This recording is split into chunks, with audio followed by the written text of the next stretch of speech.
Good morning, guys. It's Naveen joining the call. Can you guys see me? Could you please type in the chat window?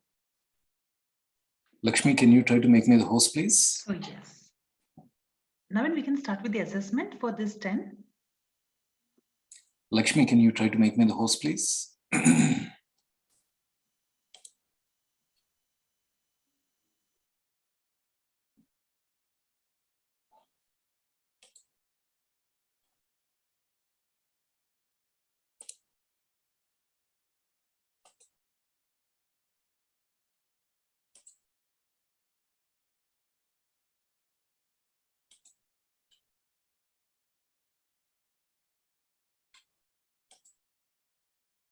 Good morning, Stravia. Just waiting, everyone. Okay.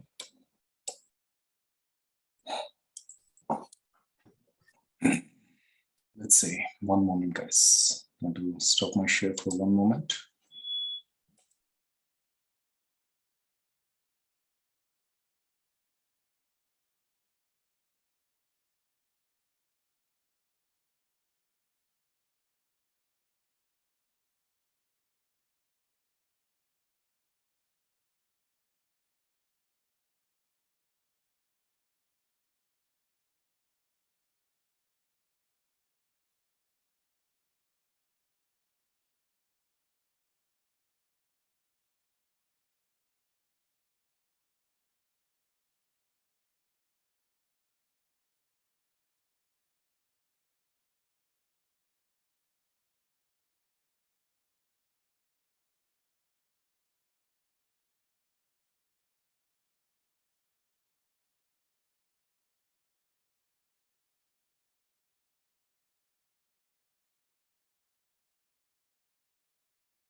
Yes. Good morning, Naveen, and good morning, everyone. Good morning. So today's plan, team, is that we'll do some assessment for the first 1 hour. So Naveen will call out some names and he will ask few questions. So, all right. So over to you, Naveen, then. Thank you, Lakshmi. Okay. So let's say start with Harshita. Are you there, Harshita? Can you unmute yourself? Please come on video also, team. Whenever Naveen is calling out your name, please come on video. Harshita, can you unmute yourself and come onto the video?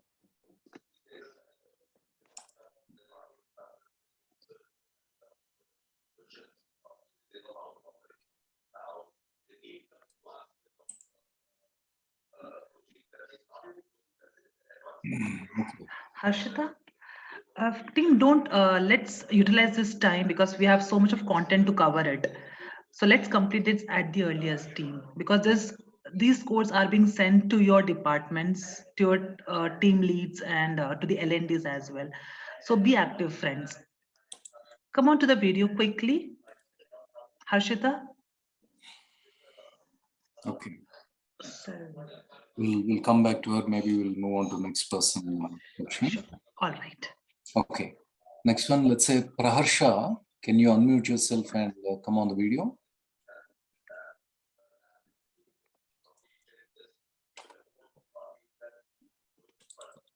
Repeat, Praharsha. Pardon me. Okay, great. Waiting for you.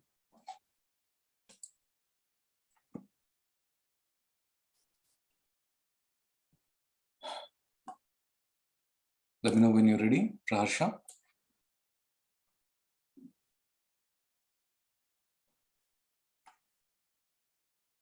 Please unmute. Come on to video.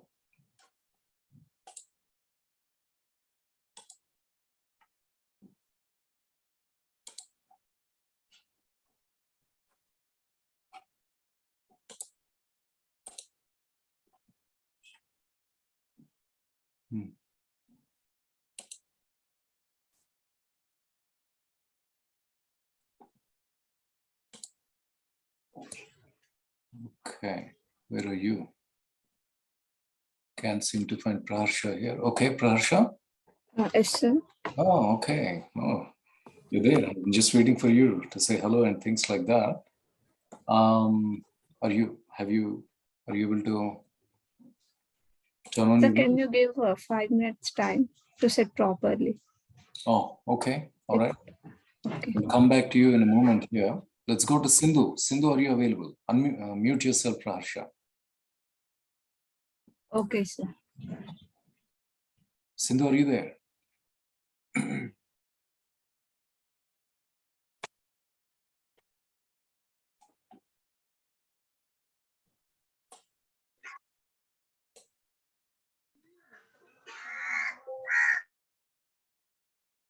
Sindhu, are you there? Can you unmute yourself first? Okay, no luck there. How about Ravi Kumar Adapa? Ravi, are you there?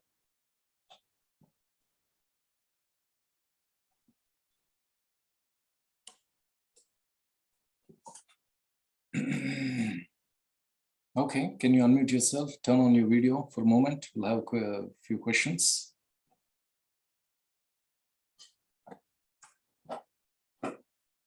Oh, there you go. Okay. Thank you, Ravi. And good buddy. Unmute. Hope you can hear me. Yeah, Naveen. Good. So a few questions to you. Let's see. Do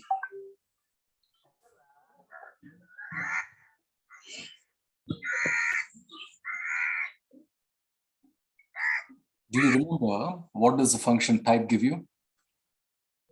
Naveen? What does the function type give you? Type Naveen. Yes.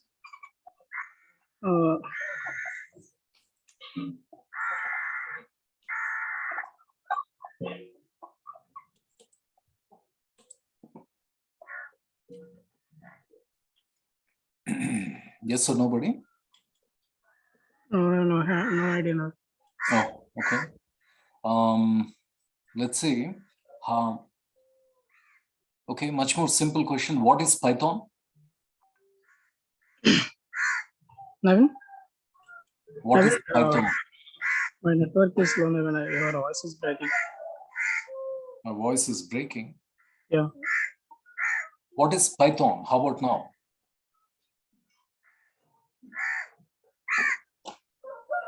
Can others hear me fine? What is Python, Naveen? Yeah. It is a software where we can write simple programs other than other languages. Okay. And let's see. Okay. Don't remember type. What else can I ask you? Okay, how about this one? A more simple question and answer. What is the difference between tea and coffee? Two different variables now. And what are they? Local variable and global variable. Okay. Let's see another one. Okay.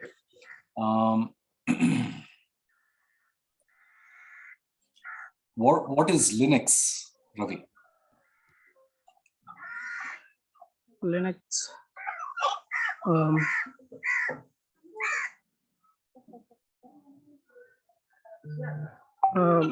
It is an operating system.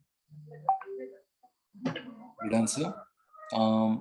What is big data? It is data where we cannot store all data in one operating system. It is a big Data which cannot be stored on one computer. Okay. By any chance, do you remember what is the problem with big data?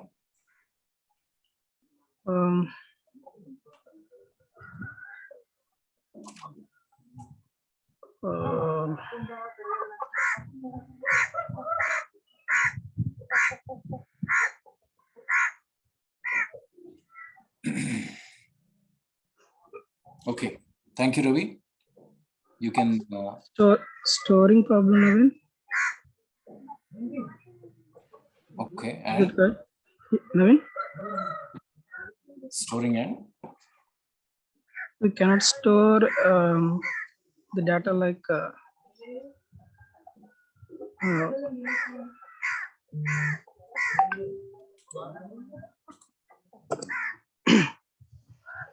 Naveen? okay. One of them is storage. Yeah. Anything else? There's another one. There's a problem with it. It has large scale of data storage, or we can't find data very quick.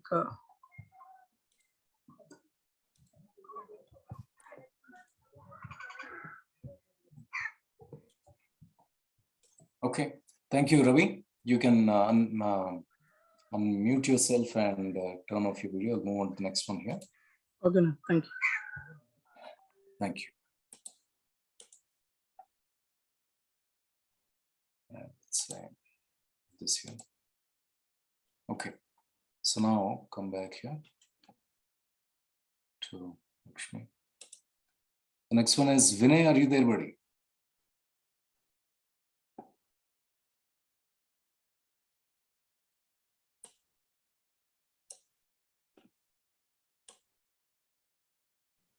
Yes, Naveen. Okay, great. You can just turn on your video and then shoot a few questions. Yeah.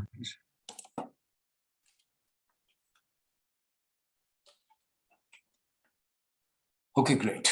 Can you tell me what does the function ID do? It will tell about that ID of that particular function. And what do we mean by ID?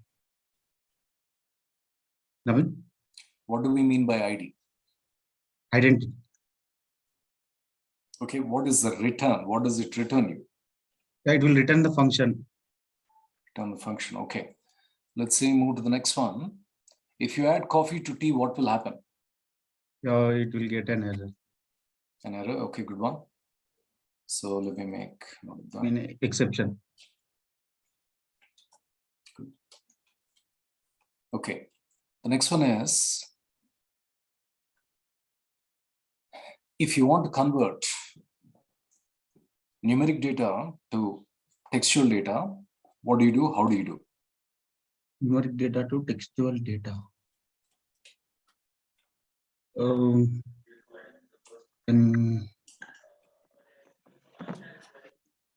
can use string. What kind of function will you use? Function means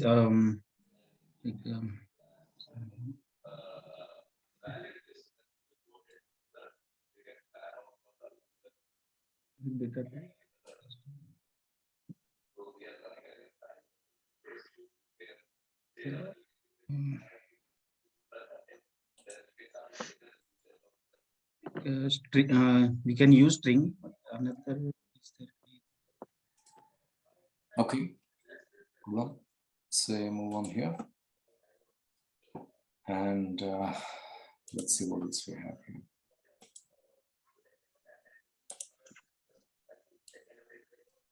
Okay.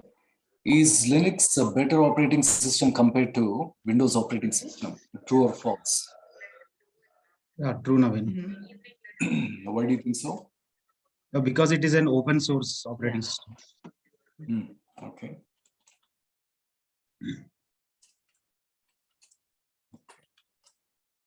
And do you remember what is the mantra of big data? Navin, I didn't. What is the mantra of big data? Big data is storing more. The storage is more. Storing. Okay. So that one. Okay. And let's say, by any chance, do you remember what is the mantra of Hadoop?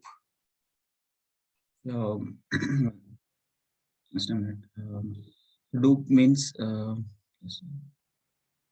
it's like simple one, like we can execute with simply.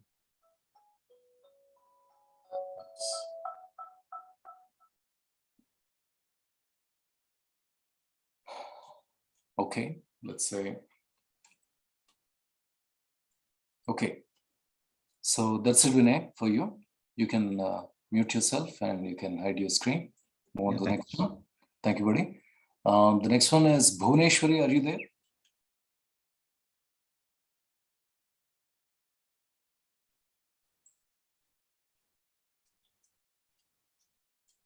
Bhuvneshwari.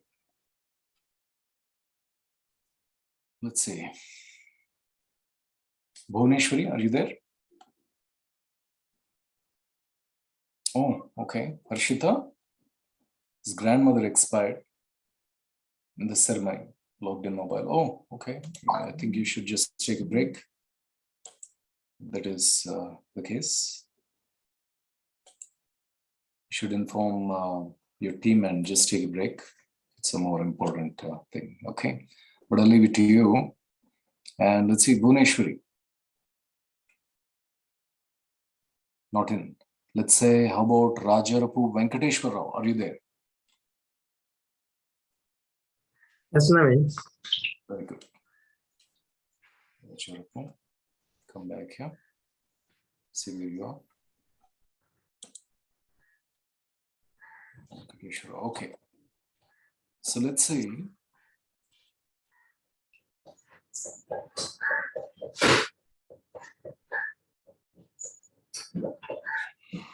What are some of the Boolean data types, Venkateshwar Rao? Sir, What are some of the Boolean data types? true or false? Okay. Okay. Move on to the next one. Let's see. What do you think the function type is doing? It gives the data types. So, what do you think the function ID is giving you? Particular ID of the function. What does that mean? It gives values. What kind of values? Identity. Okay.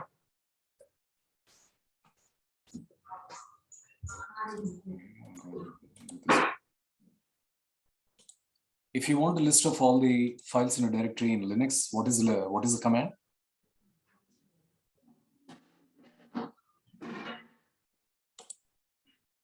Linux, sir.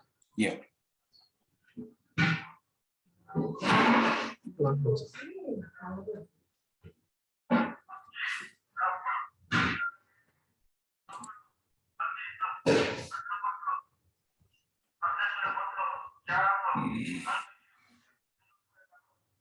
LS, sir. And what do you think is the mantra of Hadoop? It's framework, sir. And what is it used for?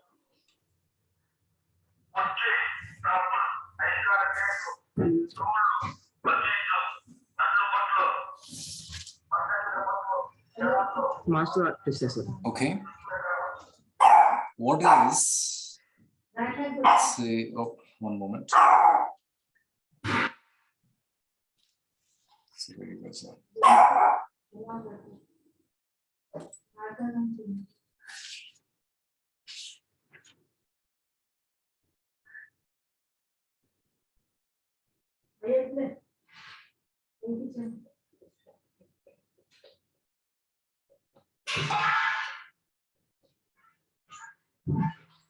Okay. Sorry about that. By any chance, do you remember what do the 3 V's stand for? Sir, 3 V's stand for.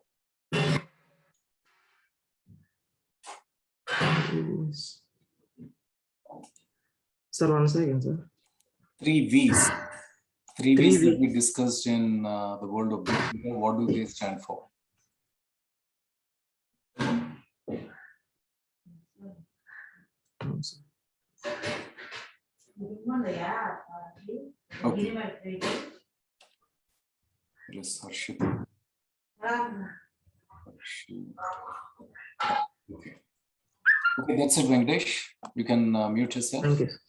Thank you. Move to the next one. Let's say, Shaibazuddin, are you there?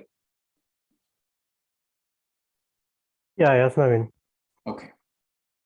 And feel free to put your video on. And Venkatesh, you can turn off your video, buddy. We make a note of you. Shaibaz. Okay. So let's see, Shaibaz, what is the mantra of a list?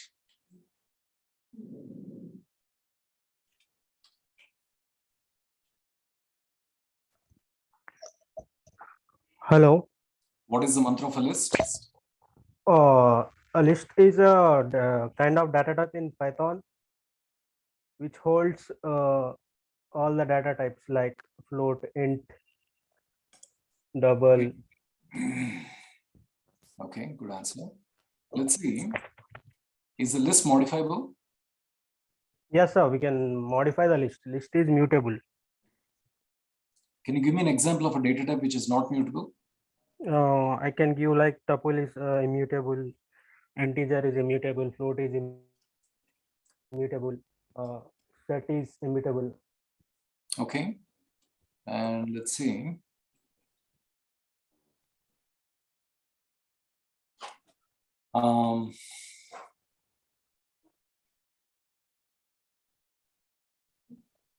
Okay.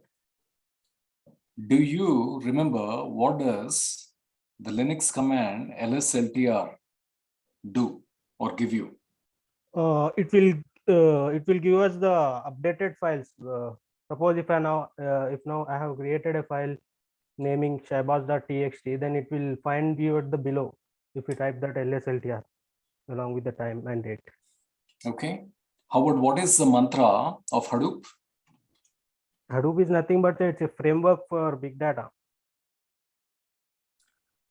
Okay, what is the problem it is solving?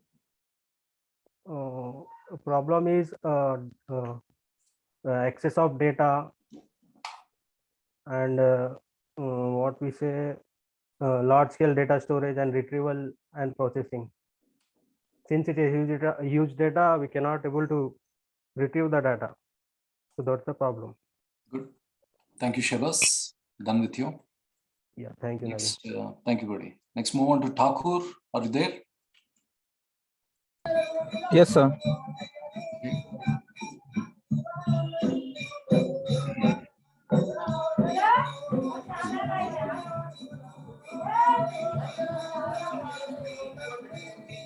Okay.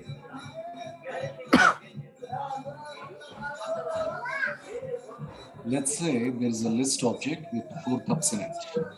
Nescafe, Blue, Taj, and Sunrise. Yes, sir. Mute yourself for a moment. Okay, listen to my question because there's a lot of background thing coming from you. When you're answering, you can unmute, or when you give the answer, unmute yourself and give it to me. there is a list object with 4 cups Nescafe, Brew, Taj, and Sunrise. Let's say I want, except Nescafe, I want all the cups in it. What would be the answer?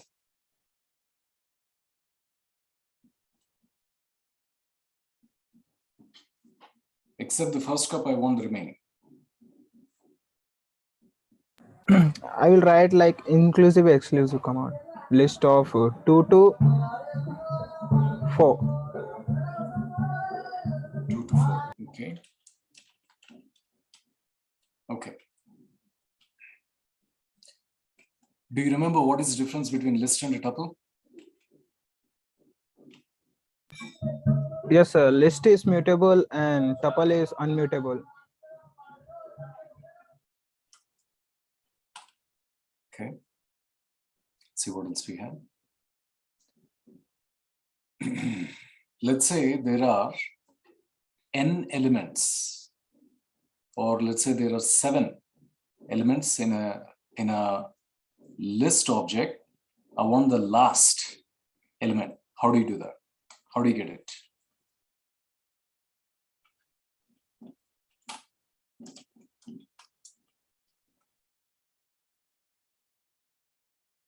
Only last one, sir. Yeah. List of -1. List of -1. Okay. And let's say come back here. Back to yeah. Maybe one moment. Here we go. Here it is. Let's go to the next.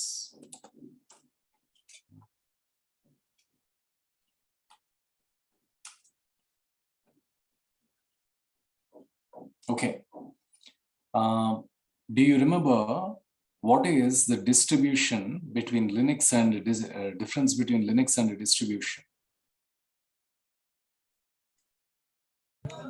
So distribution means dividing the data into different servers. Okay. Different division. Okay. How about, can you give me an example of another distribution of Linux?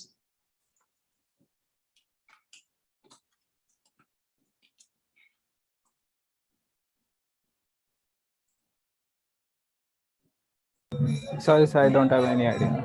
Distribution Okay. about. And let's say, okay, what is a distributed file system? Dividing the data into number of servers or computers and creating like one single system.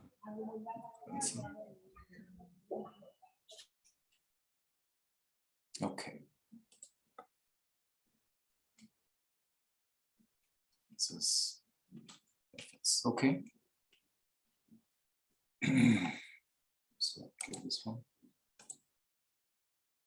Okay, this one. And let's say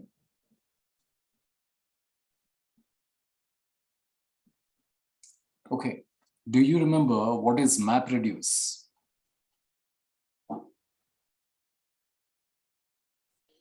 In MapReduce, we will do like mapping, sorting. Second step is sorting and splitting, and third step is reduced. Okay. Thank you, Thakur. That's it for you. Okay, sir. Thank you. Thank you. Next one, Sri Charan. Can you unmute yourself, buddy?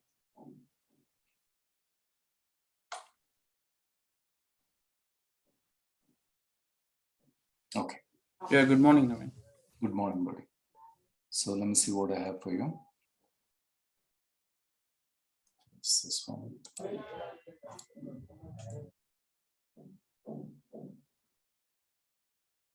Oops, one moment, please.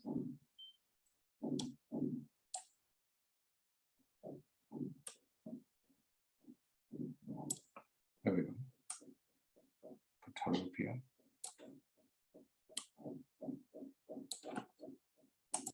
Back here. Okay.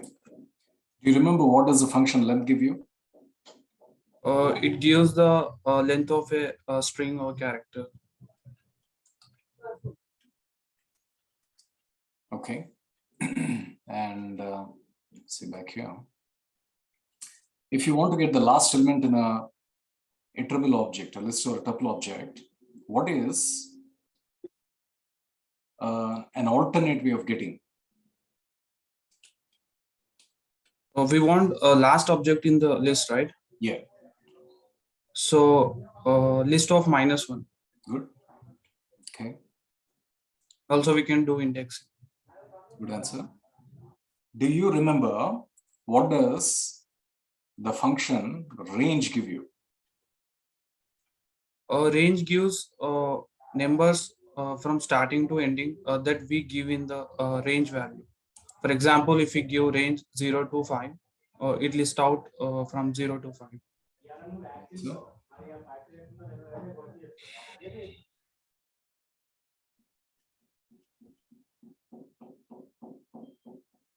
okay.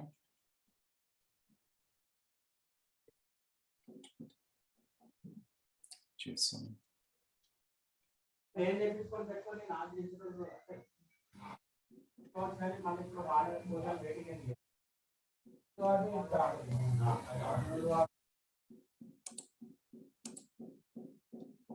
Okay.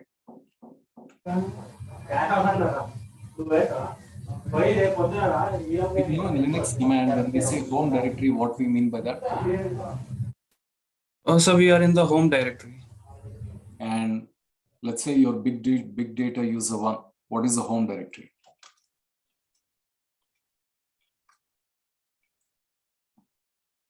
That means we are in the home tab. Right. You're in the home. Okay. So I put this here. Okay. And let's say back to big data. Now, do you know what is distributed storage mean? Means the data is distributed for storing. It doesn't store in one place, like it is distributed. Okay. And let's say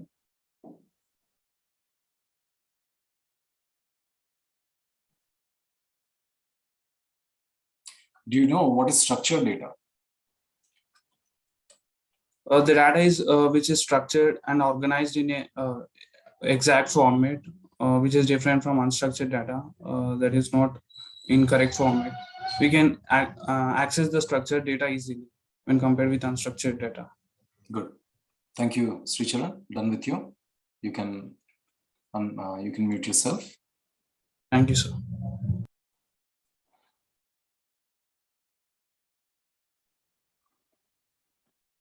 And let's see, Sricharan. Okay, back to, let's say, come back to Sindhu or Praharsha. Are you available by any chance? Are you ready? Yes, sir. Praharsha. Yes, sir. Okay, we'll start with Praharsha. And okay.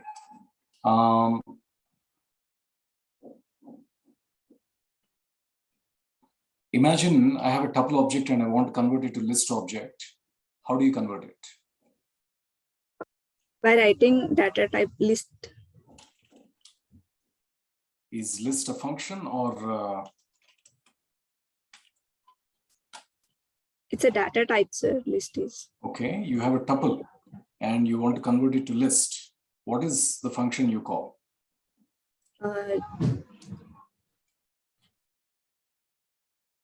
You can write a type of a list. Type, okay. So you come back here. Okay, do you by any chance remember what does the function append do? It will add, sir. What does the function extend do?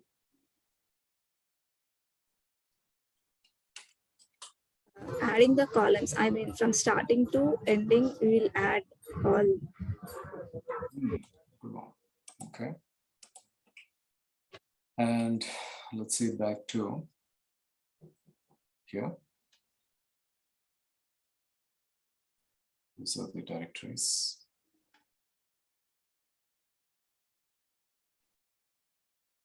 Okay. Do you remember what is a shell in Linux? Shell is nothing but connecting the networks between two hosts. Shell is connecting between two ports. Okay, interesting. Okay, let's say back to here. Okay, what is unstructured data? Data which is unstructured. I mean, it's Example?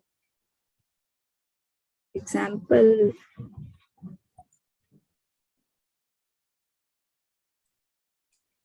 Linux.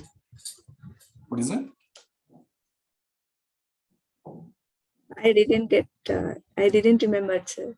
Okay. Okay, what is real-time processing?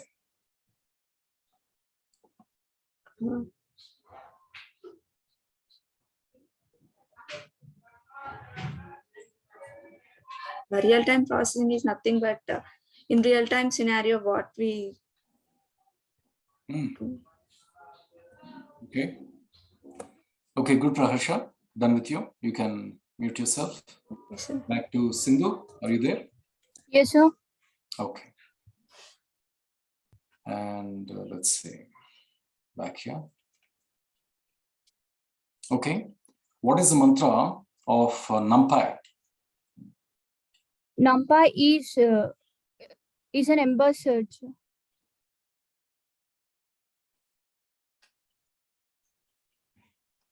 NumPy. Okay. And let's say, what is the mantra of import? Import. We import the data, sir. So what happens when you import? It stores the data when we import. Stores the data. Okay. What is the mantra of an array? It's a set of variables. Sir. It's a set of variables. Okay. What is special about it? It stores data. Stores data. Okay. And okay, moving on to the next one. Say,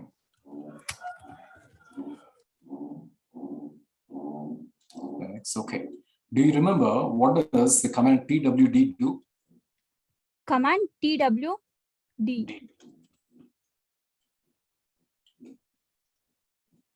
Twd. I didn't remember, sir. Okay. Do you know what is batch time processing? Batch data processing. It divides the data into different batches and it processes the data by processing element by element. Okay. And let's say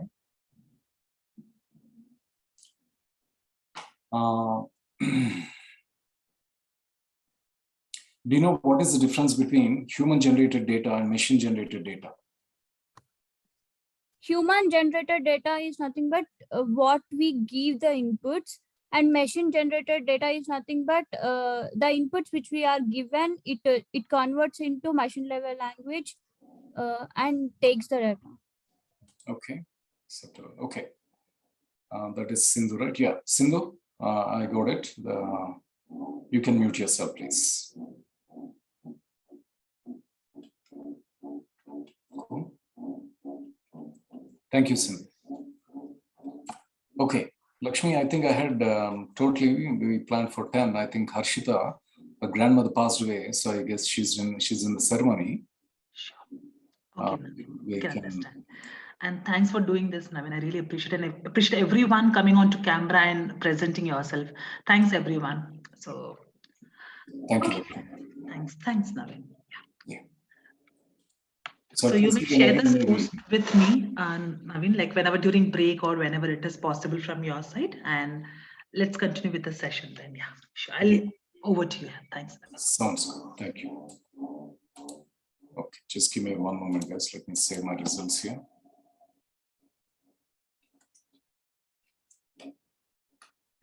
So,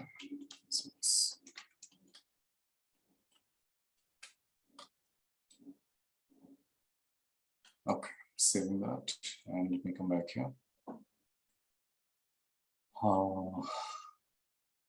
Okay, back to, I'll close this one. Back to sharing the screen. And back to sharing the screen. So you come back here, let's say chat window. Small health issue. Oh, Bhuneshwari, okay. I think it looks like Bhuneshwari. Okay, we'll take you in the evening, Bhuneshwari. Hope you guys are all staying safe. The COVID seems to be catching up quickly. So stay safe, guys. And let me come back here. There will be. Okay, gentlemen, ladies, back to a little bit of SQL and things like that. So yesterday I was trying to access the MySQL database. So what we'll do is we can continue looking into the Postgres database rather than MySQL. So let me see if it is here. PG admin, right? There it is. Okay. So guys, one of the things I want you to do right now is I want you guys to access, let's say, where it is. Bring this up, say Postgres data, let's say PG admin download. Real-time processing is an example of real-time processing is credit card processing. When you go to a store and when you swipe your credit card, Suresh, what happens is your data is immediately being sent to the credit card company. They're immediately verifying and validating if you have the balance or not. They're coming back to you and saying yes or no. So what is that? It is happening at that point of time in a matter of a few seconds.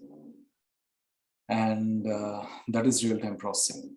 Batch processing is where you're waiting for your bank statement, which is generally done after 1 month or maybe 1.5 months. They'll send you one report. They take a batch of customers and they'll process your status reports. So there is a delay and they're taking a batch of data and processing it. Because of that, they call that as batch processing. Okay, Suresh? Great, okay. So let's see, guys, what I want you to do is I want you to go ahead and access this pgadmin.org and let's say click on download. And I guess PS agent admin for, let's say, that does, I don't need to download this. So downloading it.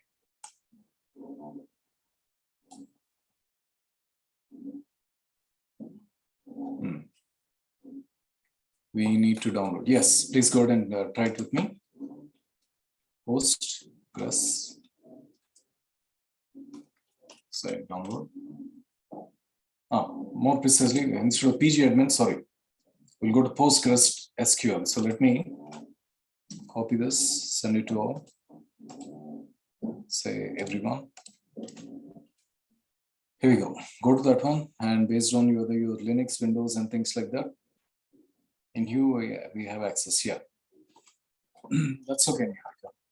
We'll try to look at another database here rather than Q. Then the next step is I want you to click on the Windows. And I guess you can click on any of the latest ones. Downloads, packages, download the installer. So back to Windows, installer, 32-bit. EDB. So let's say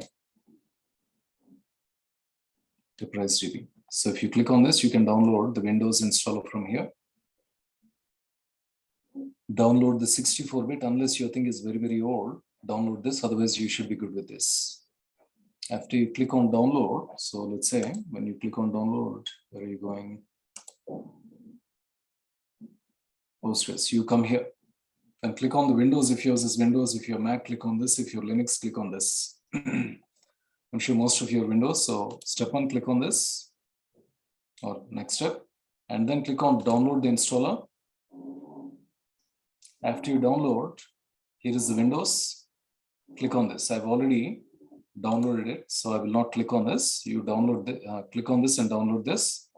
And Suresh, are you installing, buddy? Are you downloading it? Yes, Navin. Can you share your screen, Suresh? So that others can also follow you for a moment. We don't have permissions. If yours is Windows, you download the Windows. Okay, click on the download installer.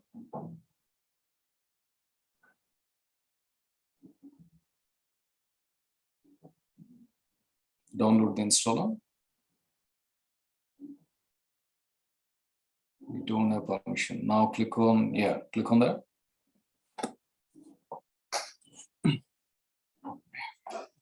Let's see what it does here.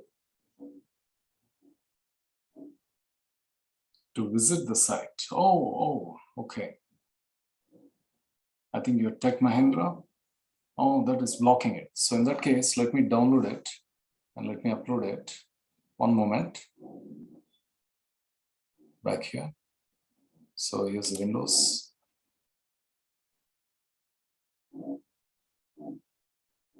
In the meantime, try to access the TM directory that I shared with you guys.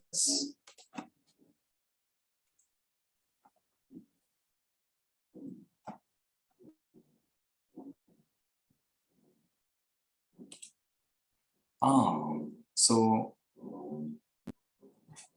you will not be able to. Will you be able to install the programs on your laptops, guys? Do you know? Do you know if you know? Can you install the programs?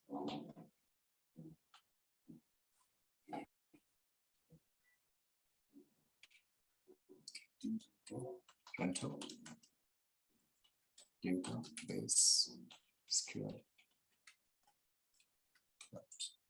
Secretaries here. Navin, can you share your screen? Yeah, 1 second. Okay. Sorry.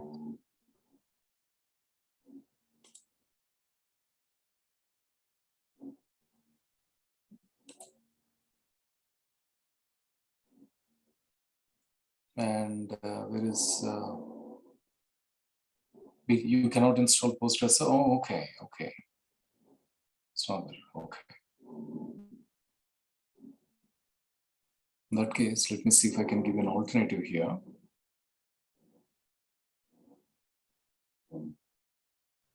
Even in TechM laptops, we cannot download anything from Google Chrome, I think so. Okay, sounds good. Got that message. So in that case, let me come back here and say open this one. Open this one. Open this one. And we'll say what I want is Cloud Labs, right? We can close this one. Back to Cloud Labs would be Brave. So Cloud Labs.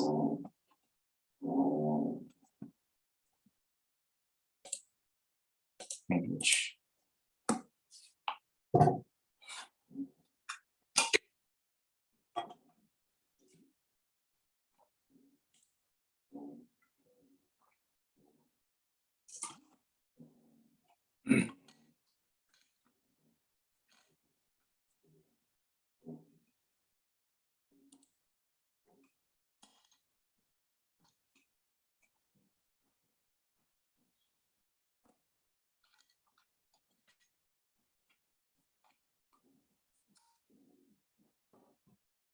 That is coming up. Let me come back here. This is PG admin. I'm going to the database DB3. So right like this. Say create script or create script.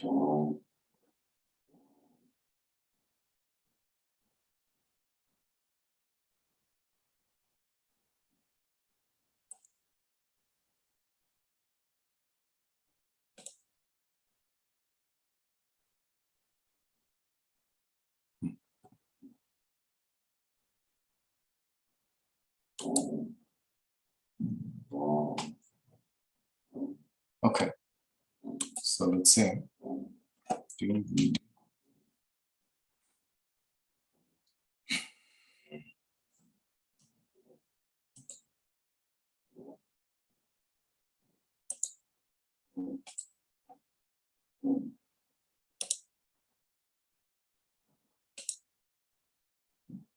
row height.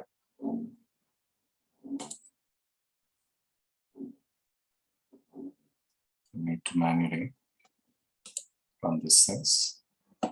So give me one moment. May come here.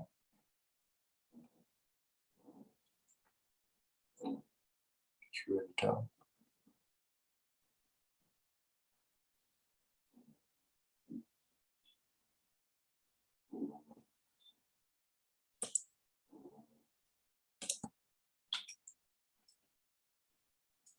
Postgres to, let's say,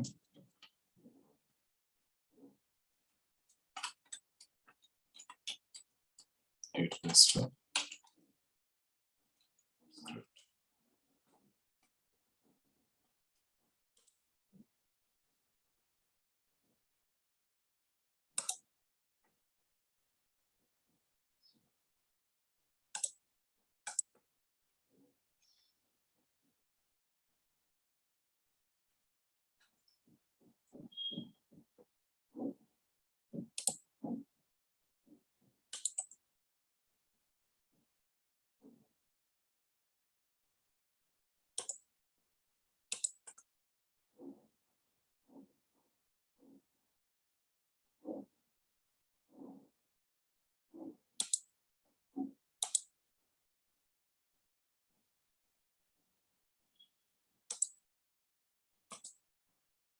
one moment, guys. I'm trying to export this one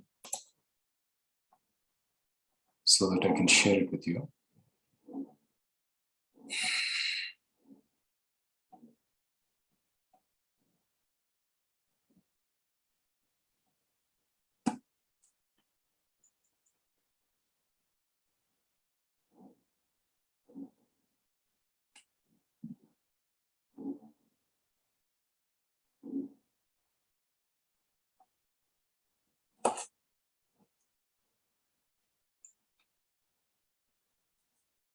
Okay. So right clicks, do the backup. So let's say, select this, right click, do the backup. Custom, we'll say plain, say file name here, dbt3. And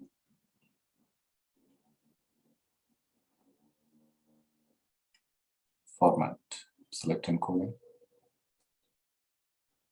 dump options, sections, pre-data, only data in the schema, this data and its schema element.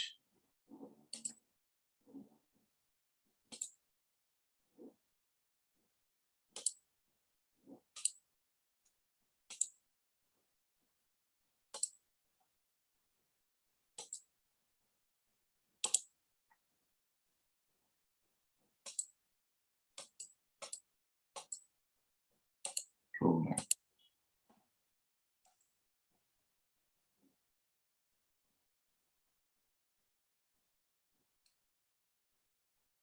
Column inserts, include prop database, include create, followed by partition.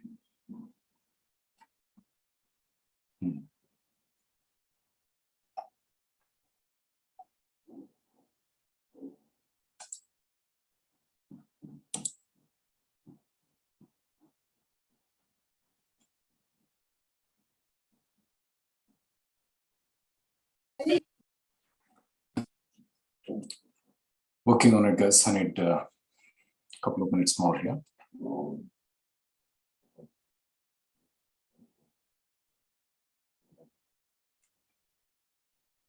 Playing selected blocks.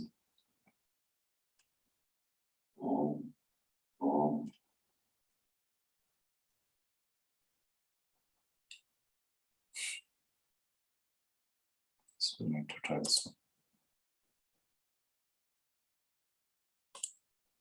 So back.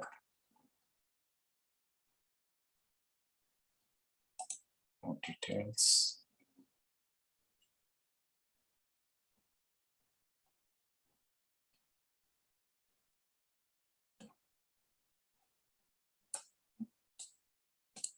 Close this one. Close.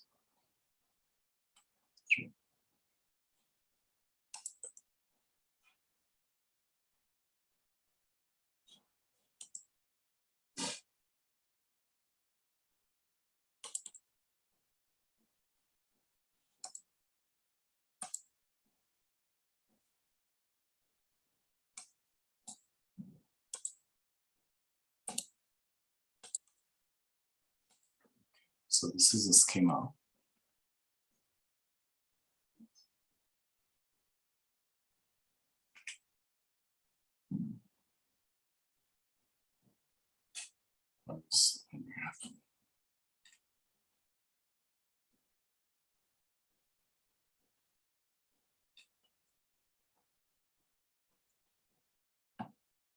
This is one. Hi Naveen, sorry to interrupt. Yeah. Actually, I downloaded the software in my personal laptop and I got the window like, please select the applications you would like to install. Oh, yeah. But, There are the categories. Which right. one I have to select?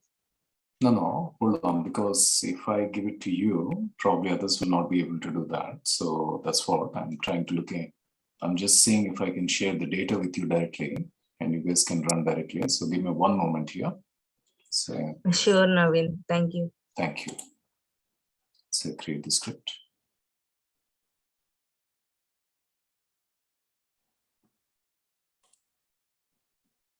Okay, to constraint primary key. Right.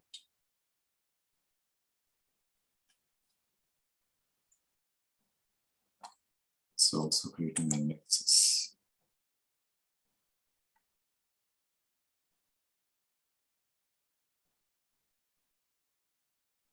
Export it.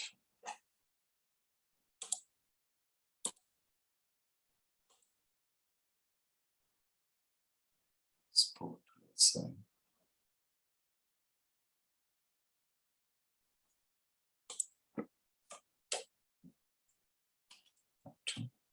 Say create.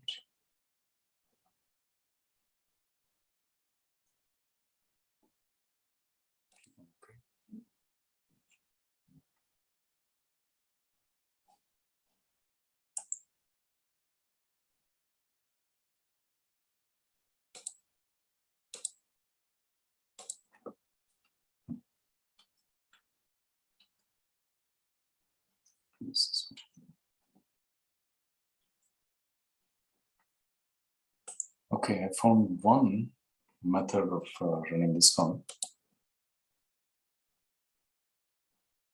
And export it to actor. Click on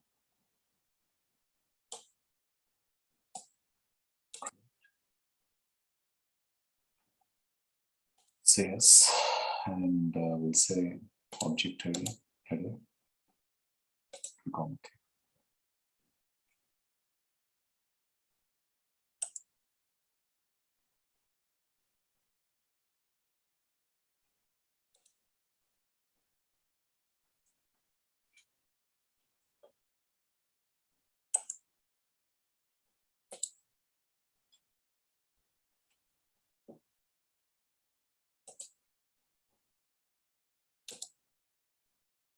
So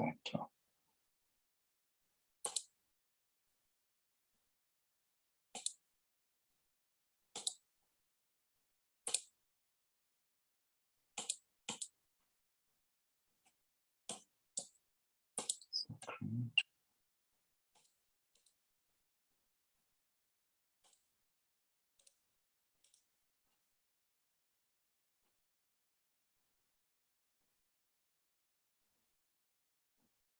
Okay. I guess this is going to be taking time. So stop the share it again. And back here.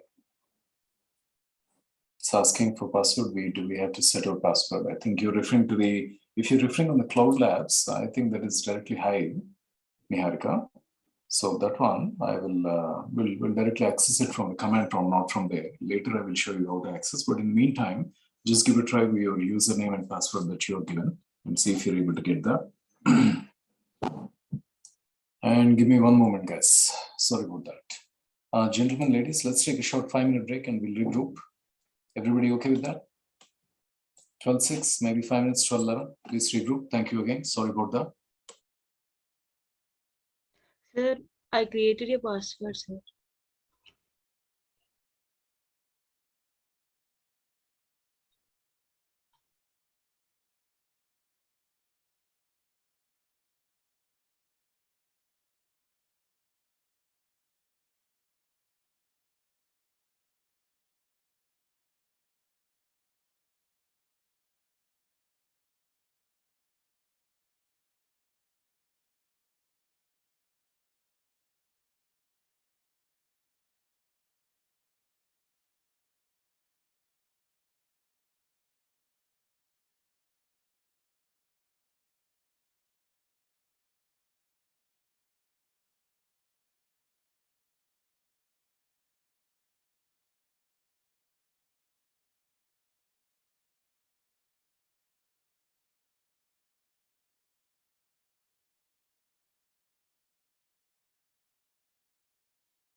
Back guys, are you guys back? Can you give me a quick yes, please?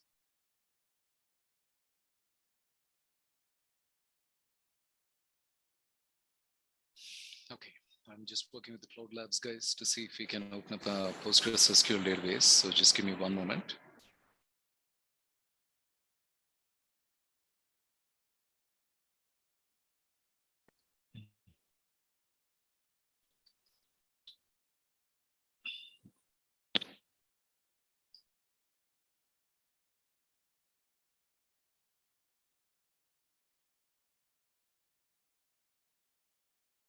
Don't have any instances yet. Okay. So create an instance.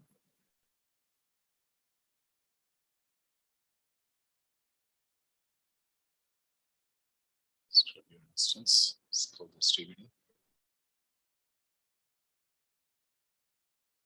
Select the region.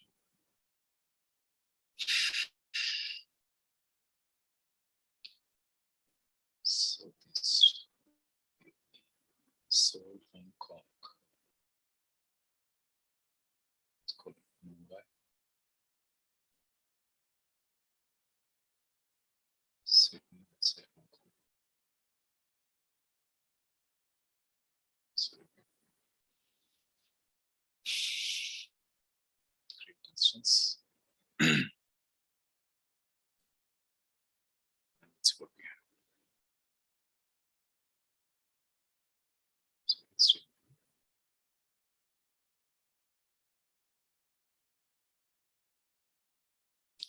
Maximum database size is 20 MB.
Okay.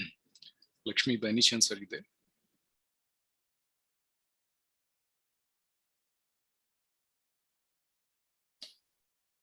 It's like maybe she's not here. Okay.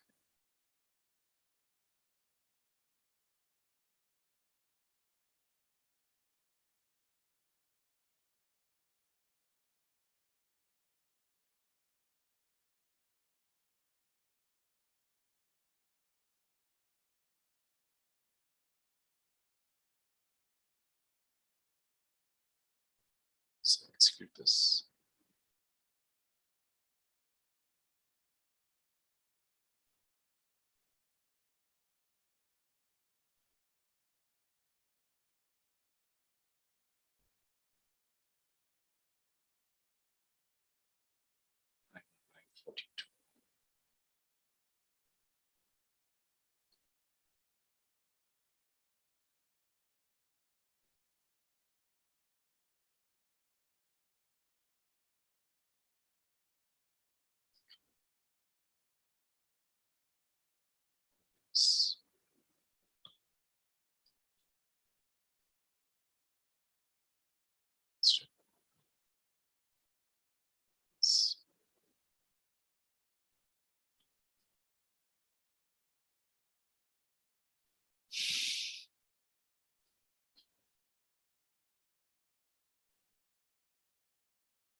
guys I will need to wait for a little bit of time for our guys to come back and see if they can install a Postgres admin. I thought we should be able to access these things, and let's see. Sharing my screen.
So basically, it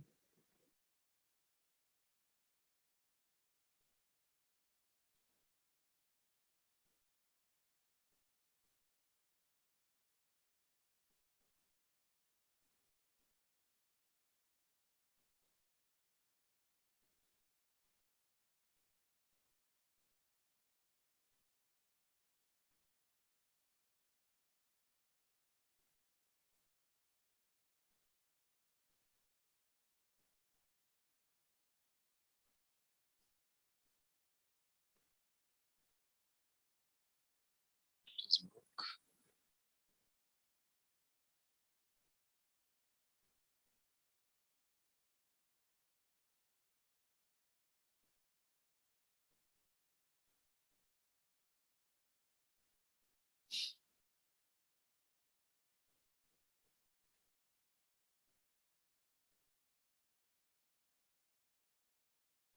Sorry guys, yesterday I thought we should be able to install Postgres. So I made all the preparations based on that, and so I'm just because you're not able to install, I'm just looking for an alternate here. So just bear with me for a few moments. Our Cloud Labs team is also trying to install it so that you guys can directly access it. So give us a few moments, guys.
Actually, I can run and explain these things to you.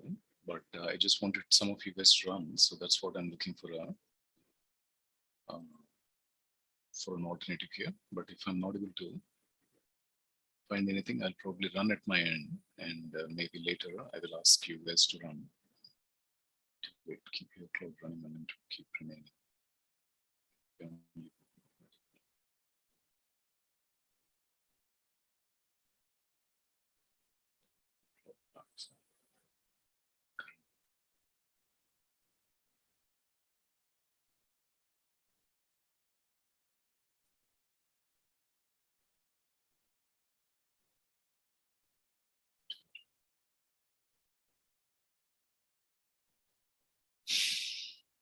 Okay, so I guess this is also going to be a long drive. So, okay. So what I'll do is, instead of, for today, I will run the SQL queries, and I just want you guys to follow me. And hopefully our cloud team will get back to us, and they will create, they will give you an access to the database, guys. Okay, so to get started, I will go ahead and run this. We'll wait and see. If they're able to give access, you will also be able to run that, guys. But let me come back here. Okay, yesterday we briefly discussed about the tables and rows. Everybody ready? Quick yes, please. Can you give me can you type in chat window? We will do an official. If you're able to download in your personal laptops, that's well and good, Gangara. But I'm not sure how many of you have access or not to your personal. I mean, how many of you have your personal laptops or not? If you're able to download, that's well and good. I will just upload. You already installed. Okay. How many of you need to know the setup process? You just download that one, and just it should be pretty straightforward. So it is asking some categories. Okay, let me, Niharika, you still have it on your screen? Do you still have that? Okay, let me unmute yourself, please, for a moment. I'll make you the co-host and you share your screen.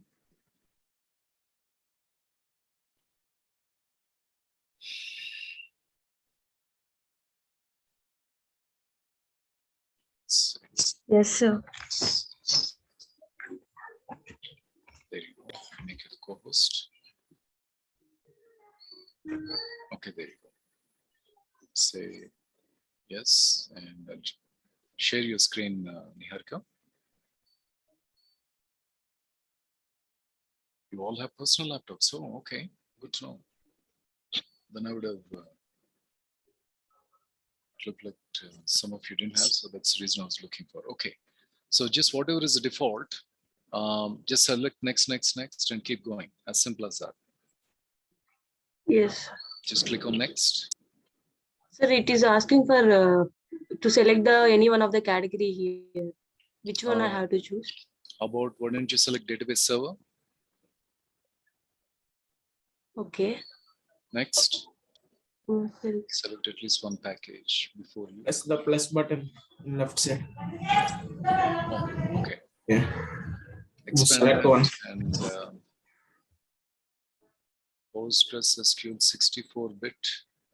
Okay, select the last second one. Version 14, select install one. Yeah. Click on the checkbox. Okay.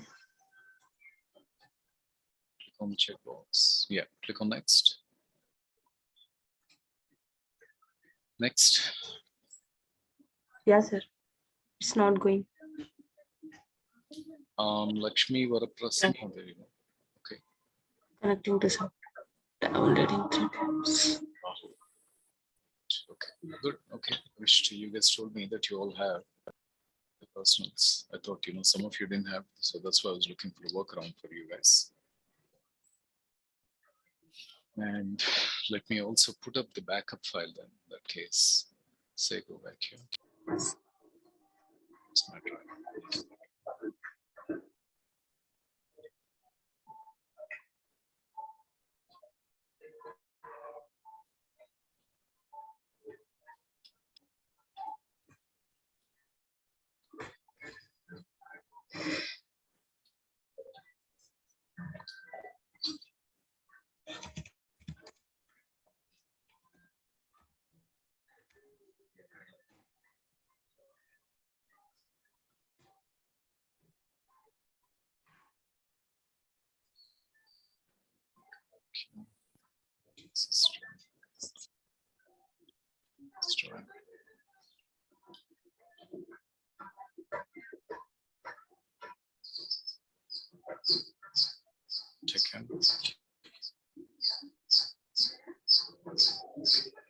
Sir, it's asking for password. Try admin or maybe PG admin. Just start with admin. I think they should give you a hint there, right? That whatever. But I don't think you need Sir, to.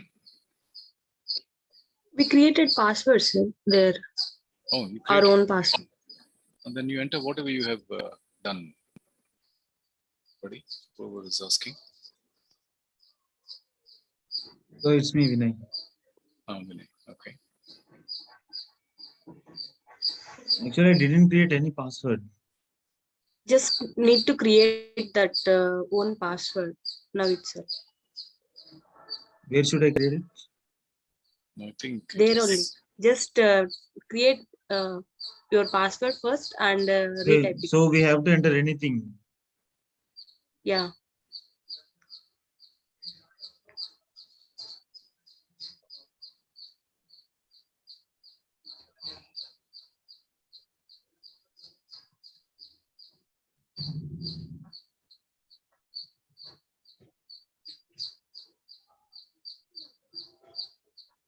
Still downloading. Okay. Let's give it a moment. Rest of you also, if you're able to download the PG Postgres, please download that, guys.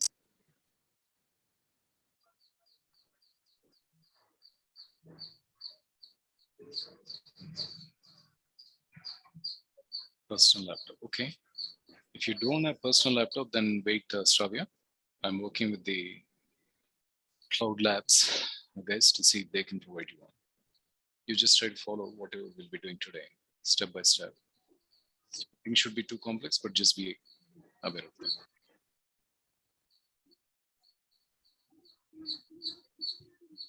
I have also uploaded a backup database on the TM folder.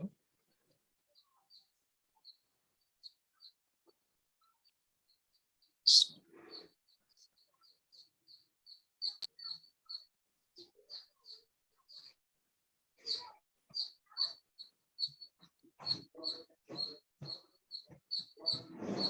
mute yourself, Niharika. Okay, sir.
Trust.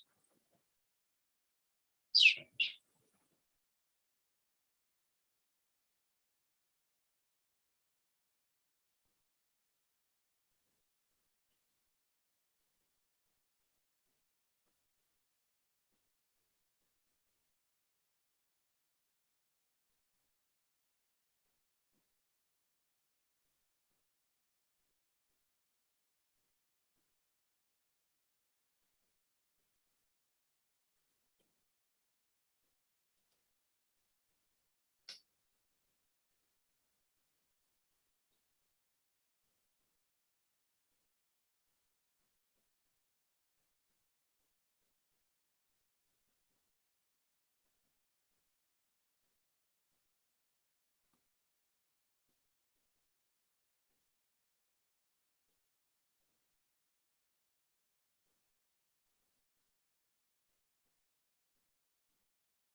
In that case, what we'll do, guys, we'll let that run. Once that comes up, you guys can go back and run it. Just to keep our time productive, I'll take back the control here and try to review some of the topics, and we'll see what we can do.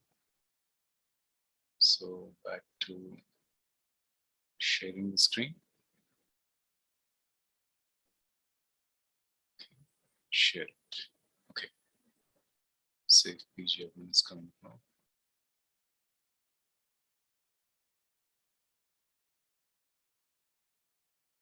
So it's coming up.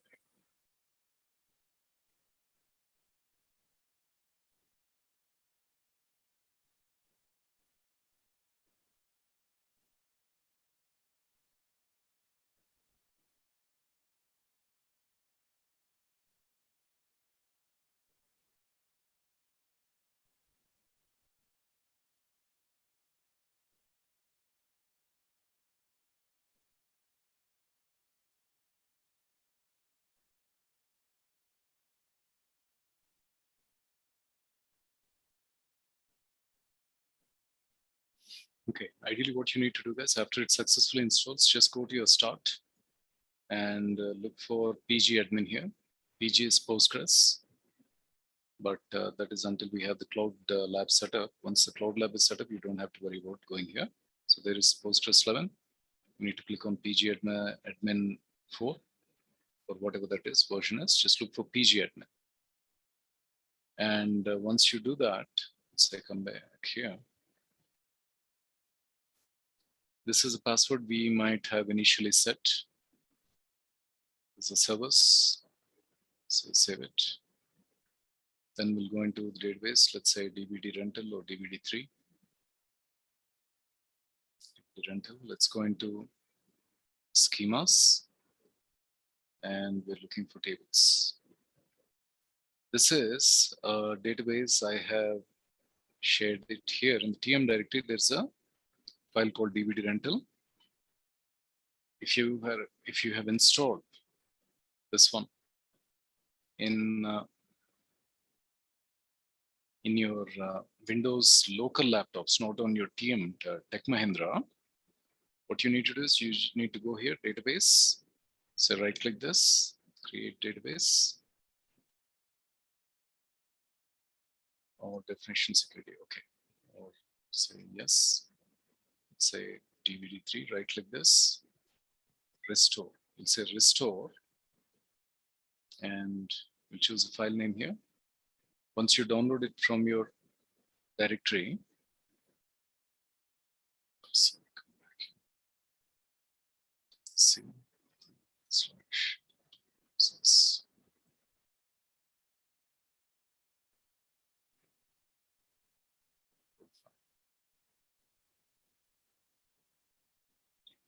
Master. Say cancel this one more time. File name.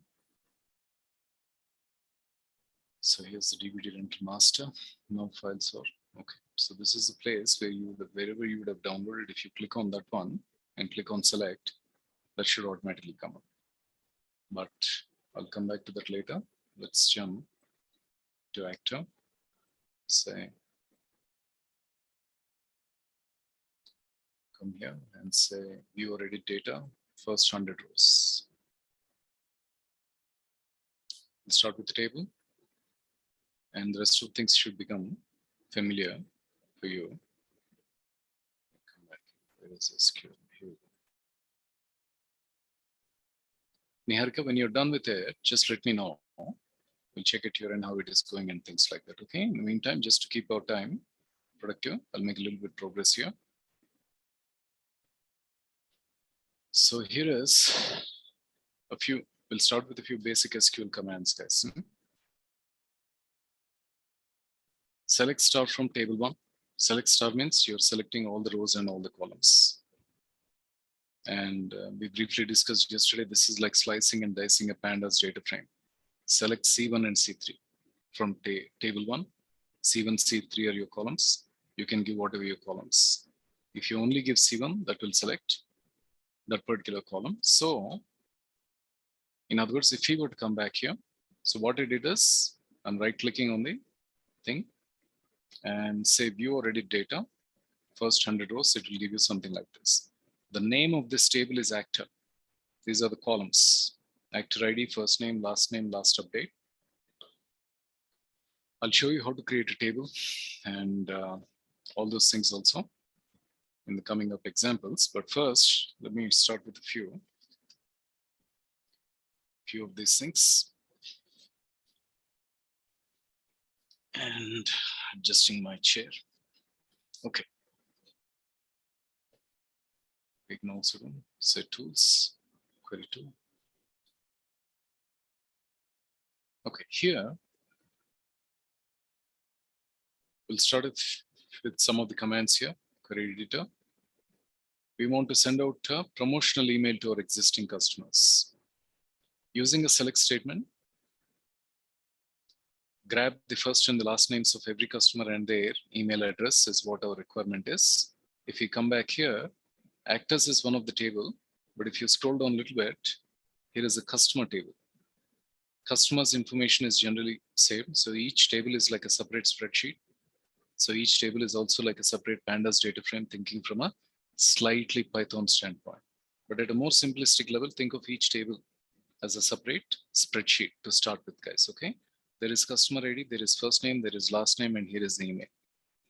What they're asking us, again, grab the first and the last names of every customer and their email. So ideally, what they want is, they want the first, they want the last, and they want the email. So what can we do? Just say, select. Okay, for the sake of discipline, select is a keyword. I will say first underscore name, comma, last underscore name, comma, email. So from anything in caps is a keyword here, and it is case insensitive. We can also give the lowercase, it will work. So we'll say select these things from the table name is customer, and let's say highlight that, and here is the run, execute, refresh. So if I click on F5, it's giving us, it says successfully run 599 rows, I think is what they are. So what is it doing? Selecting the first name, last name, and email. And that is what, if you come back here, this is the output. What did we do? We selected the first name, last name, email from customer. Everybody catching that, guys? Quick yes, please. So in a way, for a moment, for a day, for today, I will say, this is the syntax of SQL, select and from, for a moment from the data frame, this is how we are writing the syntax for that, is what you manually remember. In a day or two, this will look familiar to you. It will be more and more simple and easy in a day or two, guys. If it is the very first time you're looking at SQL, kind of compare it to Python pandas data frames and see if you're able to think in a simple way. If the Python pandas data frame is also looking difficult for you, then you just imagine in a spreadsheet, there were 10 columns and we just selected 3 columns, we copied and pasted into a new spreadsheet. Catching it, guys? Quick as please, everybody with me. Okay, then the next one is select distinct. Okay, I have read this one yesterday. Distinct is operates on a column, distinct column. So notice, if you look at name, David and David are duplicates. If you look at, so what we need to do, distinct will remove the duplicates. Similarly, if you say select distinct name, if you say select distinct, oops, one moment here, let's see what's happening. Breakout. So, broadcast message. Okay, I'll close all rooms. Close this one. And in this one, the greens are duplicated. So what do? We don't want the duplicates. So we just want the green, red, and yellow. So you say select distinct choice from color table. So for that, now select start from film and release it. Okay, back here.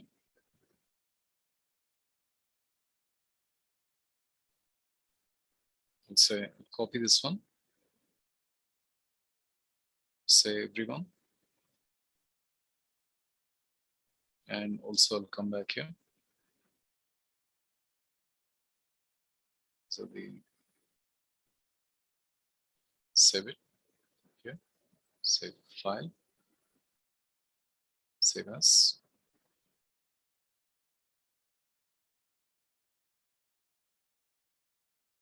Here. Sql underscore commands. Save it. This is the first one to start with. Next one is, I'll also just paste it, just in case you have successfully installed or things like that. The next one is, let's say select, we are going to go to select star from films. Select star from another table called film. If you run this one,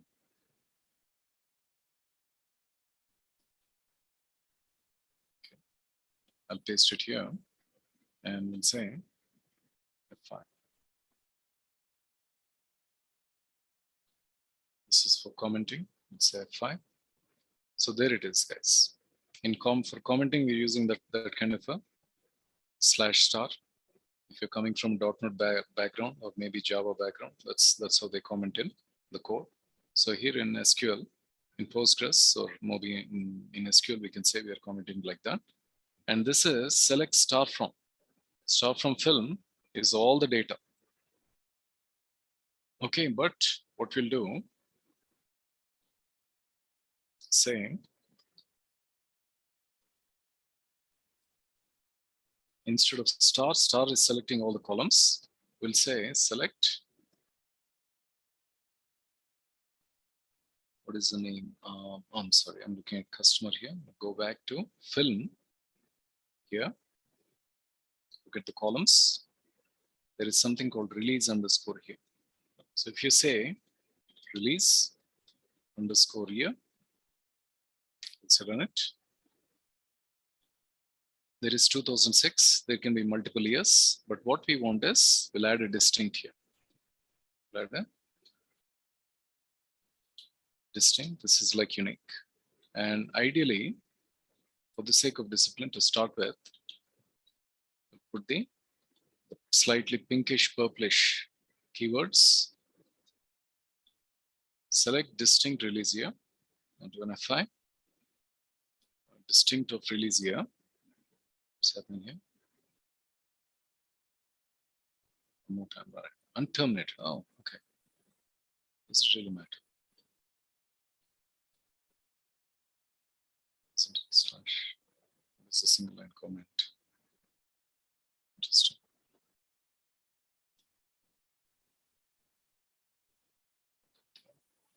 Actually, that should not matter. This is another one. So now notice select distinct of release year is only giving us 2006, which means it is giving us unique values in the column year. Everybody catching it, guys? Quick yes, please.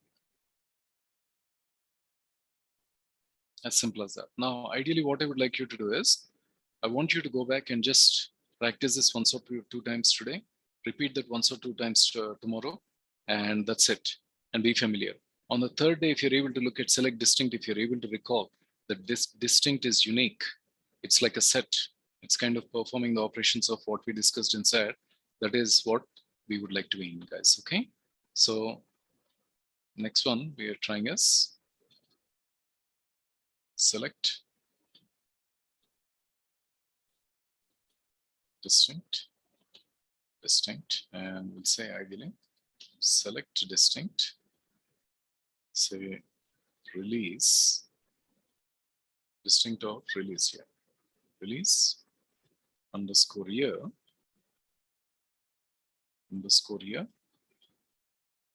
and we'll say from in keywords, just to kind of, keep it the standard. Keep that as standard. So that is what we have done.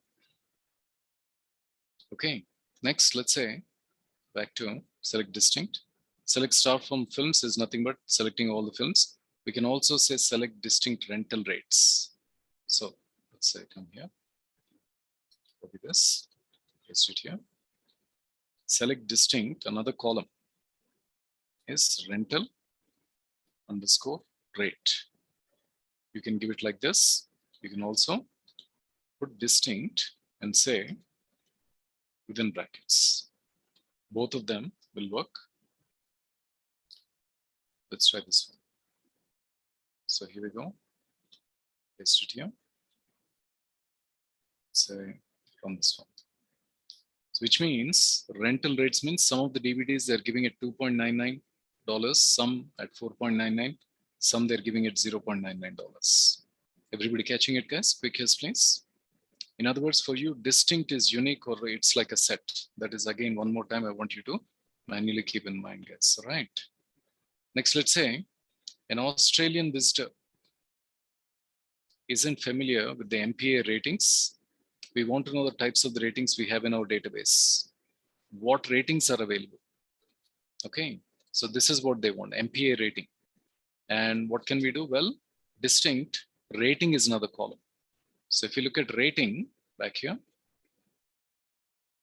RATNG, as simple as that, change that, this is getting. And what do you do if you don't have distinct? If you just say select rating, you'll get all the ratings, but they're all duplicate. So undo that and you run that, you get only, oops, what do you do? Select distinct of rating from fill, okay. Queries in the box, please, yeah. I can do that. Distinct of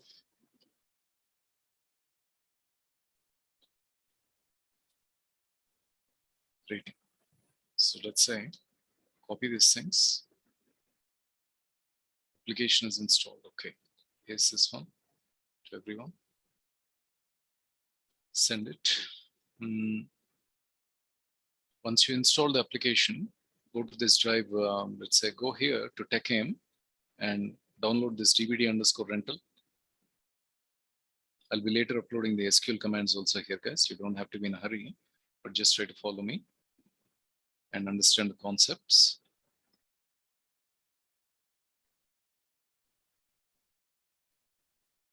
Okay, select distinct rating. Next one is count. Count is nothing but it's going to count the number of rows. So Zach David, Claire David. In name, we have 2 duplicate Davids. If you say count of name, it will give you 4 because there are 4 rows. Even if there are duplicates, it is giving you. So each column has the same number of rows, whether it is name or choice has both 4 columns. So whether you say count of name, count of choice, these are different ways. So we'll say instead of distinct, oops. Yeah. This. If you say count of rating, and what are we looking at? We are looking from the table. Okay, here, because of this, it is okay.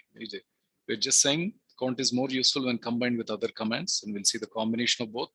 Imagine we wanted to know how many unique names are in the table. We want to know how many unique names are in the table. What do we do? Well, there are 3 unique names. David is duplicated here. What we can do is we can do a count of distinct of name. Okay, let's see. So there should be 3 of them. Distinct of name. But let's go to payments table now. Another table. Select star from payment. And so here we'll say select star from payment.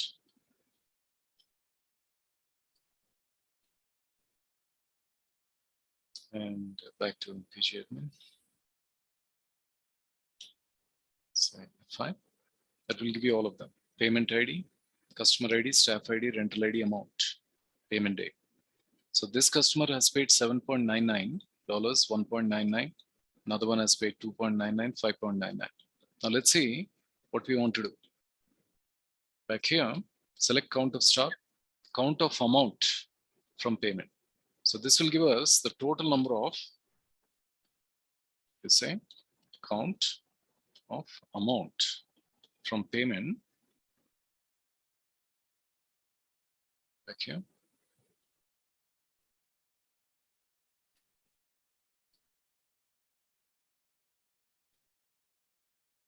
So run it. It's saying there are 14,596 rows. Okay, next, what we'll do, rather than saying count, I will say count of distinct of amount. That will give you the unique payments. And let's see what that does, guys. All right. It is saying, it is trying to remove the duplicates, but it's saying count of distinct doesn't match. Ideally, what we want to know is we want each amount, how many times it's appearing is what we would like to know. So select, let's say, distinct amount and count of star. Oh, sorry, my bad. It is distinct. Let's try one more time, see if it works. Okay, 19. Count of distinct amounts is 19. That means 19 kinds of payments are there. Some payments, maybe if they rented for 1 day, it's $1.99. For 2 days, it is $3. For 4 days and things like that. It's different is what it is. This is total number is what is going on here. So if you come back here, there's a typo, distinct. But let's say, it says select distinct amount, let's say distinct of amount, comma, count of distinct of amount. Let's see if that works.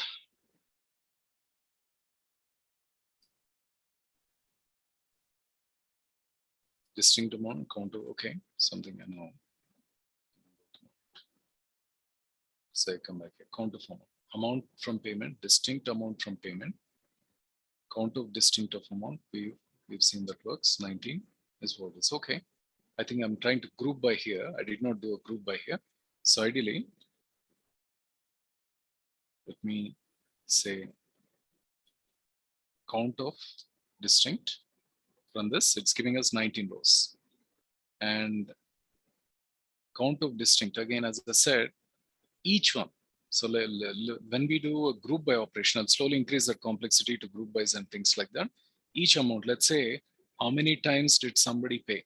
$1.99 versus how many times somebody paid $2.99. That's where we'll use a group by. That's where a combination of these columns come in. A combination of these functions are also going to come in. Guys, okay, so let me slowly increase it. Let me not jump to that one. And let's see. That is the count and distinct. So this one is not needed. So everybody clear with distinct, guys? Quick yes, please. Everybody clear with count? Okay. So count this one. Another example of count is select count of star. Select count of star is another way of saying how many. It's like the length in a data frame. So say F5. That's 14,596 rows. You can also say count of 1. It will give you. So that is going to just count the rows in one column, the total number of rows. So let's say copy this one, paste it here. You can say count of 1. Most of the times they will say prefer this one rather than using the star syntax is what they will say, guys. Next, let's see what else we have. Okay, select and where. So take a look at this. Where is a fundamental one. This is how we use. Where is coming at the end. So select is coming in the first line, from is coming in the second line, where is coming in the third line. Where is how we use the filters. We looked at a few filters in Python. It is exactly the same thing. We can write all these 3 lines in 1 line, but just to make it simple to understand, we're writing it in 3 lines, guys. Okay. So let's see, compare a column. Is the price greater than $3? Is the pet's name equal to something? Those are some comparisons or filters. Again, we can use equal to, less than for what we call the numerical data. We can also use and or not, just like how we use the Boolean operators and things like that. So select name and choice. Back to our academic example, name and choice. Notice David is duplicated. Now let's get only the people names where it is David. So what you do is select from the table where name equals to David. That will give us 2 rows. Select name. So here, select name and choice. We give 2 columns, whereas here we're giving only name. And here, again, back to name and choice. and where name is David and choice is red. We have given two conditions. That's a academic example. Here I'm just showing you a quick example based on small data. Everybody catching it, guys? How we have added a where as a filter, and inside a filter we have two filters. One is checking if the name is David, and another one is checking if the choice is red. Catching it, guys? Quick yes, please. Okay, so back to customers. Let's say their first name is Jared and rental rate. Okay, so start with select first,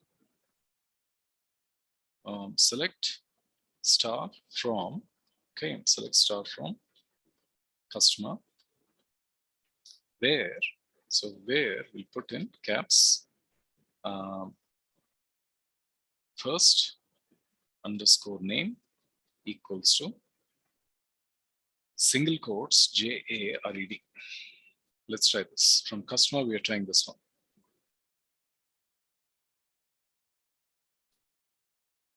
Run it. So there is Jared.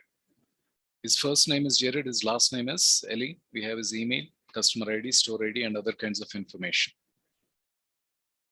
It is not case sensitive, yes. Whether you give in higher or lowercase or uppercase, it is working. Okay, buddy? So that is one condition, whereas here we have two conditions. Like here, select star from fill, where rental underscore rate is greater than 4. And let's say I will put it here, and giving a tab. It's not really compulsory like in Python. Replacement underscore cost is greater than or equal to, so it'll just give some spacing so that it is easier to read, understand. 19.99. Okay, so let's say we are giving two conditions or two filters here. Run it. So there are 173 rows. Affected means we got 173 rows where this condition is getting satisfied. Say move here. If you look at rental rate, let's find the column rental rate. Notice everything is greater than 4. And replacement cost, let's say it is replacement cost is greater than or equal to 19.9. So notice all the values are either greater or equal to 19.9. Everybody with me, guys? Quick yes, please.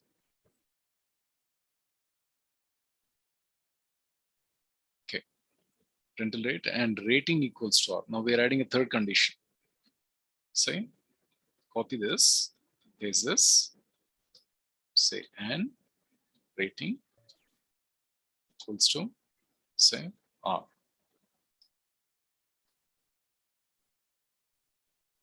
Like that.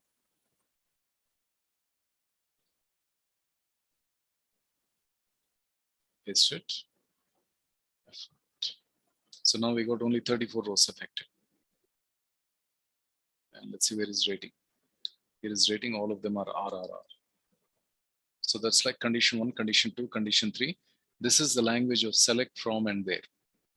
And or these depends on your requirements. What is being asked, whether you'll put an and or is something you need to logically, based on your requirement, you logically understand. You try to put in an and an or. Everybody catching that, guys? Quick yes, please. Boom. Okay. So there is rating equals to, or select title. Now, okay, star means we are selecting all the columns, but let's say we're selecting only one column, which is say title. These are all the R-rated movies, and the replacement cost is high. The rental rate is also high. Get rid of that. Let's say run it. There it is, and we go to only 34. These are also 34. These are the titles that's accessing a single column. Okay, let's say count of title now. And what are we doing? We are using all the 3 conditions. Okay, so if we do a count, say copy this, count of title. What is count here, guys? Count is a built-in function, just like we have built-in functions in Python. So let's run it. 34 rows. If you just want the count, So let's paste this, and what we are doing is count of title. Remember, count is your built-in function. Quick yes, please. Okay, count of star. Again, we can, instead of title, we can also use star. And let's say here we're using PG30. We're changing it to PG30. So one more time, we'll paste this here. Rating is R, or rating equals to. So instead of rental rate, we'll use rating equals to R, say, or what is the name of the column? Rating, sorry. Rating equals to PG-30. And let's say, what are we doing? We're just getting count of star. Count of star. Copy this. Set on it. 418 movies where they are either rated R or PG-13 is what that means, what that translates to. So instead of using an and, we're using an or filter here. Quick yes, please. Okay, PG-13, and where rating is not equal to, so these are, so again, an example of not equal to in a SQL word, where rating is not equal to R. Let's see how many of them are there.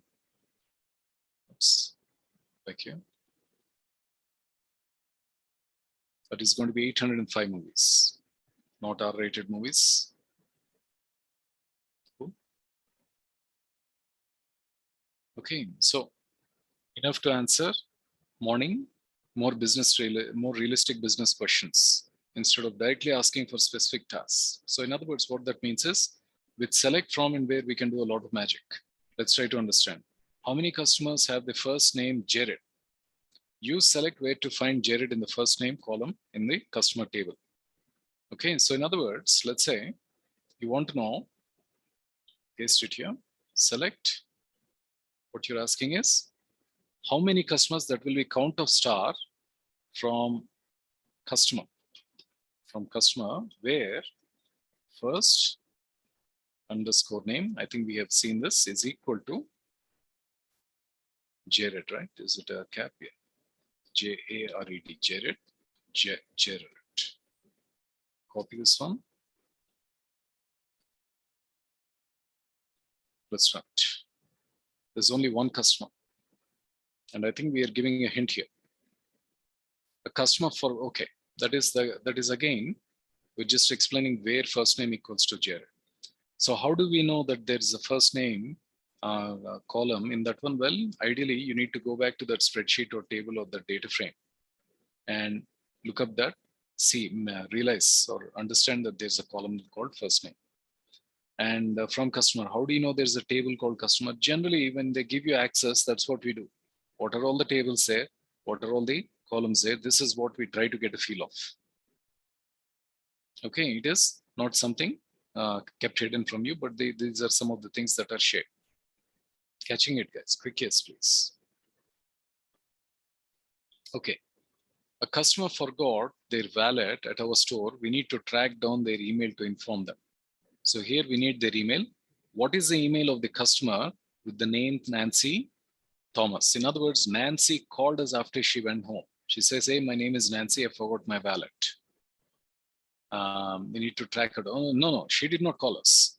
Now, somehow we looked at her wallet. Her name is there as Nancy Thomas. And now what we want is her email. This is the output we want, Nancy Thomas. So what do? Use the customer table, make sure the capitalization and what is this one? Spelling. Oh, shoot. Chat window is coming in my way. Sorry about that. Okay. Spelling are correct.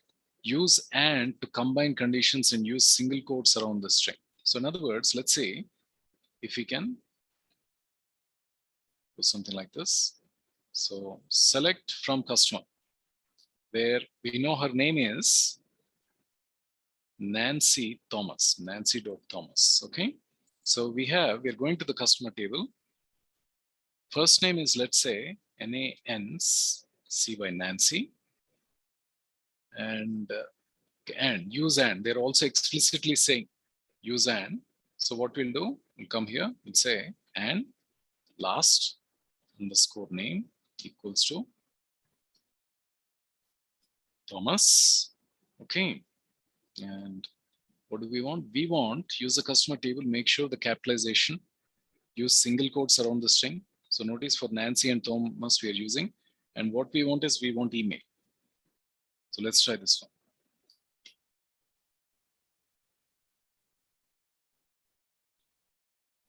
Let's get rid of this.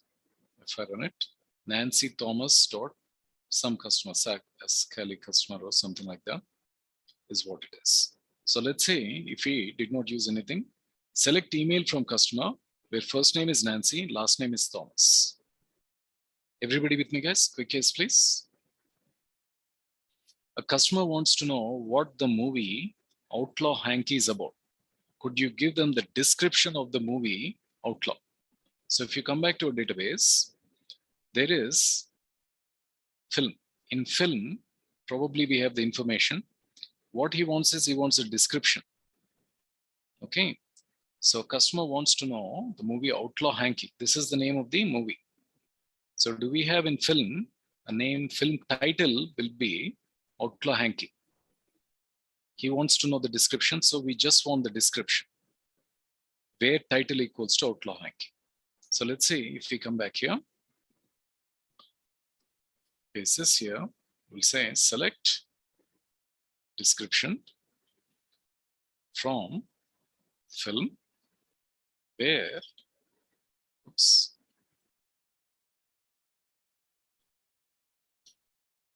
and where title equals to, say, Outlaw, HANKY, I think. So Outlaw Hanky description. Okay, let's try this. Copy this one. Run this one. Run it. So there it is. A thoughtful story of an astronaut and a composer who must conquer a dog in the Sahara Desert. That is description. More precisely, we're getting it correctly. We're using select from and where. How to use the select from and where is what we are trying to understand. Quick yes, please. Okay, use the film table. We are giving a hint here. You make sure the capitalization uses single quotes. So single quotes in Outlaw underscore Hanky. A customer is late on their movie return and we have mailed them a letter to their address at 259 iPod Drive. So this time we have the address. We should also call them on the phone to let them know. This guy took a DVD, he did not return it, so we want to call them. We have his address. Can you get the phone number? So we need to get the phone number based on the address, guys, okay? So if you come back to a database, the customer is here. Probably in the customer table. Here is the address ID. And let's say customer ID first name. What we want is his phone number. Let's see if we have customer ID, but notice his phone number is not there. And we have his email, we have first name, last name, it's the address ID. We are trying to get his phone number. So what is the other thing where we may be able to get? So from here, we have address ID, and there is also, notice, an address table where in the address base. So first we need to get the address ID from this table customer. Then we need to get the use that address ID and get the phone from here. Let's see what is the hint we have. Can you get the phone number is what they're asking. This is what they want. Use the address table, make sure the capitalization, spelling, use the single quotes is what they are saying. So, okay. So let's see what's happening here.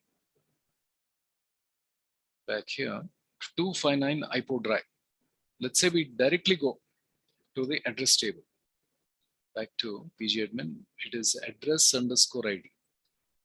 Address table. Let's go to the address table. Say basis select from address table, and let's say We want the phone. So we just found the phone. What we have, address is 259 ITOH. Let's make sure we have it correct. Let's try. Right. So let's say if we do something like this, will it work?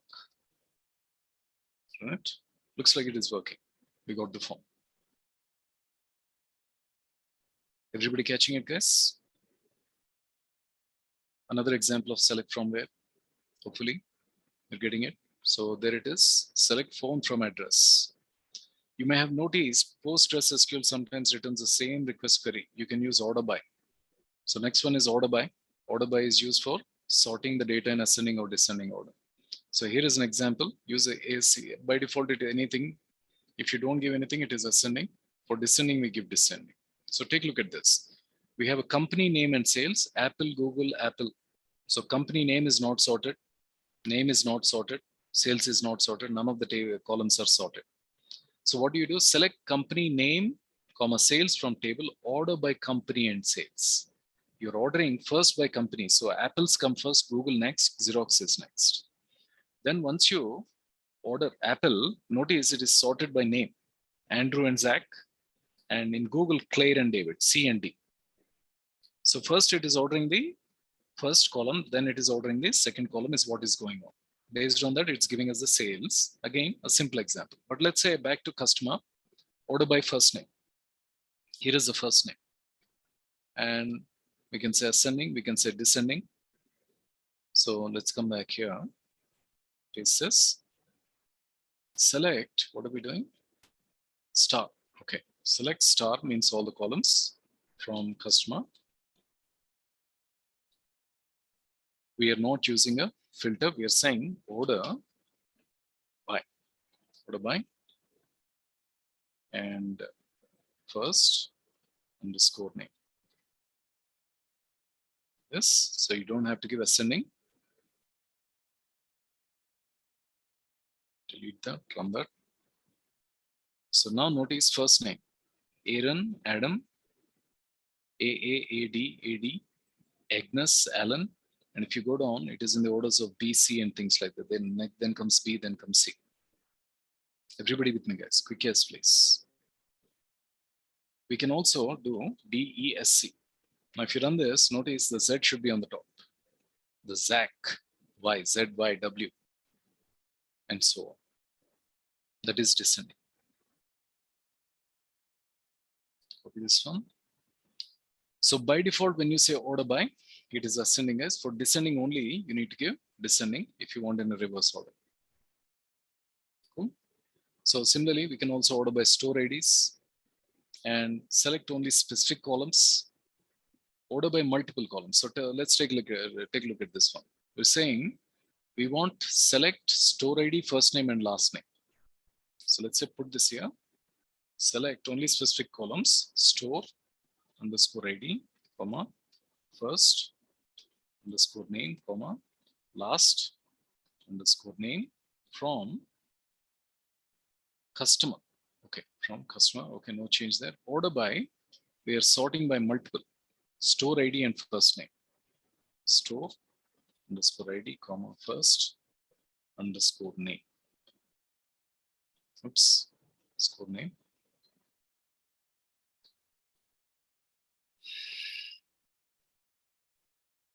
Let's run it. So notice store ID is 11. In this store, these are all Adam, Alan, Alice. These are all the customers who are generally coming. And if you scroll down, say store ID 2, that's it. We just have store ID 1 and 2. So if you say DSC, now store ID 2s will be on the top. I'm sorry, store ID 1, we are sorting first name descending. So what it is doing is store ID is 1, first it is sorting, but the first name descending is taking here. For the store ID 1 ZW, it's going in the reverse order. If you don't give descending here, say run this one, Notice for store ID 1, ABCD is going in that order. Catching it, guys? Quick yes, please. Okay, so again, we are not using where. Order by is used for sorting the data. Again, you can store multiple of them in ascending or descending order. So let's say back here, we want to store ID descending, DESC, first name in ascending order. So also from this one, you can sort in whatever order you like. So run this one. So now store IDs are starting with 2s, they go down, and the first names are in ascending order.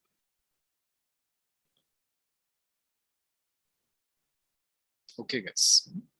So let's see first name. Okay, next to the limit. Limit is like the head and the tail, or the top view and the top, so on. So here is, let's say, limit 5. In other words, let's say come back here. If we say, put this here, we don't need order by. We can say select star from customer and say limit 5. This is like the top 5. This is like the head of 5 in Python data frame. Let's run it. Top 5. You can increase that to 50. And let's say 10 or 50. As simple as that, guys. Limit is you're just getting the top 10 rows of top 20 rows and things like that. Quick yes, please. So it's acting like a head is what you can think. You can also put the conditions you want, where amount is not equal to 0, order by payment. So where is the filter? You're sorting it and then you're getting the top 5. Okay, so again, I will leave that. We want to reward our first 10 paying customers. What are the customer IDs of the first customers who created a payment is what we are asking. So these are the customer IDs. What did they do? They are the first 10 customers who paid us. So in other words, we only want the first 10 customers. There might be hundreds and thousands of customers. We are interested in the top 10. That's where the limit can come to our rescue. Okay, so use the payment table. You will need to use the order by. Remember the ascending and the descending, and we're also using a limit. So let's say, come here. We'll use the payment table, P-A-Y-M-E-N-T. Select star from payment. We'll say, what is this? We want to order by. You will need to use the order by. Remember, you need to also use, since we are interested in 10, we'll say, so if we say select star from payment limit 10, we'll get the top 10. But what we want is, we want, come here, the first 10 customers. So what we should do is, we have a column called payment date. They're the guys who made the first 10 payments. That means if we say order by payment underscore date, and then get the top 10. So we're using from, we're using order by, we're using limit. And let's see if that does it. These are going to be 10 rows affected. Say, copy this. If we come back here, we use the payment table, we use the order by and limit. And did we use ascending? We don't need to use ascending because by default it is ascending. So let's see, that is what that is. Order by payment, ascending. You can also use ascending, SC. Even if you don't use ascending, it will be in a ascending order. So notice 2007, 214, 21, 21, 59. And this one is 2000, 214, 214, okay, all these payments are the same day. 21, 29, 21, 23. So in the minutes are increasing. 29, 41, 44, and so on, 45, and so on. Everybody catching that, guys? Quick yes, please.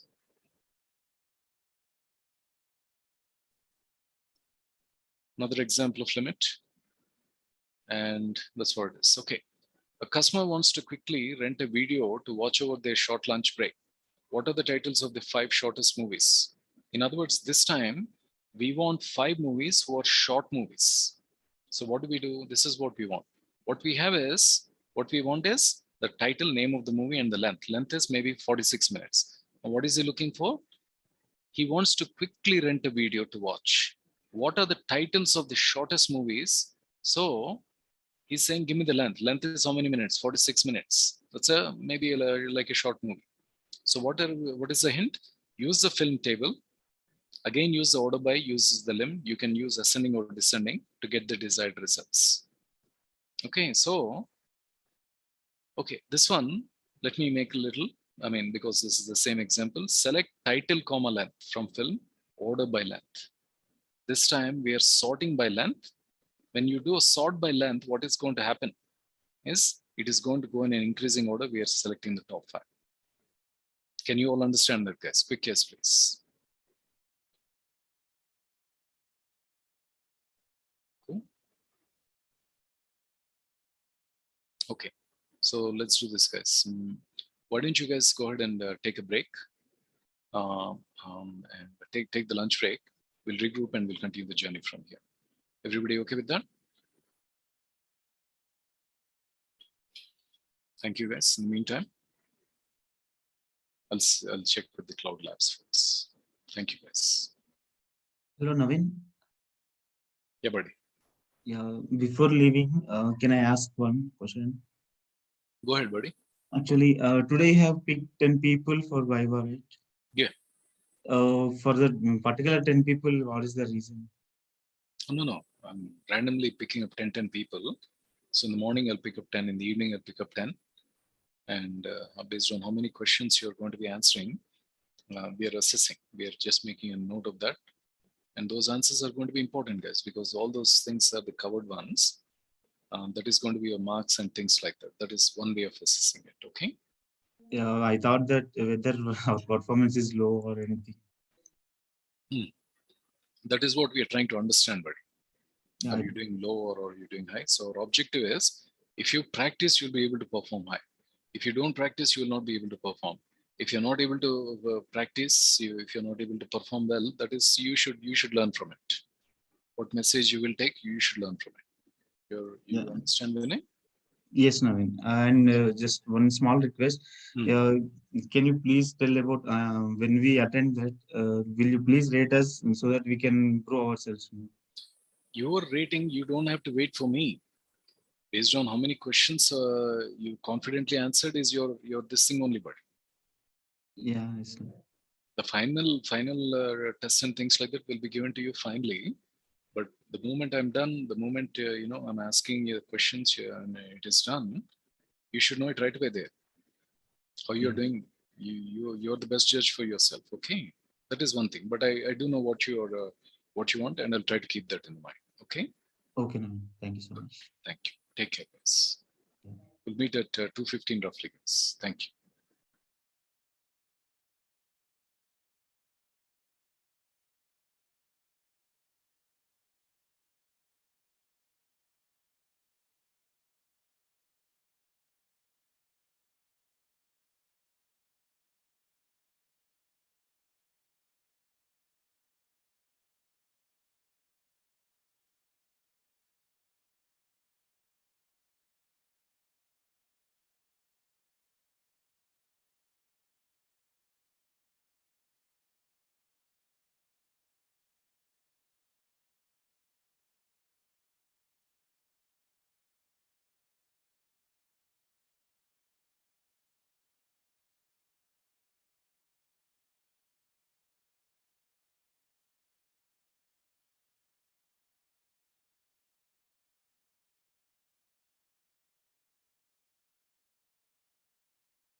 Hey guys, can you hear me, guys? Could you please type in the chat window? Thank you, Revati. Thank you, Prasha. So let's get started, guys. So let us see, gentlemen, ladies, before we proceed, can you tell me what does this length mean here? What is the meaning of length here?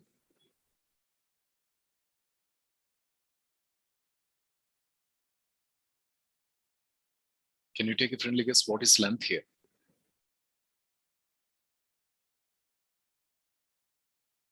It is as simple as that. It is name, column name.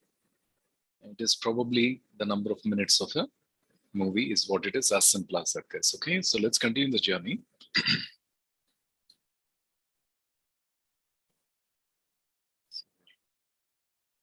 Here. It's PG admin. Maybe. Okay. Stop. Select title, length by 5. Okay. If the previous customer can watch movie that is 50 minutes or less in runtime, how many options does she have is a question, guys. Now take a look at this. If we scroll back, okay, what we found was a customer wants to quickly rent a video to watch over their short lunch break. There's a guy who's at home, he came for a lunch break. He wants to watch a video or a movie, which is a short movie. So first they asked us, what are the titles of the 5 shortest movies? Download. Oh, okay. I'll show it to you in one moment, Lavanya. So now, what are they? For that, what we have done is we have sorted by length. We did an order by length. So all the first ones are the ones which have the smallest length is what it is. So that is order by length limit 5 is giving the top 5. So these are the, now they are asking us if the previous customer can watch any movie that is 50 minutes or less in runtime, how many options does she have? Which means indirectly they're asking how many movies are less than 50 minutes is what they're asking. So expected result is 37. Oops. Okay. So we need to, based on the length column. So let's say come here.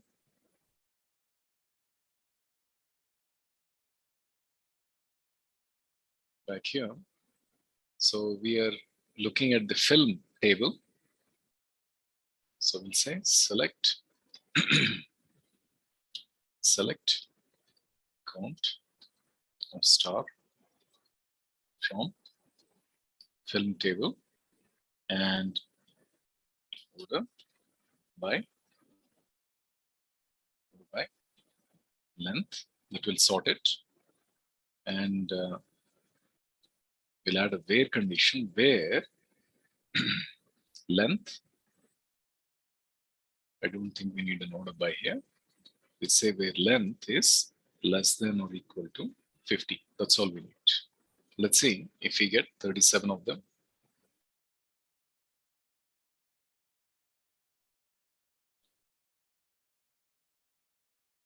Fine. There is 37 movies. Now, everybody with me so far, quick yes, please. We did a count here. It's a built-in function. Here we're using the where condition of where filter. Where as a filter, the filter is length is less than or equal to 50. Now, back to Lavanya's. If you have downloaded the thing, what you need to do,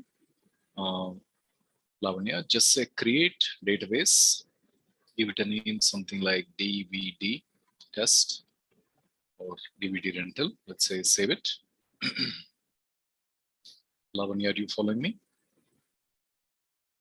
So it's DVD rental.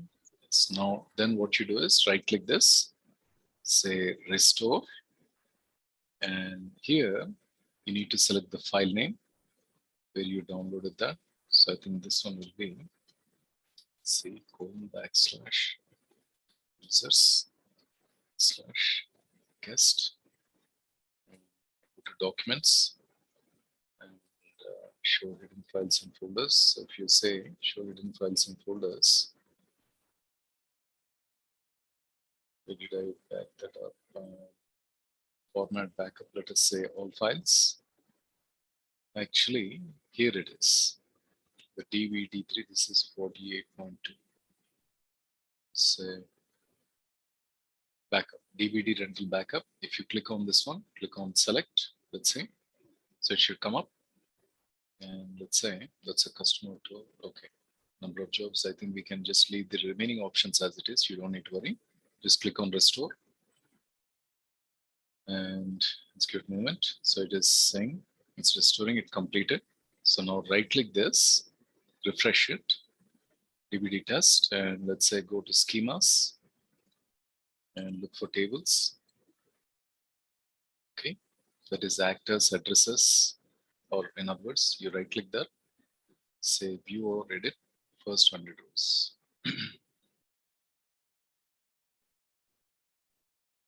Okay, so this where you may get confused is DVD. So here, let's click on this one.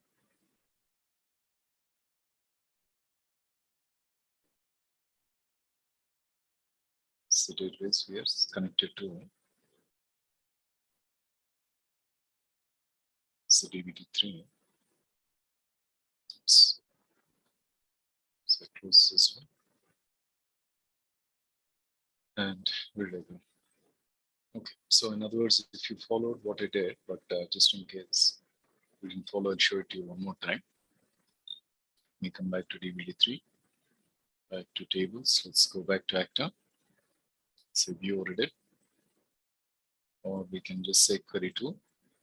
When you say query tool, at this point, DVD3 selected. If you're observing, there are multiple databases. It is automatically selecting the database and it is pointing to that, guys. That's what is happening. So I'll come back and revisit that one more time. So if you come back here, how many of them are less than 57? Well, that is what is length is less than or equal to 50. Move to the next one. The next one is the between operator, between and and. We can also check values which are greater than and less than or equal to, and things like that. Then we can also say between, not between also we can say. These are the examples we'll see. And the same things. We can also use an operator called in. So take a look at this. The between operator can also be used with dates. Note that you need to, let's say, format dates in the ISO. In other words, you need to cast it to a data type. So you can say something like between 2007 and 1 and 2, between January and February. I want all the movies which were released. It's an example of that. So when using between operator with dates, that also include the timestamp, pay careful attention using the between comparison operators due to the fact that a date time starts at 00. So we'll try to understand that, guys, okay? So here is the top two. We go to the payment, we're saying, so notice the payment date and time. Lavanya, were you able to restore it? Can you just let me know?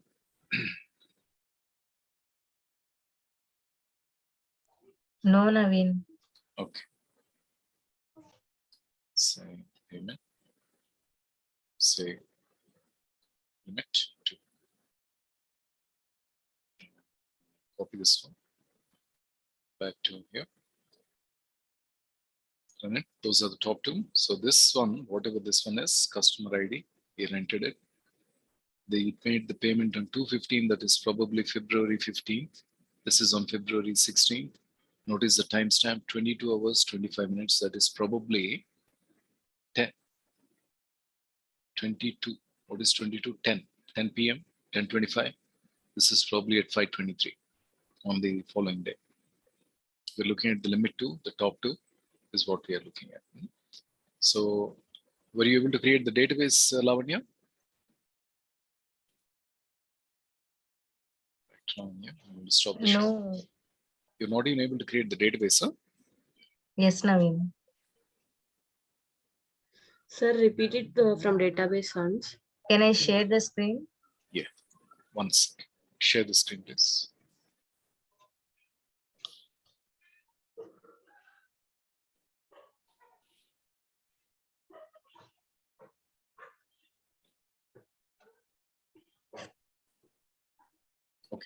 So now DVD test, you created the database, kada? Yes. Right click that. Say restore.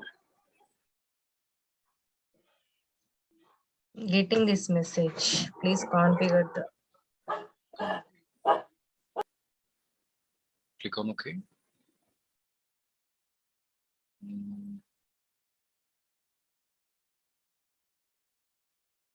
Did you just create the DVD test? Yes, Naveen. Try it one more time. Okay.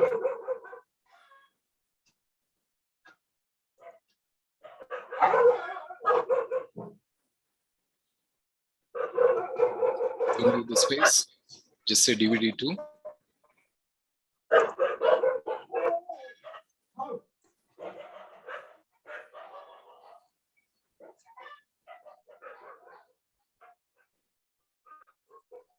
Say restore.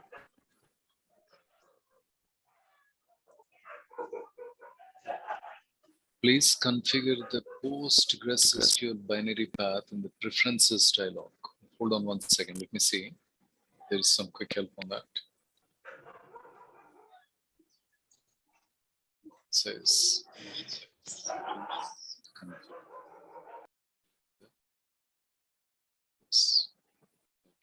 oh, you close that up. Bring up that error message again. Restore again.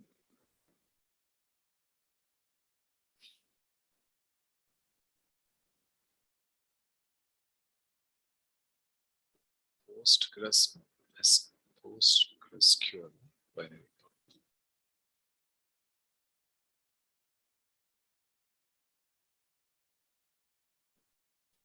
PostgreSQL binary. Preferences.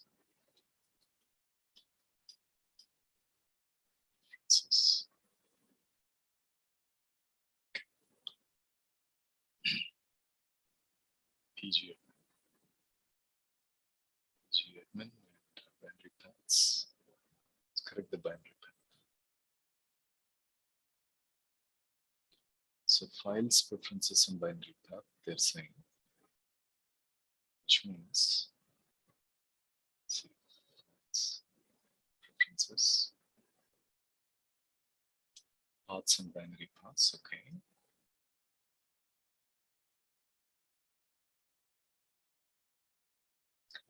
Click write database : restore.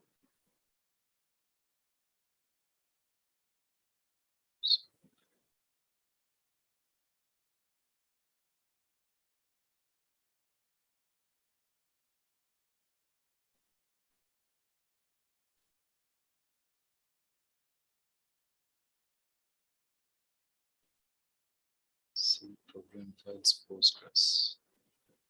Path to the binary utilities. See program files. Looks like the binary path is pointing to binary directly. So let's say, copy this one. Let's go to your C drive and go to your program. No, this is my installed in progress SQL.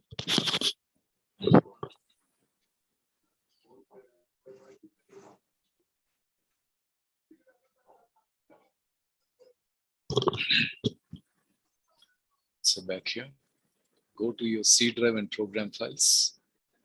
Okay. So PC, C drive. Postgres SQL for me is outside. It's there in 11. See where is that? Slash, we just need to go. See where are you? Share your computer. Don't just share one screen and not even see your window drive.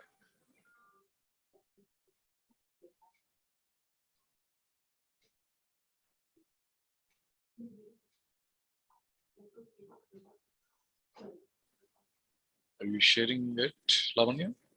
Yes, Naveen.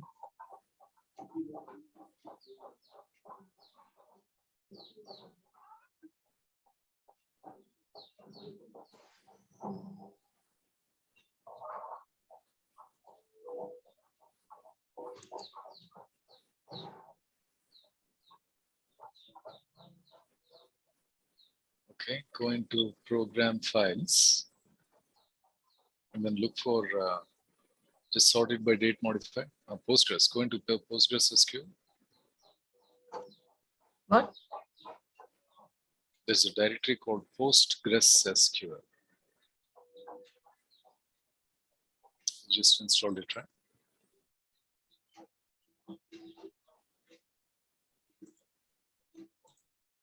Oops. PostgreSQL. Go back to program files. Yeah, there is a PostgreSQL, right? Folder. I think it's installed in user.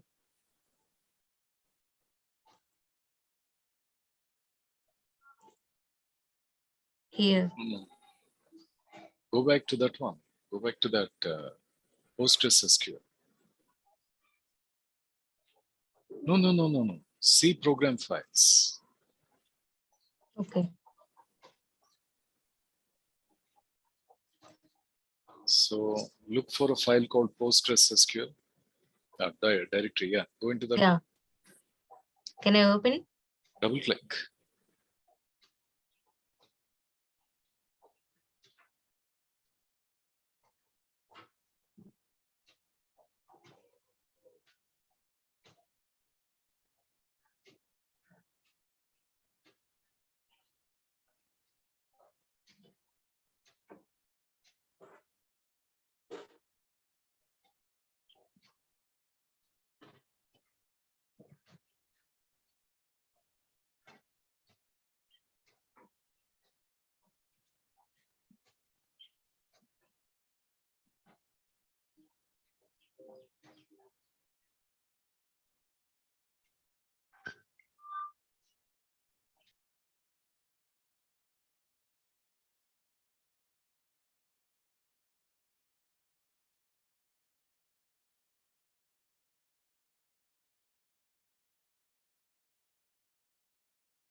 Hello, Naveen.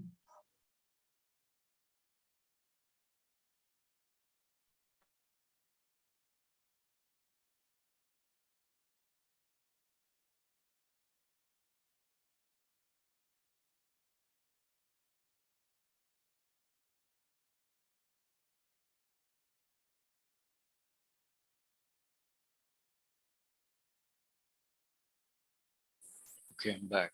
Can you make me the host, guys? One of you? Yes, Let's see Naveen. this. Okay, thank you. I had power cut. Are you sharing it?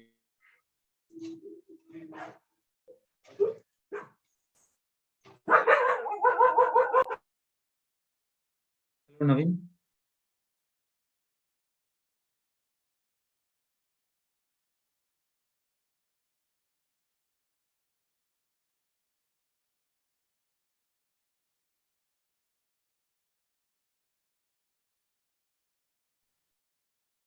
Hello, Naveen.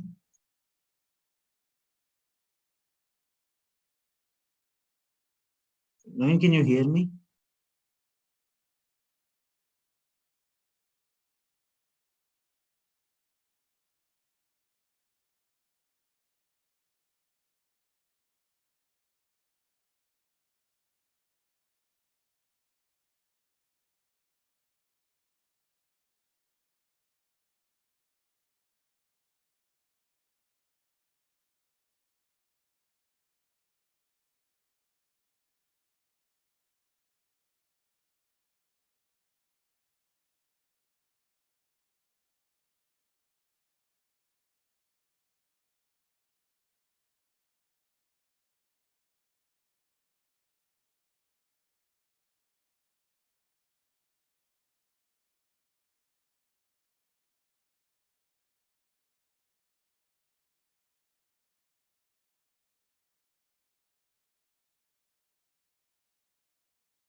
Okay, I'm back again. Looks like some power cuts are going at my end, guys. Sorry about that.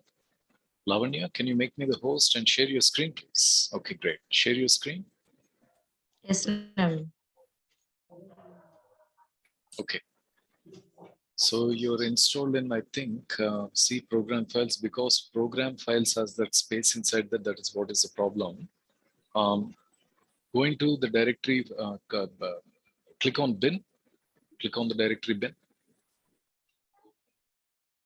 Okay, now copy this path, which is on that Windows address bar. Copy that path. Okay. And now go to pgadmin. Yeah, pgadmin. And now go to DVD tool, right click that. Sorry, go into file. On the top, you see a file menu, preferences. Then go into scroll down and look for something called paths and binary paths in the below. There's something called paths. I see. You have to get out of this one.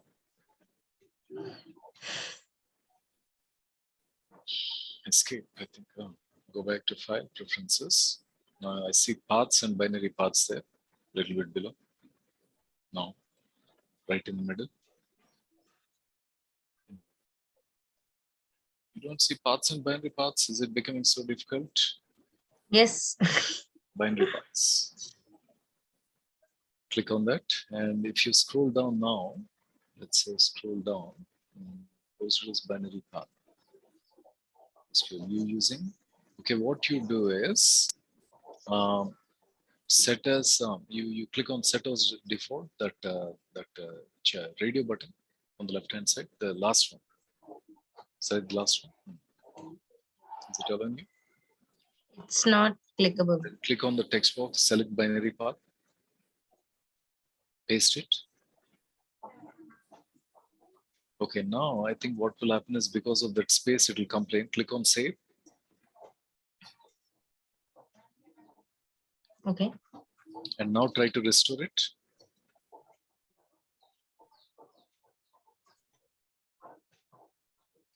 Where you downloaded that file, in the file name, not there. Not there. File name, yeah. Oops, what's happening? Click somewhere else and then again click on file name. Yeah. Or you can click on the three dots there. That will take you where you have that DVD. Okay, downloads. And DVD rental underscore BKP. Can I select it? Yeah. And now say restore.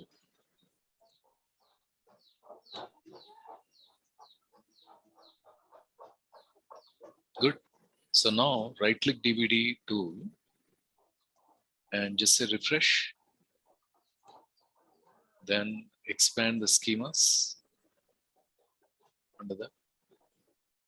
And now expand the tables.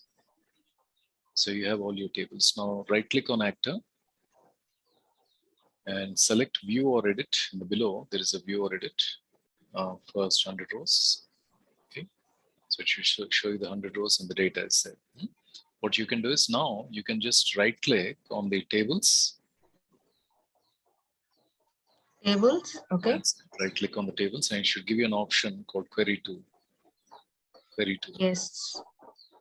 In this query tool, you can type in step by step whatever we have been typing and things like that. Okay. Okay, Naveen. Good. Thank you. Thank you, Lavanya. Thank you. So let's see. I'm going to share my screen again. Okay, so basically we needed to give it we need to tell that Postgres is installed here is what we needed to tell, guys. So close this one, cancel this one. Okay, back to a little bit of action. Where is Postgres? Sql. Okay, length is greater than or less than equal to 50. Okay, The next one, the between, is what we were looking at. Let's see if I still have it up. Limit from payment to. So now, amount between 8 and 9, guys. Okay, so kind of starting with something. Amount is a numerical data here. And we are saying 8 and 9, so we want all the values as simple as that. So let's say come back here. Copy this one. Select star from, what are we saying? Where amount. So now where is what we use. Amount for filtering, amount between. Between, where amount between. So let's say, we put it in another one, 8 and 9. That should give us, that's filtering more precisely. So let's say, let's run it. Between 8 and 9, and if we now go back here, 8.99, 9.99, and so on. So we got a bunch of them here. Somewhere here, it gives us total records retrieved. Let's say we can also go to messages here. It says 439 rows is what is effective means it returned. Explain is an explain path and things like that. We don't need that. Notifications, again, we don't need that. Data output, just to understand how many rows are returned, we can go to messages, guys. So that is between. Between is acting like between is one way to think of it. Everybody okay with that? Quick yes, please.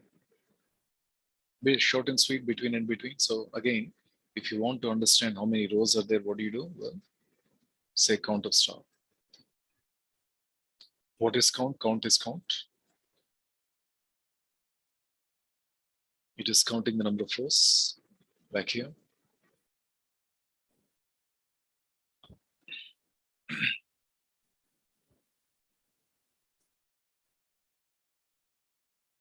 Okay.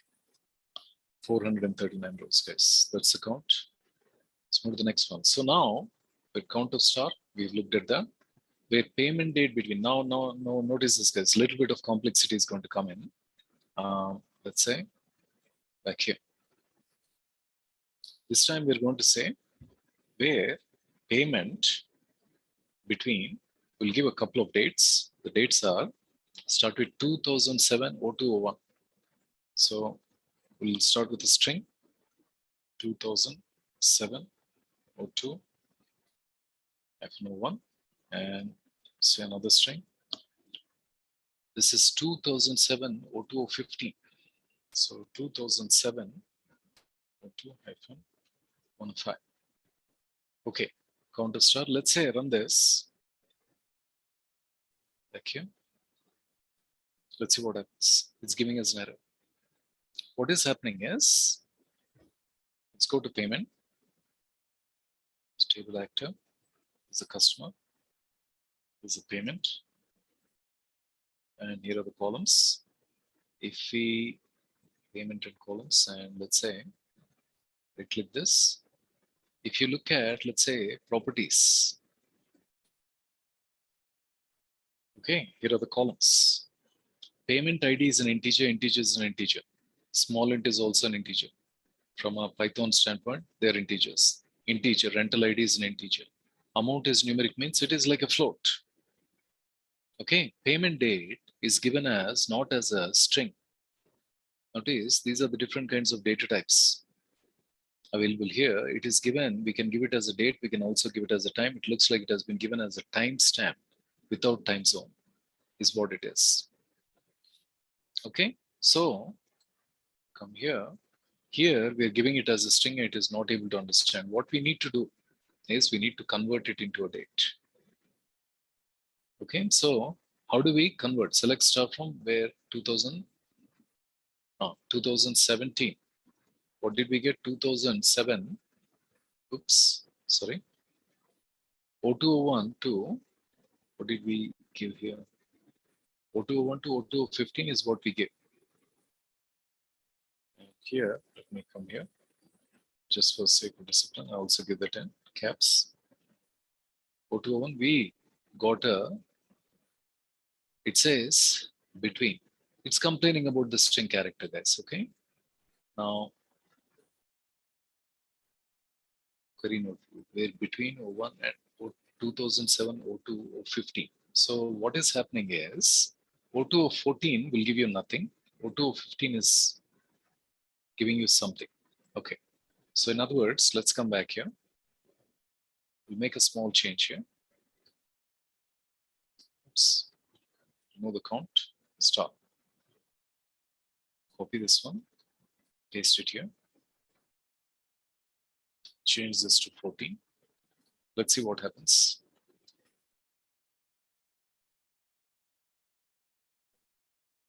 Oh, sorry. Payment underscore date. Good. Thank you, Shabas. Underscore date. That's the reason it was giving. So if we run one more time, let's start with between these two. So between anonymous. So it's actually not giving very meaningful error message. That's why I did not understand. So now run it. We got, looks like 27 rows is what it is, what we got. 27 rows affected is what is being returned. But we'll make a small change. We'll change this to 14. We'll try to run that. We're not getting anything. Okay. And change that back to 15. Let's run that. What is happening is, notice everything is 200702 14, 214, 214. But when we said 214 by default, what was happening is, it is looking, I think more precisely, it is looking up to 214 0000. And here everything is greater than that one. One moment.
Okay, sorry about that, guys.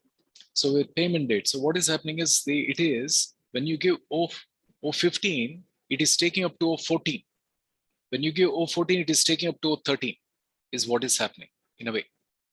That is why when we give O14, we are not getting nothing. So if you say 14, you run it, we don't get anything. But let's say we say, if O14 we don't get, we will probably not get anything for O13 also. But if you give 15, you'll get it.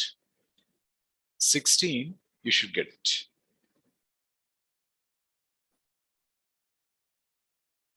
$15 and 16. Okay, so up to 14 is what it is doing, guys. So that is where time column is coming up. So let's see what we can do here. In certain cases, you want to check for multiple possible values. For example, if a user's name shows up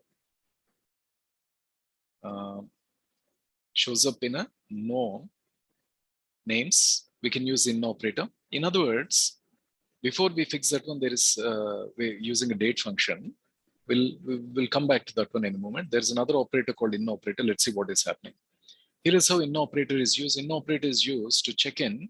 It's like doing a control F or a control search, just like the in operator in Python. We use a in operator in Python also we used it. So notice, select color from table, where color in red, blue, and green. What is red, blue, and green? It's like the group of colors. We want to check if a color is there. So what is in doing? In do is doing a search or a control F for a find. Okay. We can also do not in. And back to payment. These are the top two records in payment. These are the distinct amounts in payment. What are the distinct amounts? Some people are paying 7.99 and some people are paying 1.99. So let's say, come back here, paste this here. What are we saying? From payment limit to distinct, select distinct of amount. Say distinct of amount from payment. Okay. Oh, we're just giving limit to. We'll say limit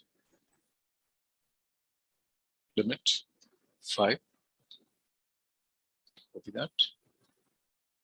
Back here. Run it. So these are some people are paying 1.99. The highest one or the most expensive one is probably the latest release DVDs. They're probably 10.99 and so on. What are we doing? Distinct amounts. This is a pricing strategy. For very old movies, they're charging 1.99.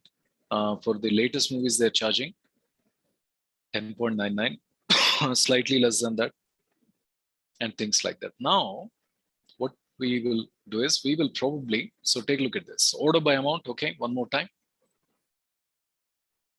We'll introduce order. Come here. Select from payment. We're not limiting it. We're saying order. Order by amount. So that will be in ascending order. So if we come here, say from this one, from this one. So that's in ascending order, 0 to 9 and so on. Looks like we have 19 different kinds of payments going on here. And now back to order by. So select star from payment, order by amount. Okay, or in other words, where payment amount in. Give me all those records or rows where the payment amount in these 3 amount or pricing plans. Okay, so select. We're selecting star from payment. Okay, select star from payment. What are we doing? We're using in a where condition. Where is coming? Where amount in means in is searching. Control F. Here, let's say 0.99, 0.99, 1.98, 1.99. So rather than writing 3, or in other words, let's say, take a look at this, guys. Here's another way to understand. We'll first run this. If you run it, you'll get everything. You're getting 3,301 rows, and if you verify, everything will be in this one. Another way to write this is, paste it here, where amount equals to 0.99. Okay, then copy this one. Say or amount equals to 1.98. Say or amount equals to 1.99. Okay, so now take a look at this. We don't need a bracket now. Say back here. Say run this one. Notice same 3,301 rows up. Instead of writing multiple ORs like that, what is it? We're doing an N. It is checking if amount is any of these things. Back here. Run it. 3,301 rows. Everybody catching it, guys? Quick case, please. Okay. Back here.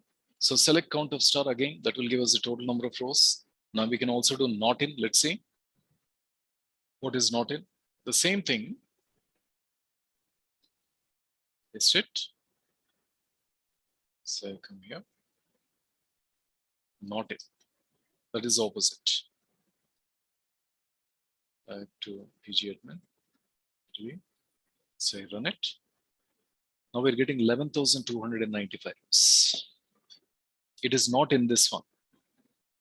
Catching it, guys. So we're able to search a particular thing is there in that one or it is not there. Opposite is what it is not in. Quick yes, please. Okay, now apply this to textual data. Back to, let's say, customer. Select star from customer. What we're saying, where first underscore name in. And now, because it's textual data, comma, 2, comma, 3. So first name, what are we looking for? We're looking for first name in John, Jake, or Julie. Okay. Back here, this one is John. This one is Jake. This one is Julie. So we should get only these 3. Copy this one, back to pgadmin, delete, and let's run it. We have Julie and Jake, but we doesn't, sorry, we have Julie and John, but we don't have anything called Jake. Quick yes, please.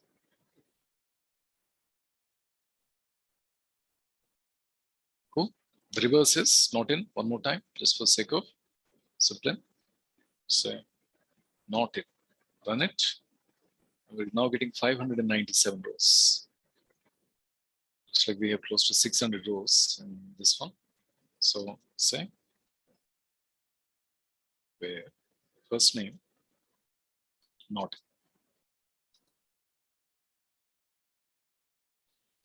Okay, we've already been able to perform comparisons against strings such as where first name equals to John. But what if we want to match against a general pattern? Let's say we want all the emails which are ending with @gmail.com, all the names that begin with an A. In such a case, this is exact match. When we say where first underscore name equals to John, that is an exact match. That is not a pattern or that's not a regular expression match. What do? That's where we use percentage or maybe underscore and we use like operator. Like percent underscore is a combination. So where name like a person. Okay, let's see what it does. So get all Mission Impossible films where title like Mission Impossible underscore is what it says. You can use multiple underscores. Imagine we had the version codes in format version A and things like that. So let's see, we can also combine pattern matching operators to create more complex patterns. So this is what we'll see. Cheryl, Teresa, Sherry. So underscore. If you notice Cheryl, H-E-R. Teresa has H-E-R. This is also Sherry also has H-E-R. So underscore anything on the left hand side, and this one, one or more is what that percent is referring to, is what it is. So there it is. So C is referring to the underscore, and the green part is referring to the percent. It is starting with one letter. That is what the underscore is indicating. Percent can be 2, 3, or 1 or more. Okay, so let's say, take a look at this. Select star from customer. Select star from customer where first name like. Okay, where first name. Instead of that, first to understand that, we'll say first name equals to, let us say, if you say J, just say J, notice you won't get anything. This is an exact match.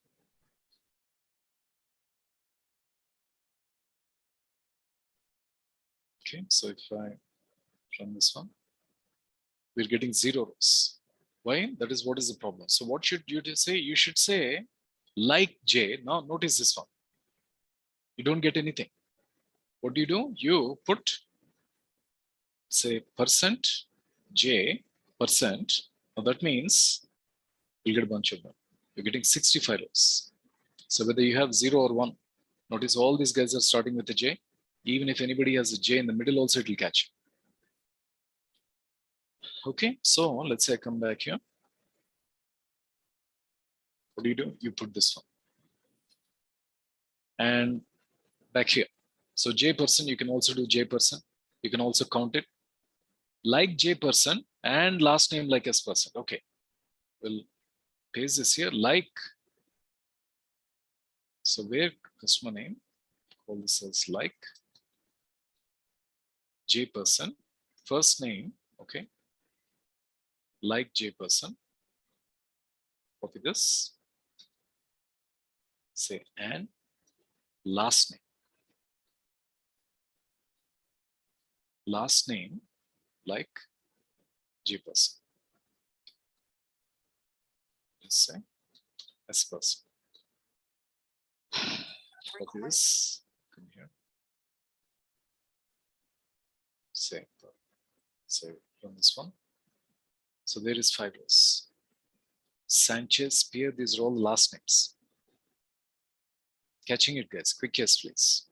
So one more time, couple of filters. We are using like.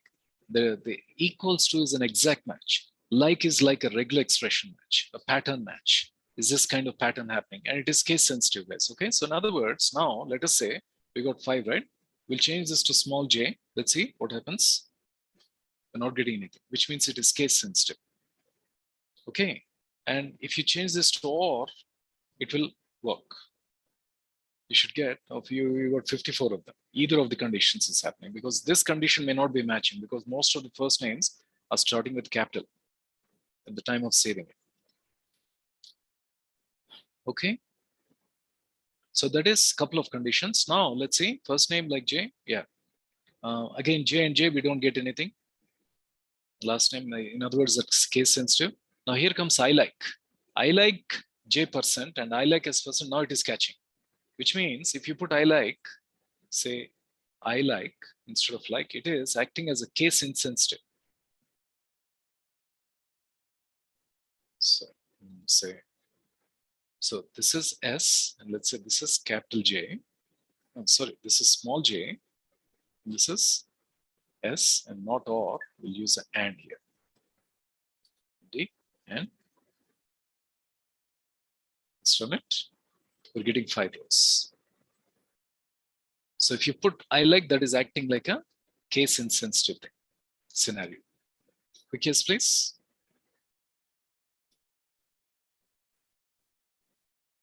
Okay, a little ahead.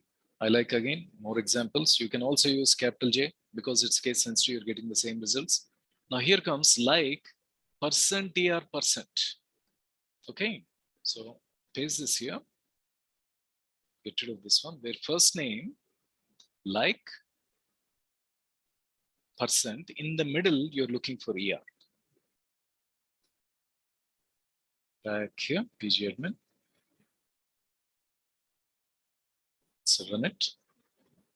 So every first name, notice you'll find an ER, whether it is in the middle, whether it is on the left-hand side, right-hand side, and things like Teresa, Cheryl, Catherine. Quick yes, please. Say next one. Again, HER, okay, we'll add HER, another quick thing. Back here. History. Say HER. This. Let's run it. So now we got only 9 rows. Earlier we got more rows. There is HER, HER, HER, HER, and so on. Let's see what else we have.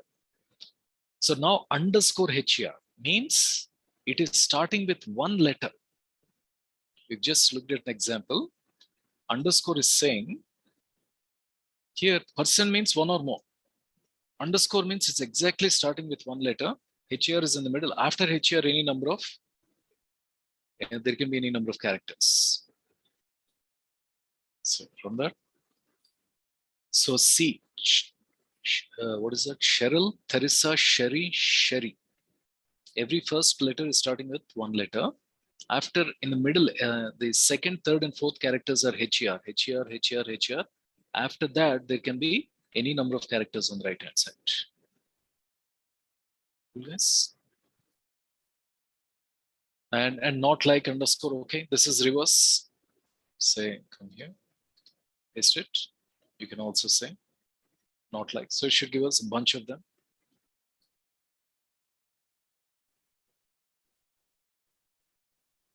So now we're getting 595 of them. They don't have this combination. Is what is happening. 4 of them have these combinations. So except those 4, we are getting everything. Okay, guys. Again, like A%, it is starting with A, Angela, Amy, Anna, and it can have 1 or more. That's what is this one. Cool. Order by last name. So after you get that, you're sorting them by last name. All the last names are ordered and sorted. Okay, guys, these things, I think you can run them and you can just play around and get a feel of it. Fair enough, guys? Quick yes. Okay, now multiple conditions like A% and last name not like B%. Let's deep on there. Okay, last name, let's try that one. First name like A%, say A%, say and last underscore name. What are we saying? Not like, right? Not like. Ideally, based on your requirements, we will put that. I think we're saying B%. Say B. Percent is acting like a wildcard. The star is another way to think of it. To admin. From that. We're getting 39. So all the first names are starting with A, but last names except B, everything we're getting. You can also say order by last underscore name. Let's on that. So Austin, after A, the last names are jumping to C, the B's are not there. Quick yes, please. That's what it is.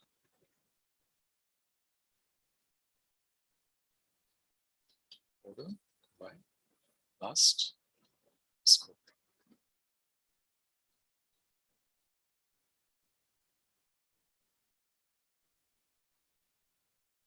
Okay. How many payment transactions were greater than $5 is what we need to find out from our payment. So what that means is we need to use a payment table. We need to use a count and where along with some comparison operators. Okay, we can write that, but for sake of discipline, I'll proceed here because we looked at a bunch of them. So select count of amount is giving how many rows are there? What is the condition which are greater than 5? Catching it, guys. Everybody with me? Quick yes, please. This again, I will leave this for you to practice, but I'm just quickly. Count is a function. Count of something is giving the number of rows. Slightly deep one, but I'll give it for you to practice and give a little bit of thought, come across a little bit of complexity there. How many actors have a first name that start with letter P? So the first letter is P.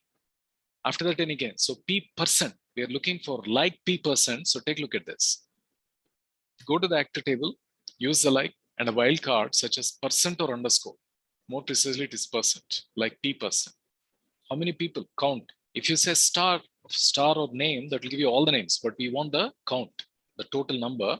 That's why we're using count and we're putting a P star. Quick yes, please.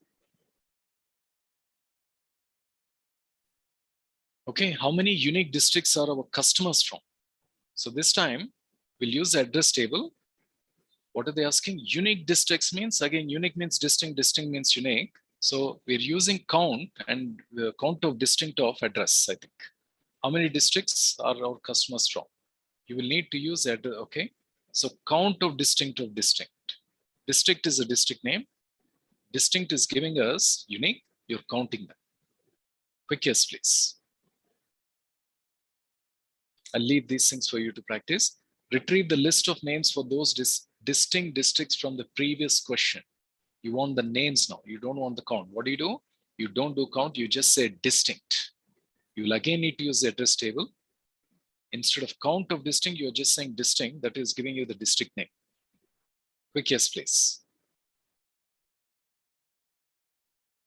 How many films have a rating of R and a replacement cost between $5 and $15?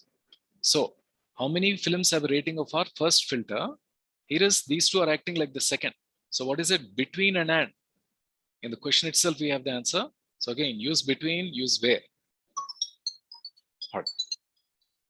Sorry.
Okay, sorry about that, guys. So if you don't use a count, we are getting all the rows, all the columns. When we are using a count, we are saying how many films, what is the count of the films? Everybody catching that, guys? Quick yes, please. What is replacement underscore cost here?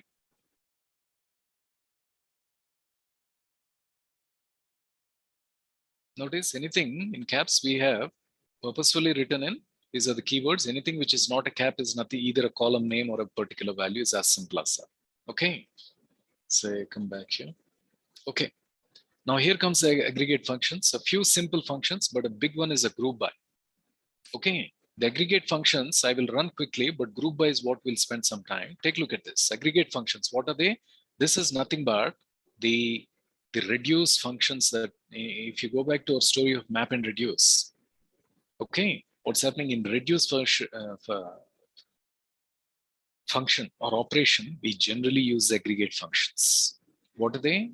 Average. What is average? Average gives you average. What is count? We have already looked at it. It's count giving us count. Max gives maximum. Min is minimum. Sum is sum. Everybody with me? Quickest, please. So now I won't run them, but take a look at this. Select and having. In other words, average returns a floating point, and there's another function called round. We also have count. So select star from film will give us all the rows. If he says select minimum of replacement cost, I'm going to skip these aggregation functions running, guys, because it is simple. We will run them in the next exercise with group by. So select min is selecting in that particular column, it is selecting the minimum. Quick yes, please. It is selecting only replacement column. Min is selecting the minimum value. Max is going to select the maximum. Okay. You cannot use two of them. Max of replacement cost film ID like that. Here, we are not getting one column. When you say film ID, you're going to get a column of values. Whereas when you say max of replacement, you're only going to get one. You cannot use both. Why? We'll try to understand that. It's a slightly deep one. But what do? You can get max of that and min of this. Here's the maximum replacement cost. Here is the minimum replacement cost. You can use like that. When you use aggregation functions, aggregation means we take a group of values, we come out with a final value from multiple rows or records. We're getting one value. Many to one is also what it is referred as. Okay, count we've already seen. Count of film ID, same. Average is as a function sounds, it's average value. Okay, so in other words, here it is giving us multiple decimals. We can do a round. Round is rounding it. So the original value is 19.8. So it's picking up 19, truncating the decimals after 2 decimals. Everybody okay with these functions, guys? Quick yes, please. I think we've looked at average. We looked at round also. Some of these functions in data frames. And if we have not looked at also, it's pretty straightforward, guys. Okay. So if you give 3, it's selecting 3 decimals, as simple as that. Sum is sum. It's taking the replacement cost, adding up all the values. Semicolon, again, it's just an end of a statement. It is not a compulsory, but if you want, you can put it. Otherwise, also it's okay. Just like the plt.show. Okay, now this is where a little bit of complexity comes in, which is group by. Group by allows us to aggregate columns per some category. So we'll look at all these things. Take a look at this. We have few categories and values. Notice 2 A's, 2 B's, and 2 C's with different values.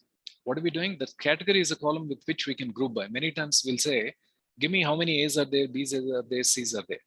So what is that? That's where we are grouping by. Okay, so what do? Imagine we are separating all the A's, B's, and C's. What is it? That is group by. Go back to map reduce. What is happening? The shuffle. What is happening in the shuffle? There's a college intern. He's doing the transferring group. So what is happening? The transferring, then he's grouping. At the time of grouping, he's separating all the A's, B's, and C's. Everybody able to recall? Quick yes, please. Okay, now take a look at this. A's, what is happening? We're doing a sum. So it's like after you did a map, okay, A4, A10, A15, what is happening in reduce? Reduce is where these two are getting summed up. So this is like book 1, book 2, book 2, book 3, book 3. They're getting summed up, they're reduced. In reduce, you can use sum. That's what we used earlier. But instead of sum, you can use average, you can use minimum, you can use maximum, whatever you like. So what do? The syntax is select the column, the parent column, category column, Aggregate. What is aggregate? Aggregate is any of these functions, min, mean, max, average, and things like that. And you say group by category. So this is an additional thing, the big one. So take a look at this. Select category column aggregate from table. This is a filter where column is not equal to A and group by that column. Except A, I want all the groups and their minimum values or maximum values. Okay, the same thing, category, that is a column name. This is the aggregation function. So select company and division. What is this one? We have multiple columns. Company and division, sum of sales. Sum is aggregation. Base statements are used for filtering.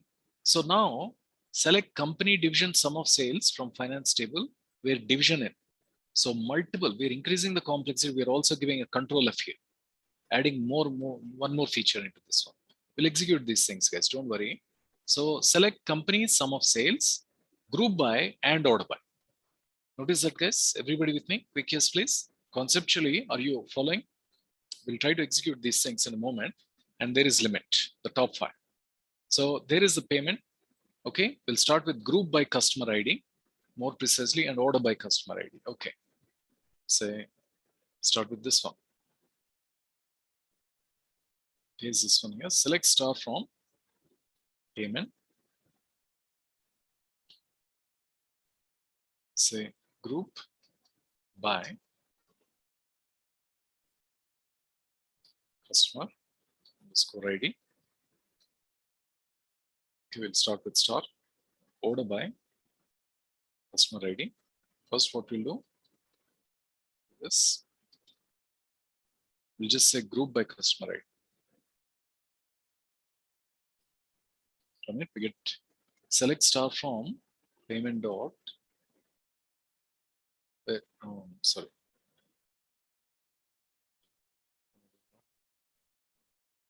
Select customer ID, right? Oh, sorry, customer underscore ID. Let me try that one, copy that. Because I have given star, I have not given the group by column. I think it is complaining, but let's see. There it is. When you're saying group by, it is expecting you to specifically specify that column in the select. Otherwise, it is not working. That's something to be kept in mind. Okay, for the sake of reference, I'll just put this here and say star, say hash, this will not work. Okay, and what is it saying? In other words, when you group by something, it is explicitly saying you select it. Otherwise, it's not able to group it. And at a slightly code level, what it is doing is it is expecting you to select it so that it can separate them into separate things. That is why it is giving you that one.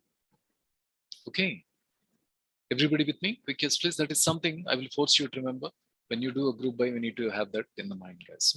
So now, extended customer ID, comma, sum of amount. So let's say, take a look at this.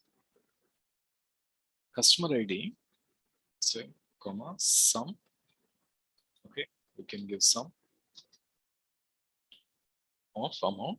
So how much each customer paid us is what that will translate to. So run this. So this customer ID has paid $80. This guy paid $137 and so on, dollars, rupees, whatever it is. What is group by? Oh, I just repeated it. Lavanya, what were you doing? Okay. So we quickly go here. Here's an example. This is the data we have. What is group by doing? It's come here. It is separating. All the A's are separated. All the B's are separated. That is exactly what group by is doing. After this separation, what is happening is it is performing the aggregate function. The aggregate function can be anything. Sum, min, mean, max, average, or whatever that is. Catching it, Lavanya. So here, the column category or all the A's, B's are our customer IDs. When you say group by customer IDs, first it is separating, similar to a map reduce.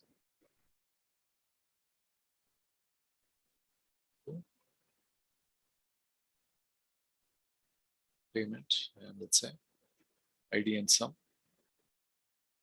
So order by sum of amount is the next one. Now order by, This next one means we are sorting it. We have done group by customer ID. The amounts that we are looking at here, notice they're in random order. They're not either increasing or decreasing. So what you do, come here, do that.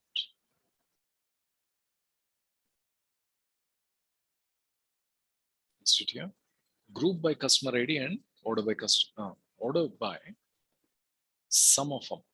So you're grouping by, but you're doing sum of amount. You have to order by sum of amount again separately. That's something. Let's back here. Let's run it. So now it's in ascending order. Okay, you say, let's say DESC. That will give you descending order, whoever these customers are. So if you take a look at the top 3 or maybe the top 5, these are the highest paying. These are the most profitable customers because they are paying a lot of money. That is where we're making a lot of money from.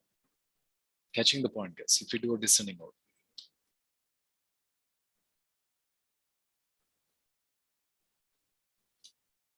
Lavanya, are you catching it?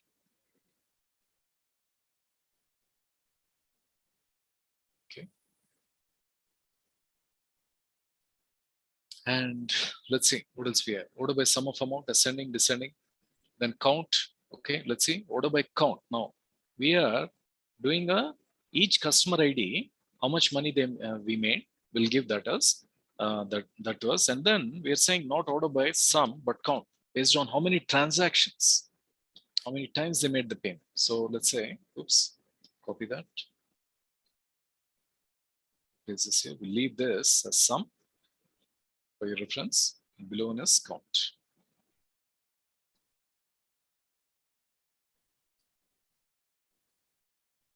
So I can just modify this to count of amount.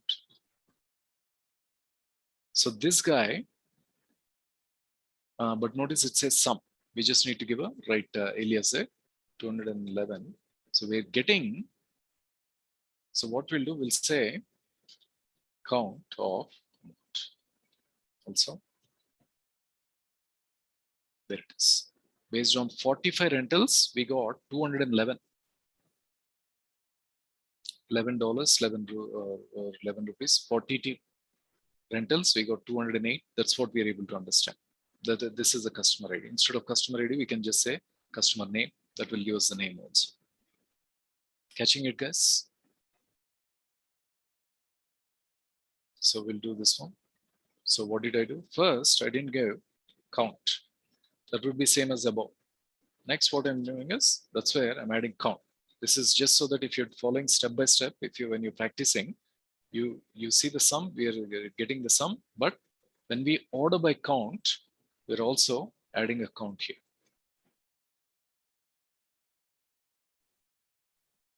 Catching it, guys? Quick yes, please.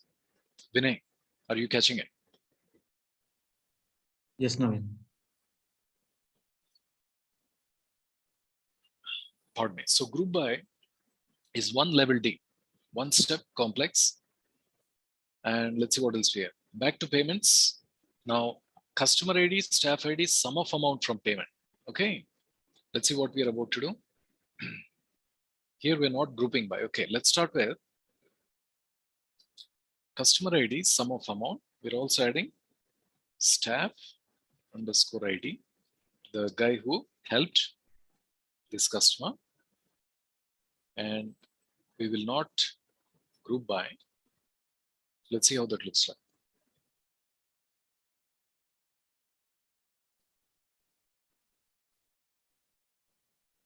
Paste it, let's run it.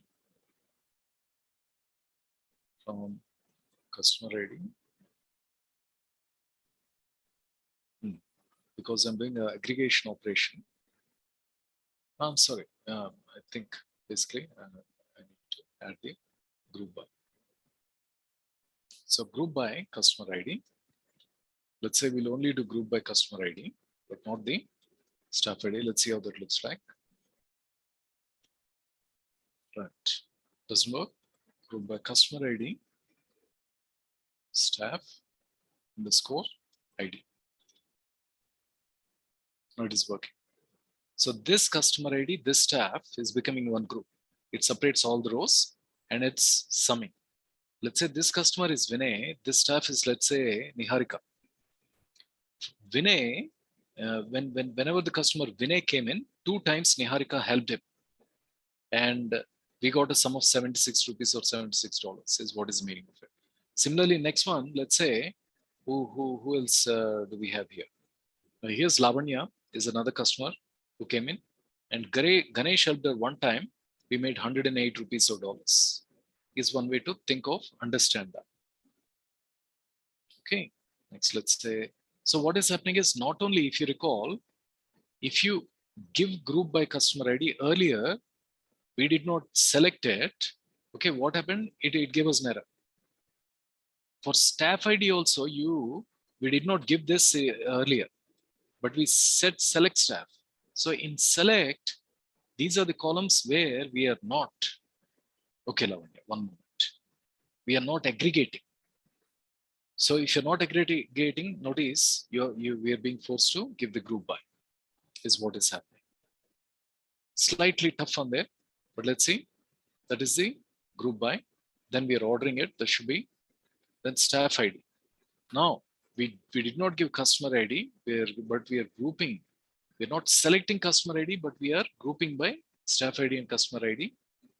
And so in other words, I think that will give us an error. That's what we'll try. And order by staff ID. Okay. So what we'll do, okay, 3:45. Let's take a 10-minute break and we will continue the journey, guys. Everybody okay? Sir. Yeah. Just give a quick glance before the end of the session, whatever said in the morning, because we are I'm not here.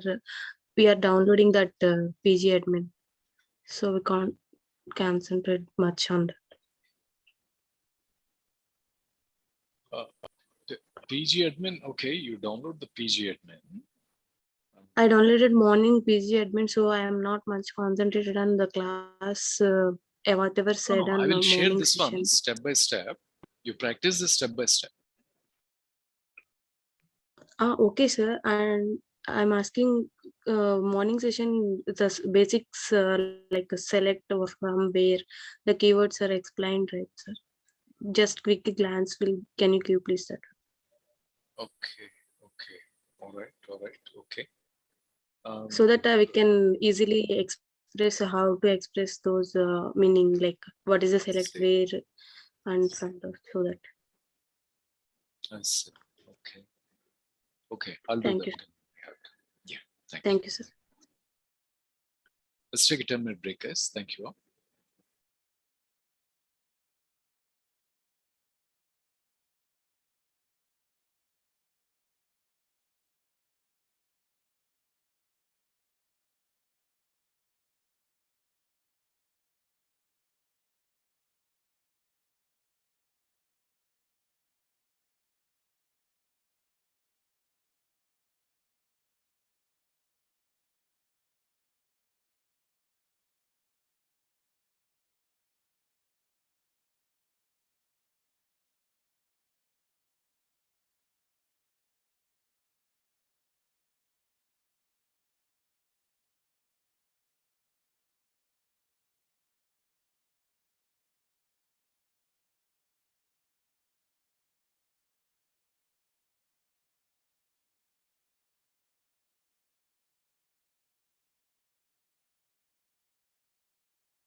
Give me a quick yes if you're back, guys. Okay.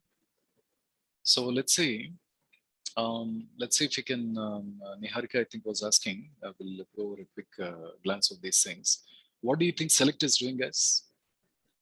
Can any one of you give me an answer?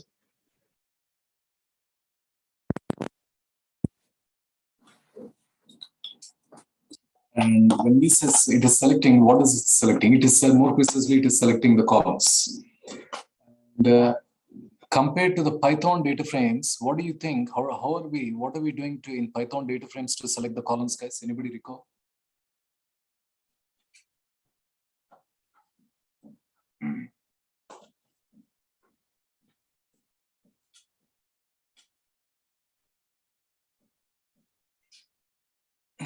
Pardon me. We're indexing good answer. So in other words, let's say, come back here.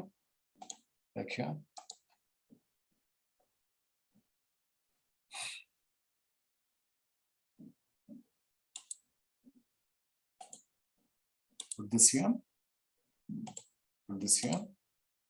and let's say.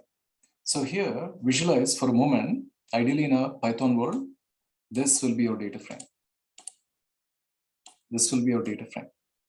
We're selecting staff ID, customer ID, sum of amount. The way you can visualize it is, so somewhere we have payment object. To select the columns, what we'll do is, we'll say first one is going to be staff underscore ID, and you say comma customer underscore ID. This is pure select, as simple as that, from payment, where payment is a data frame. Are you catching it, guys? Are you able to recall that? Quick yes, please. Now, if you really want to do a sum of amount and things like that, you want staff ID, then what we'll do is we can, let's say, we also want amount, let's say, comma, this will give us amount. This will give us amount, but what we need is a sum of amount. For that, what we'll do is, we will first select these columns and sum. What we'll do, we'll say, imagine or visualize what we're going to be doing is, come here, put this here, back here. Oops. There you go. So you will say, here is DF1 equals to payment. Then what we'll do is, DF1 will add a new sum of amount, right? It's a sum of amount, it's not a multiplication. So we can say DF1 dot amount, that will give you amount dot sum. For min, you'll give min. For max, you'll give max. Mean is nothing but average. And all these are aggregation functions. This is how we will separately calculate the sum. We are grouping by. We group by. So that's why again we did not go into the group by aspect of data frame yet. Probably in the coming up days we'll do. There's another option to group by. But this is a Python way of doing it. I'm just explaining this to remind you of guys, because Niharika was asking me just to go over this. I'm just trying to refresh your memory. So, okay, so we'll leave this here. And let's see, what are we doing? We're doing group by here. So let's come back to PG admin. Back to our, okay, so this is what we tried, group by customer ID. Select. So what we have here is,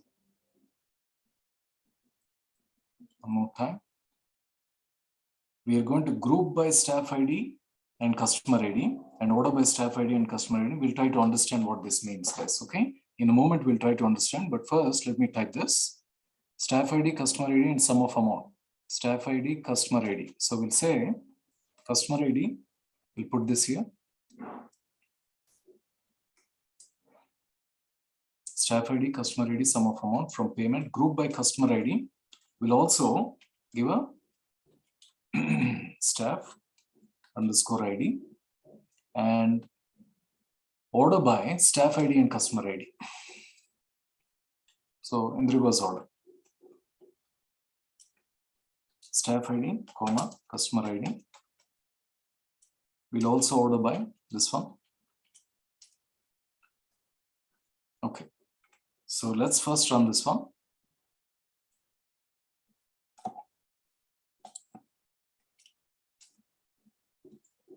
We get some results. We got 1198 rows. So let's say this is the staff. Staff is Rahul. The customer is, let's say, Praharsha. When she came in, the total sum he collected was 60 rupees or dollars. Similarly, the same staff Rahul, when maybe Niharika came, she came 2 times. I'm sorry, her customer ID is 2. He collected 55 rupees or dollars is one way to think of it, guys. But let's see if we can simplify this one. Okay. So here we are going to the payments table, and let's say our data look like this. We have staff ID, customer ID. Ideally, what is happening is, we'll put this here. Here is staff underscore ID. Then we have customer underscore ID. Then we have amount. So the first time staff ID 1, customer ID is, let's say, Niharika. Here is Niharika. And she paid, let's say, $10 or rupees. The next time, let's say that is Praharsha. Here is Praharsha. S2 is Praharsha. S1 is Rahul. So in other words, instead of S1, we'll say this is Rahul, RAH. And this is staff 2 is, let's say, Praharsha. Next, come here. And let's say the customer is one more time, let's say Niharika. Let's say she paid 20 rupees or dollars. And now what we'll do, we'll take, let's say Sindhu is here, is a new customer. I'm sorry, she is in another staff ID.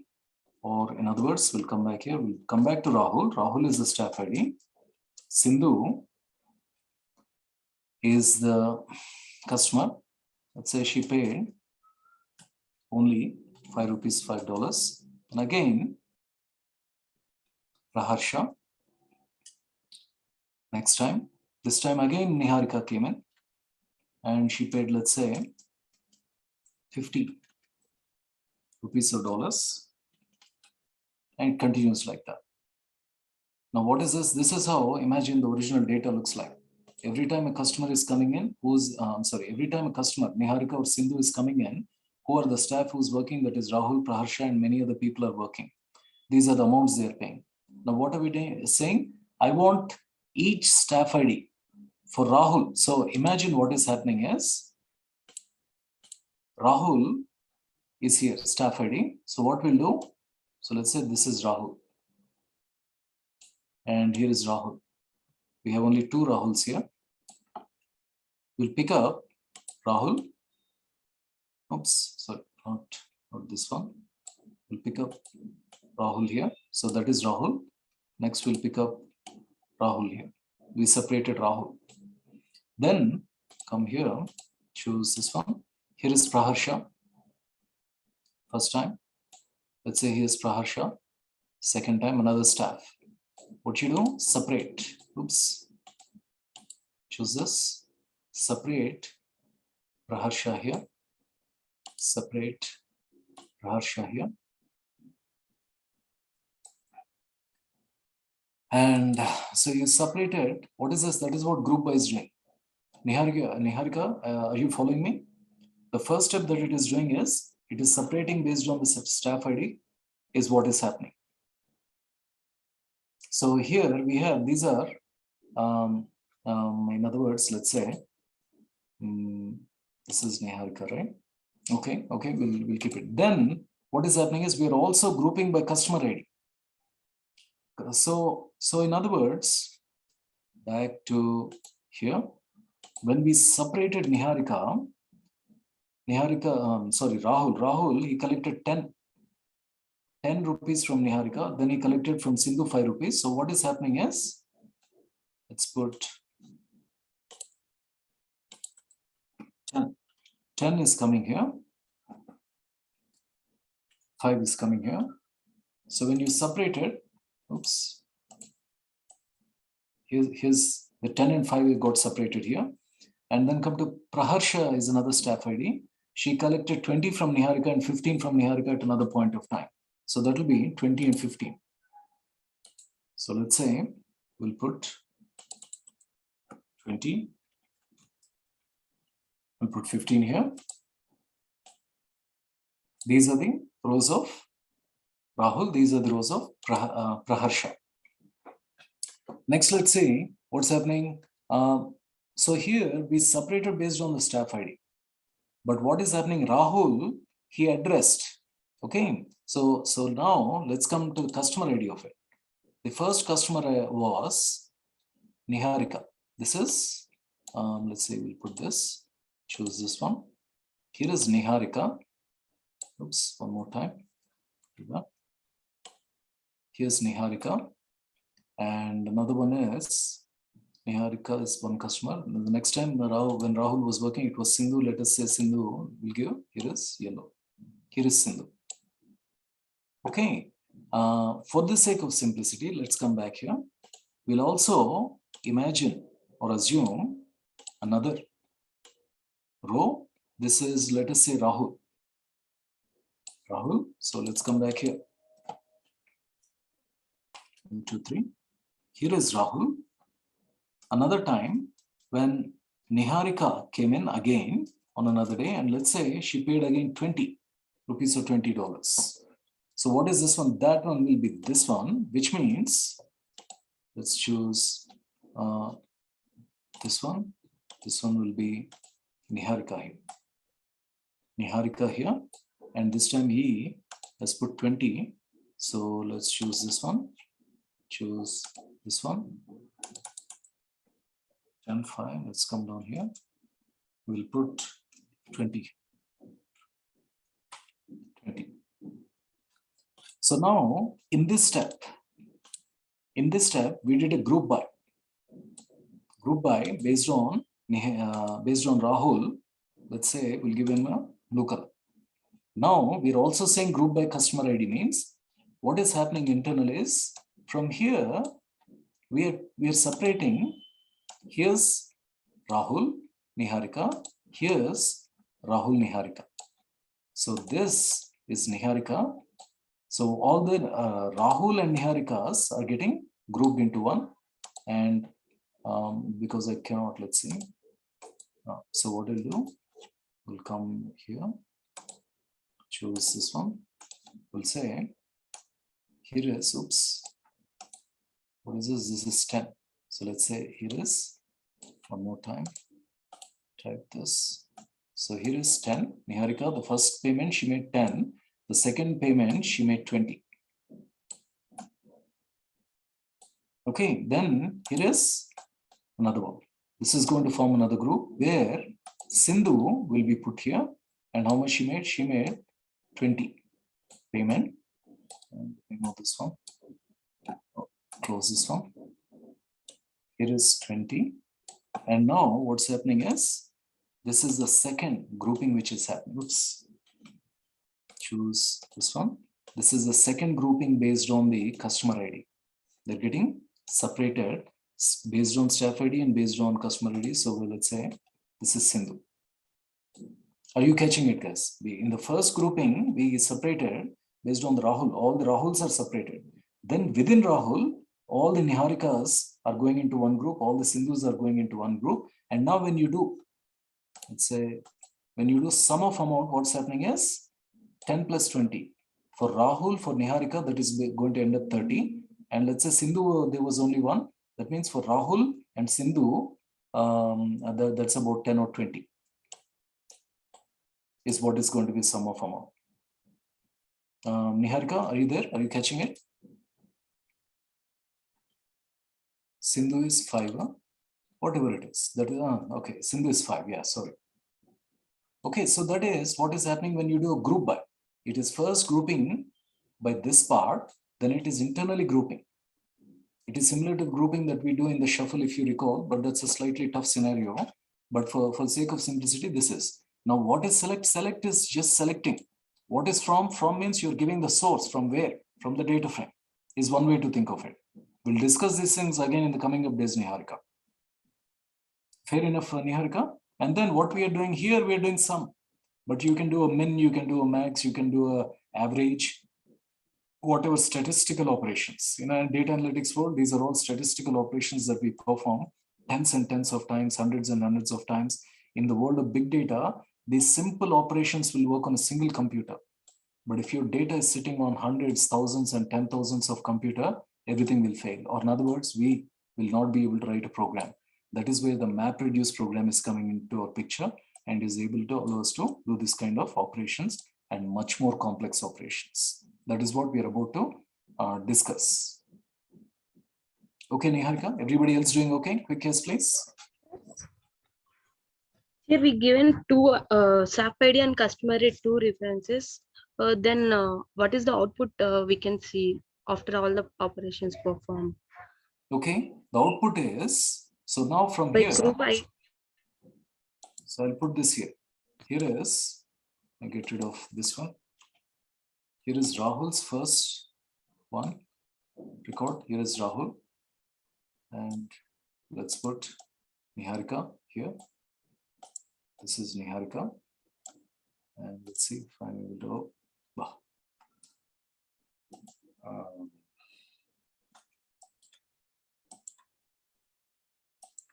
Sorry about that.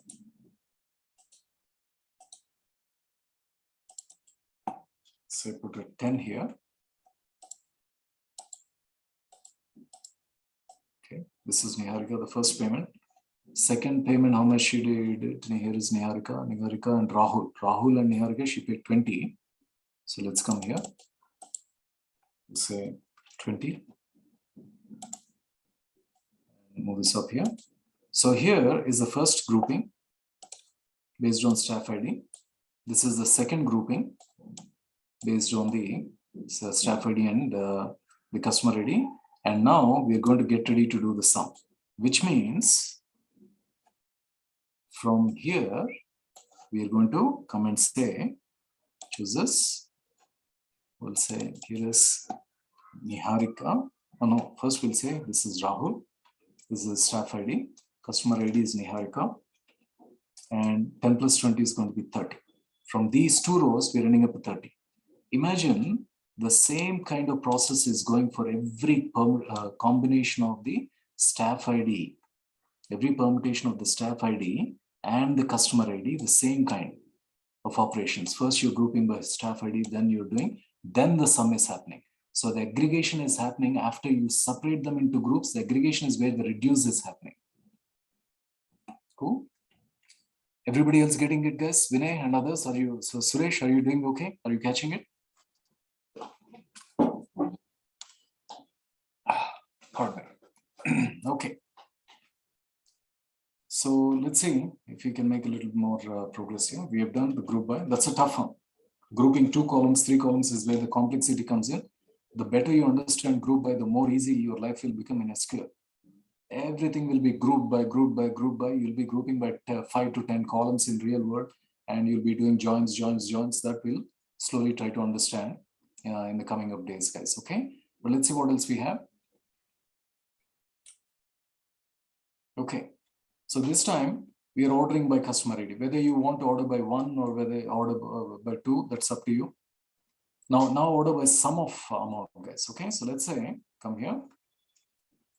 When we copy this, here's this, order by.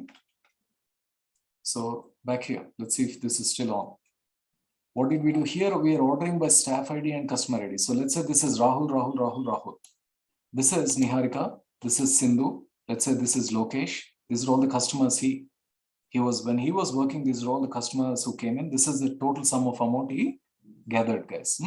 That is how we did an order by staff ID, customer ID. So notice all the staff ID ones are here. If you scroll down, we'll probably come across staff ID 2. These are all ones, then 2s. First staff IDs, and then what is happening? Notice all the customer IDs are 1, 2, 3, 4, 5, 6. They're in ascending order because first you're ordering by staff ID, then by customer ID. Are you catching that point, guys? Quick yes, please. Okay, now take a look at this. We are going to change this so that we will order, but take a look at the sum. This is, this is in random order. One is like increasing, one is decreasing, increasing, decreasing, and things like that. So now we'll change this. First, we'll change this here to sum of amount back to here. And let's run it. And this is going in ascending order for the sake of discipline. Let's say we'll put it in descending order. Okay, so let's say one is Rahul. When he was working, so in other words, the sum of the amount, this is the topmost amount or the most highest amount that we collected. 112 is, let's say, a very small amount, but let's say this is 102,000 or $112,000 or 112,000 rupees, 1,12,000 rupees for sake of understanding. This is the highest amount that we collected. And what did we have? This is, let us say, one is Rahul, customer ID 137 is Niharika. Niharika, we made a sale of, let us say, it's like saying $112,000 or something. And Rahul was the sales manager, is kind of staff ID. Then when Rahul again, let's say this is Sindhu, we collected 111. So we are kind of descending. We are just ordering it by this one rather than this one. Here we're trying to understand what are the top orders we collected. Each staff and a customer, each salesman and their customer, what is their combination and who are the top 5, top 10? What do? We are ordering by sum of amount. Staff ID can be that staff can be a sales manager. This is maybe a customer, a true customer. We sold some products to them. And what are we doing? We're sorting it based on the sum. Catching it, guys? Quick yes, please.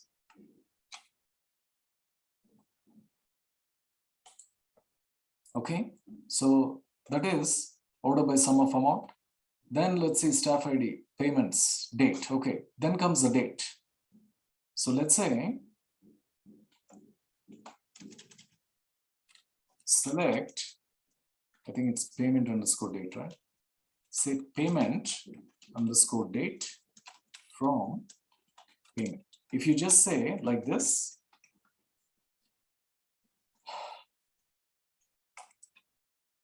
from this, it's coming as timestamp like that. But what we'll do, we'll cast it, or we are converting it to date. Built-in function. Oops. Come here. So run it. And now let's see. Oops. There it is. It is just giving us the date. It is not giving the timestamp. Notice it says date. Okay. One more time. Just say payment date. It says time. It is also giving the time along with the date. Is what is the subtle difference between date and time. Everybody with me? Quick yes, please. Okay. So now we are going to group by date. Each day, how many are happening is what this one is. The concept is same, but we're just using it on a, so we'll say date from payment, say group by payment underscore date. Now come here. So run this one.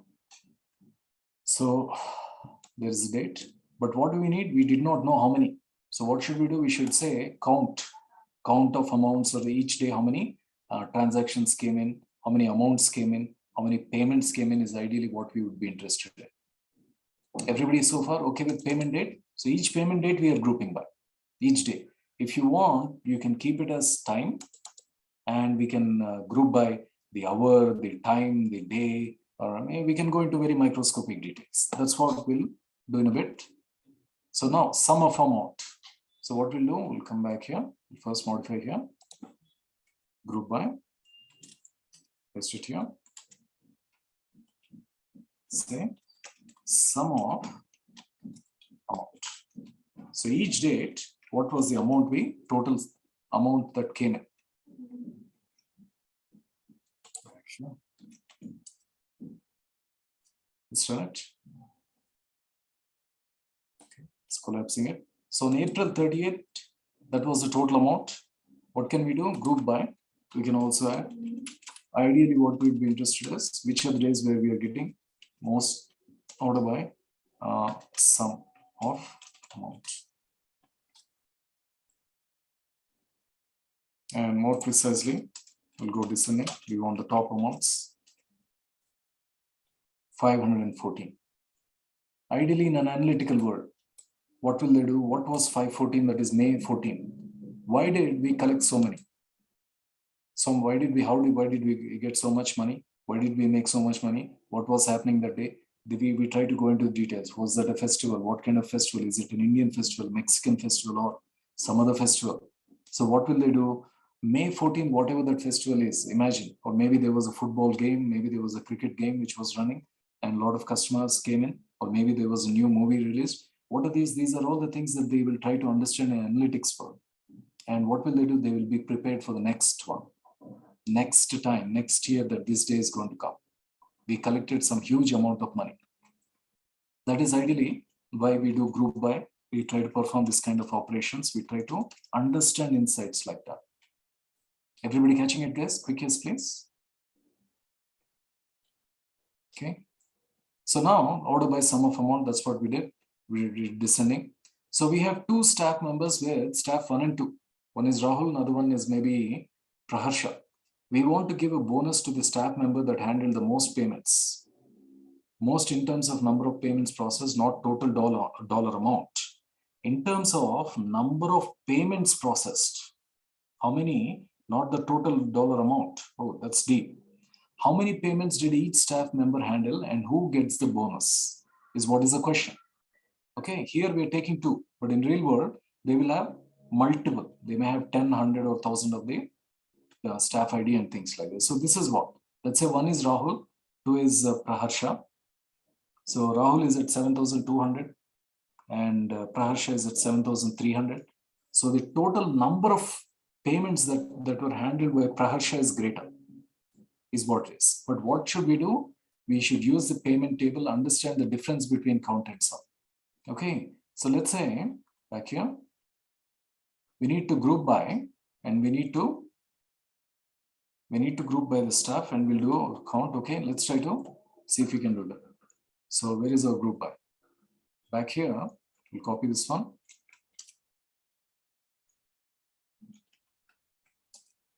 Select staff ID. We don't need the customer. And sum of amount.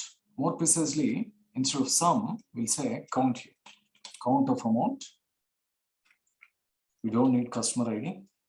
And we'll say count. So get all the staffs, count how many amounts they handle. That is what they're asking. So you need group by to get all the each staff separately. Order by count. And let's say, okay, we can just leave it in ascending order. Let's see if that works.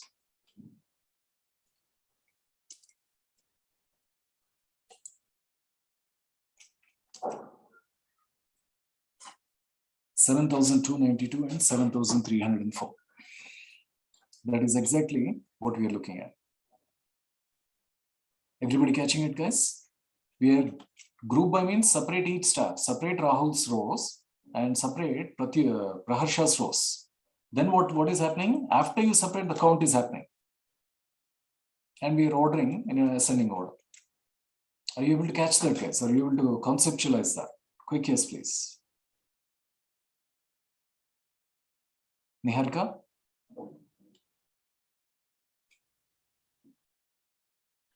Okay, so use the payment. So select staff, that's exactly what we did.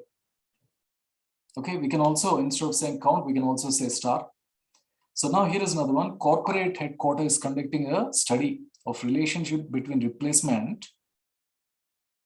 What is this? Heck man. Replacement cost. Sorry about that. Between replacement cost and a movie MPA rating. It is conducting a study on relationship between replacement cost and MPA rating. That is a little bit deep. That's a bit of an analytical thinking. Maybe for someone like you, it might be a little bit difficult for you to understand what is the relationship, guys. Okay. So in other words, what that means is it mostly the relationship between replacement cost and rating? Is it which are the DVDs which are where a lot of replacements are happening, and what is their cost is what it means. That is the first part. What is the average replacement cost? You may need to expand the average column to view the correct results. Okay, so let's try to understand that. See what is the hint they have given. So this is what is this one here? We have ratings. What is ratings? Ratings is what we will group by. Each rating, rather than do a sum of the amount, I think we need to do an average of the amount here. Let's see. I'm sorry, replacement cost. So it is exactly a similar one. Say, come here. Is this here? So here what we'll do, the rating is going to be our column. This is going to be replacement underscore cost. Instead of count, say average from payment, group by rating. So separate each rating. And again, this will be average of replacement cost. Copy this. Say, come here.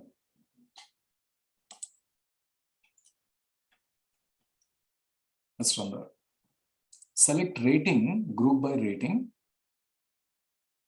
I'm sorry, I think, let's go back here. They want the rating, MPA rating. That is, I think, MPA rating, not rating, sorry.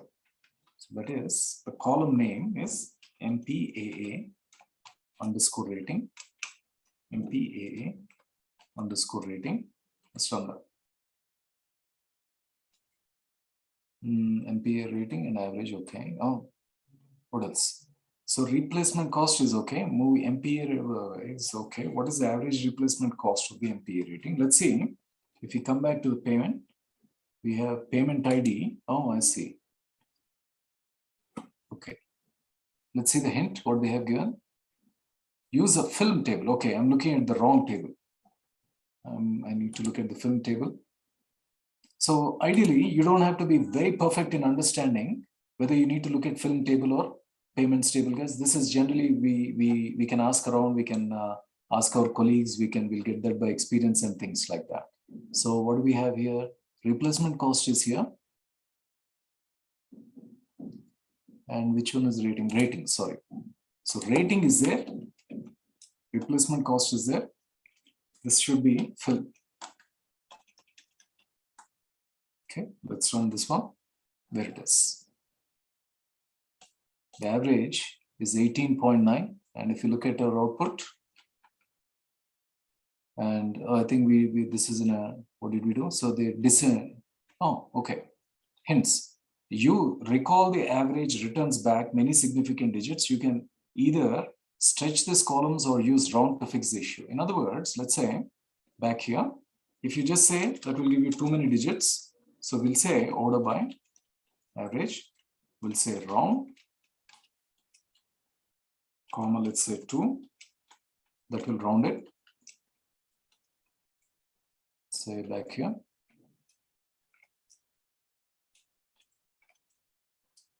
Say it on that.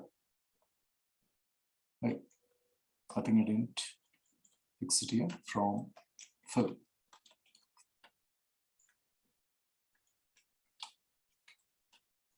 From here. Fill. Run it. 18.96. And if you come back here, they're using, they asked us to use round, we use round. So average replacement group by rating. Then we did a round of average of replacement cost. We did it. Everybody following us?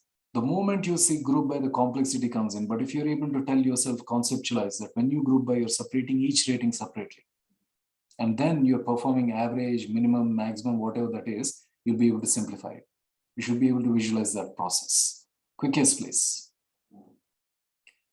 Round comma 2, you're just requesting, you want 2 decimals. We are running promotion to reward top 5 customers with coupons. What are the customer IDs of the top 5 customers by the total spent?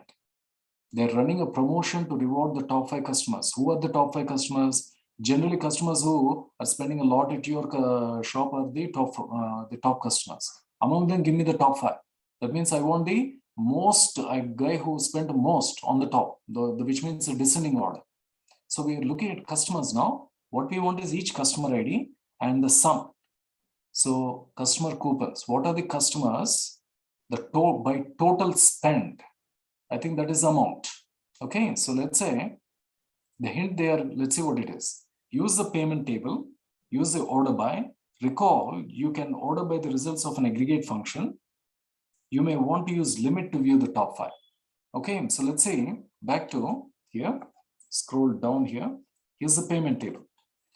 What do we have? We have the customer ID. Based on the customer ID, we can separate each customer. So we will group by customer ID.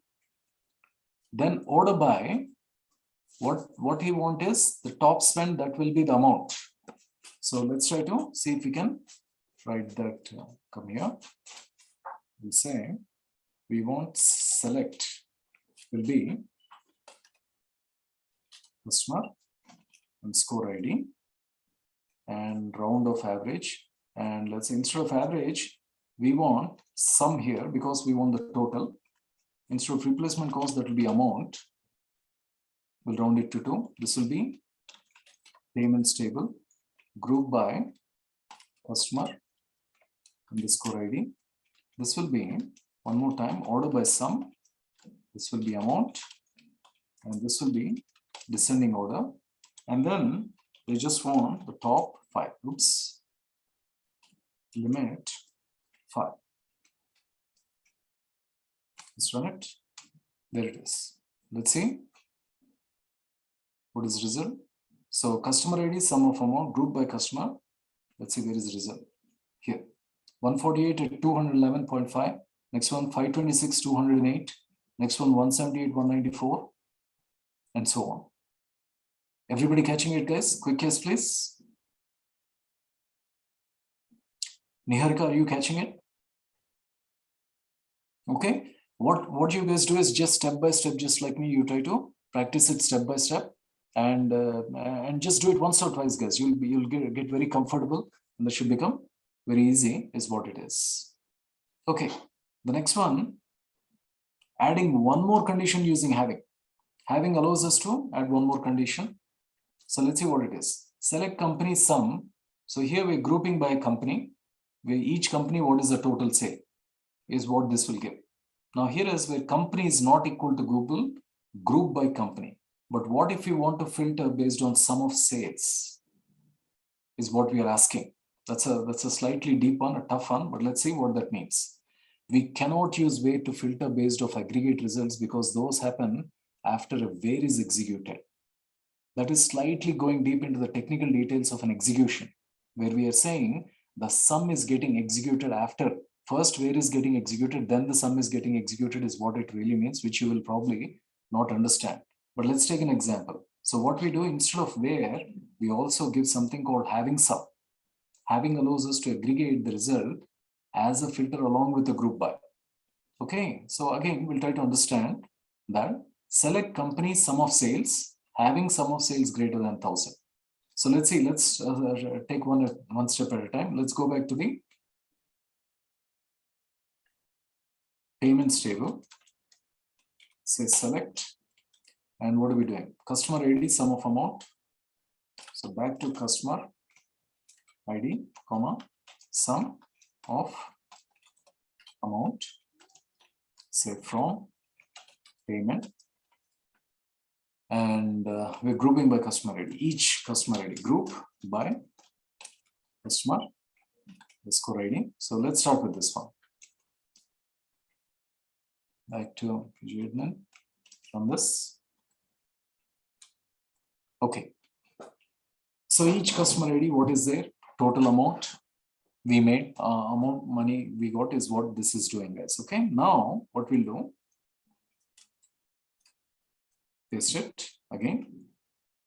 Back to the slide where customer ID is not in. So now we are adding a filter where customer ID is not in these things. So let's see what happens. We'll say where customer underscore ID not in, and what are we doing? not in is, we're searching, except these things, 184, 87, say 87, say 77, 477, sorry, 477. So let's see what happens here. See if this works. Run it. Okay, it still seems to be working. So except these customers, we got all the other customers for some reason. No problem here. Back to here. And now, notice this one where, so in other words, to understand this one, back to our this one, what we'll do, where customer ID not in, and let's say something like, and what are we saying here is sum of amount. Okay, now say, oops, here, and sum of amount, let's say greater than 100. Let's try to run this. Notice it gives you an error. Okay, so here hash error. In other words, when we are trying to run two conditions, it is not working. Okay, so at a slightly technical level, what is happening is the sum of amount which is there in this column, what is happening is after it group bys, it is performing this operation. But because of this second condition, what is happening is it is not able to go back. There is a better way to explain it. In other words, for now, we'll fix this one. Say, cancel this. Back to here. So for this kind of thing, what we'll do, we'll not say, cut this here, we'll say group by, we'll say having. So when you group by, at that time you do this. At that time you filter this, not after you do this is what it really means. So notice, let's see if this runs back here, right? Okay. So run. Now notice it runs. It's only giving all those customers which have a sum of amount greater than 100. Okay, so in other words, let me see back here. See if we can simplify this. Okay, so in other words, let's say here's a table. When you say select customer ID, let's say choose this one. This is Rahul. Rahul again, and let's choose we have, who's this? Pratyusha, right? Pratyusha. Okay, let's say this is Pratyusha, and one more time Rahul. Then we'll also give, who else we have? Niharika. Is Niharika. Let's say we'll give Niharika. So we're grouping by customer ID means, okay, oops, separate, hey, more time. Here is Rahul, separate Rahul, separate Rahul. Then here is Niharika. We'll put her separately and we'll put, here is Niharika. We have separated them. Then what is happening is, that is what the group by, the first operation that is happening, or in other words, that's what the group by is doing, let's say. Now the group by has performed. Now what will happen is, it is going into the amount, which is, amount is on the right hand side. And what is happening is this operation is happening after group by. Okay, but let's say I come back here. When we say where customer ID, where customer ID not in, okay, or in other words, let me see, put this back. Okay, first what is happening is group by customer ID not in. Okay, how about this guys? Let's say first this is happening. First step is this one, where customer ID not in, all the customers are taken. Then second step, the group by, which is this process of separating the customer's ID, customers is happening. That is the second step. After this second step, what is happening? At the time, more precisely, when we are saying having, what is happening is, at the time group by customer ID, what it is doing is it is also verifying this condition, second condition. At the time when it is separating, let's say one Rahul, what is it? His sum of amount is greater than 100. So no, sum of amount will run after the group by. It is verifying this one, and sum of amount greater than 100. So let us say, who's this? This is Praharsha. Praharsha's is not greater than 100. It is, her sum of amount is less than 100.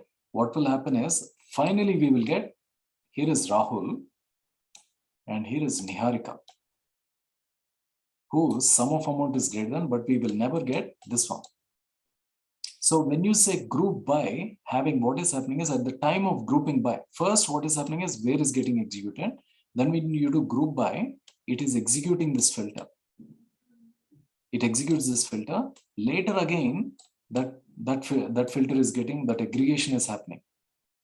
Okay, this is a slightly tough one, guys. It is slightly similar to where, but in other words, when you have multiple where conditions, we need to use having. Is one thing I will introduce you. Let's see if we have more scenarios. Let's take a look at this. Back to customers. Let's take another one and see if we can understand this. So store ID, count of star. So each store ID, what is the total number of payments? This is from total number of customers. Each store, how many customers are coming is what it is. Now having count of star greater than, so is there any customer store ID where we have greater than 300 customers? There's only one store. We actually have two stores here. Out of them, there's only one store where we have greater than 300 customers, is what this refers to. So this is, again, we're grouping by, and we're having is, it's a simple one, guys, okay? But customer ID, let's say, what are we doing?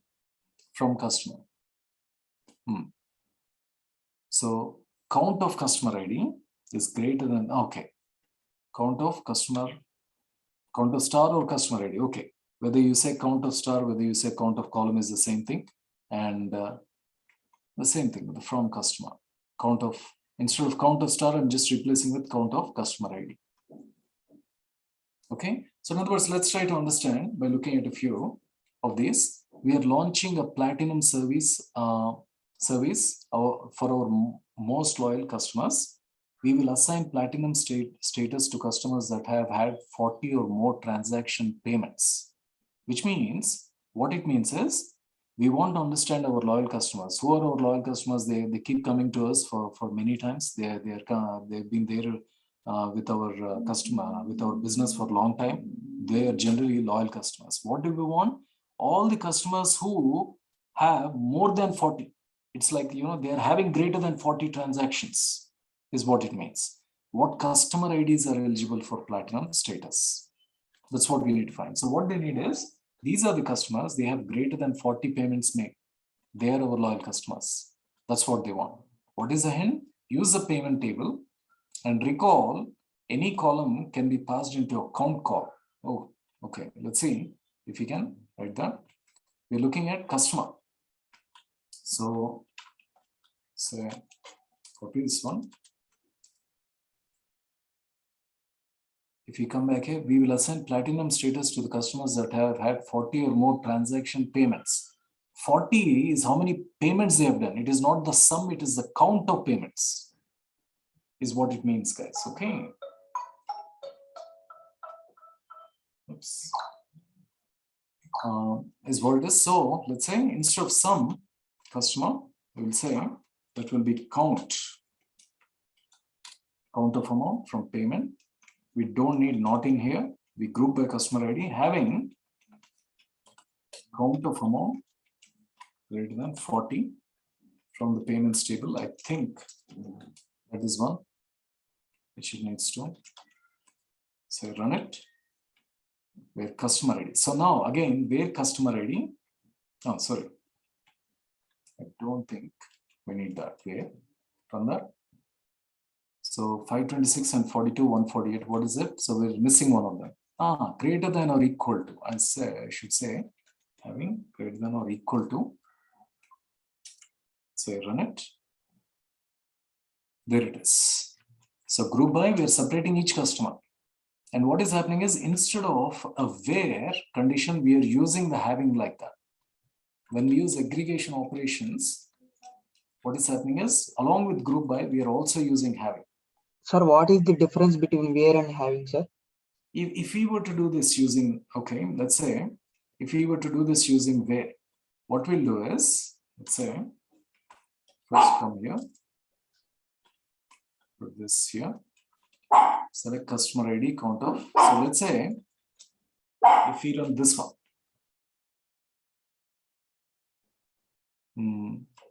do you run that? Okay, let me run one more time.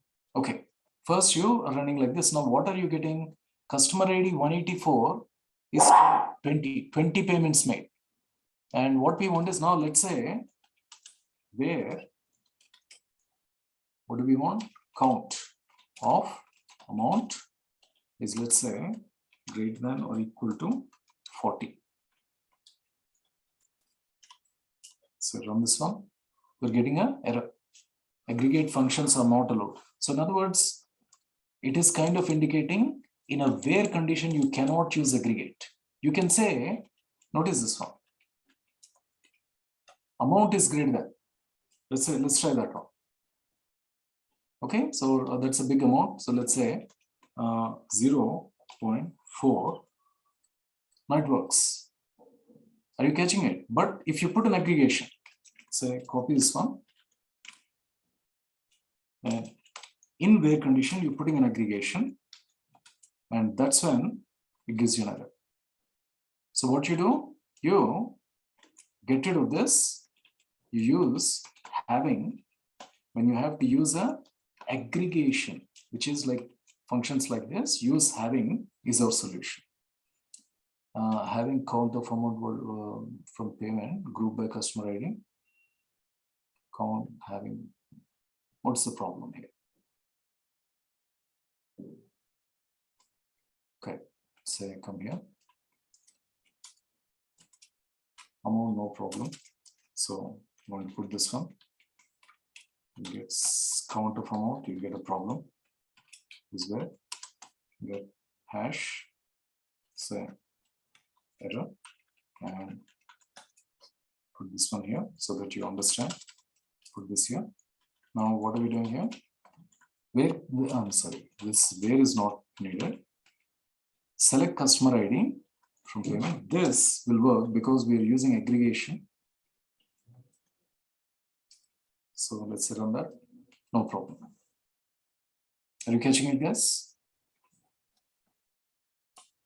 What is the order of execution? Oh, okay, easy, buddy. We'll go there. We'll go in there later. We'll not go into optimizations and things like that for now. But everybody catching it, guys? Quick case, please. So in other words, when you're using a where, if you're using aggregation operations, okay, what's happening is it is not able to use it. So that's why we are using having. Okay, use the payment table. That's what having count of star or having count of amount.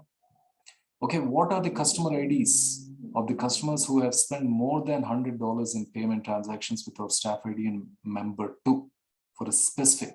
Now we have a where. Now notice, okay, this I will directly show it to you.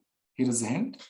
Now we're using where staff ID equals to 2, but notice the aggregation is not being used in where. For aggregation, we are separating it in having. Catching it, guys? Quick yes, please.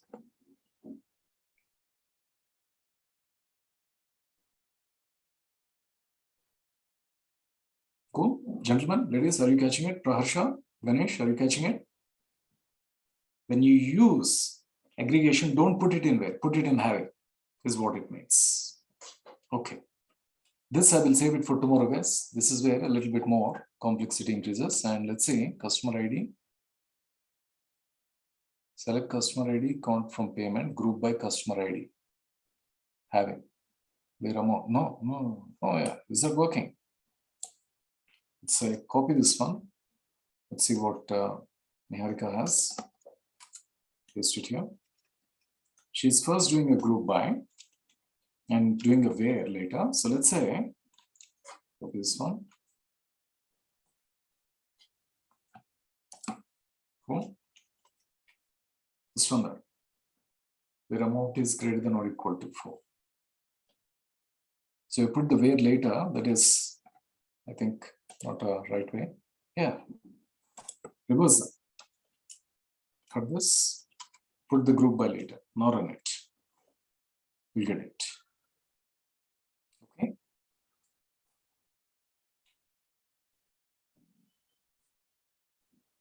That's the order. Select from where group by, that is the syntax. You do the group, you're giving the group by SQL is expecting, that's more of syntax, is what you can think of it as Niharika. Cool. So where is my drive? And which one will execute first? Select. Means there is no order. No, order will be there. Hold on one second. Okay, demographic data, let's say new file upload.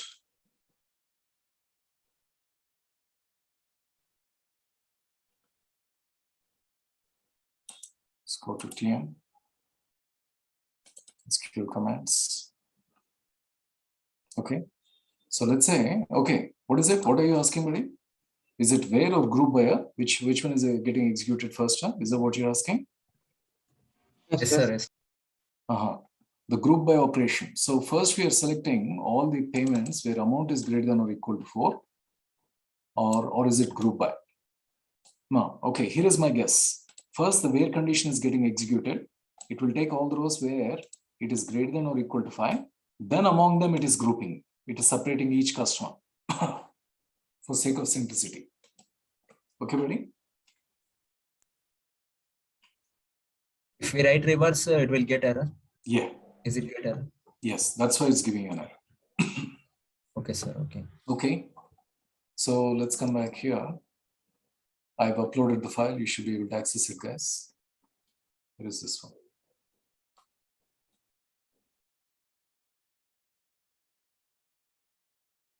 Shortcut is F5. When I'm here, you can put your cursor here. Notice it says execute F5. Pardon me. Okay, Lavanya. The only thing today, guys, so slightly what I want you to try is where you download on your local laptop, whoever has it, the Postgres, until we try to get this on the cloud, and you try to install it. When you install it, one of the steps that we did was go to File, Preferences, and see this paths and binary paths.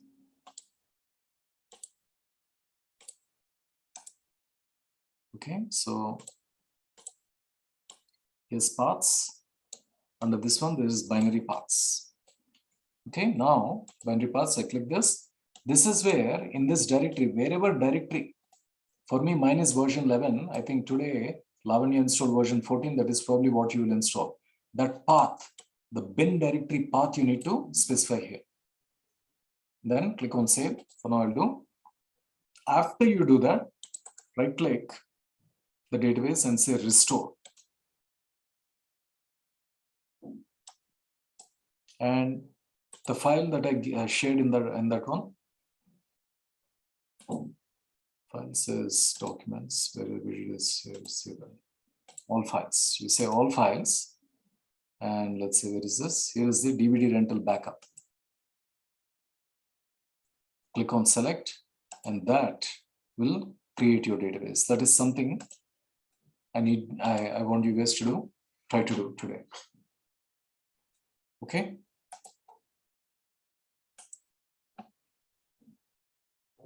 Okay. So let's see. Give it a try, guys. If you do not, we'll try tomorrow. But review the slides and everything like that today, and try to just recall all those things. Niharika, do you think you'll be okay? Sir, once say the restore. Okay. Okay. You go to. So first step is you just say create a database and give some name. DVD 1, 2, 3, something like that. and close this one. Say, show you want to close, say yes. After you create a database, what you do is file, preferences, then there is paths, click on binary path. In binary paths, you need to give, it will be like C program files and PostgreSQL /14/bin. This is the path you need to give. Okay, Lokesh? Yes, sir. Okay. Okay, so guys, what we'll do is again, we'll have a quick Viva here. Let me just check and see if I got the list. Lakshmi, are you back? Oh, yes, Naveen, I'm back. Oh, great. Thank you, Lakshmi. Can you give me the list of the names, please? We'll start with Gangaram K. Okay. Okay, Gangaram. Okay, you sent me already. All right. Yeah. Let me bring up my Excel here.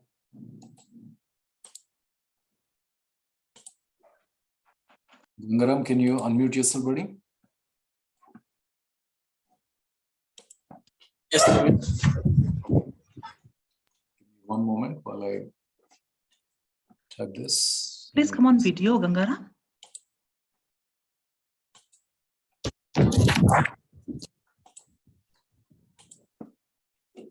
Okay, so Gangaram, what is the mantra of a class? Just a minute. Please come on video, Gangaram. Oh, yeah, sure. Everyone, please follow this. Yeah.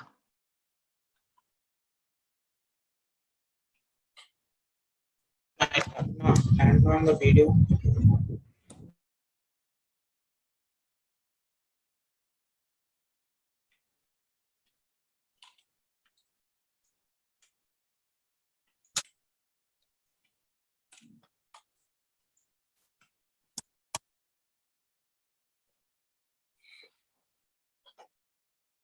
I'm not able to hear. I can't hear you. We are waiting for you, Gangaram. Please come on video.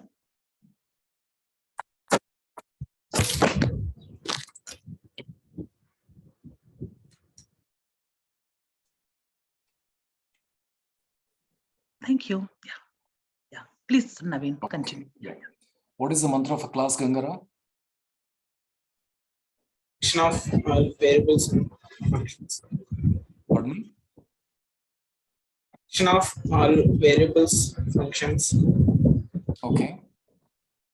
What is the mantra of a data frame? Datable group of data. Visualization, I think visualization.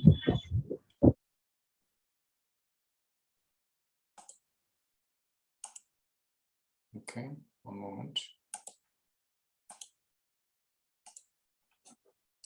And let's see, back here.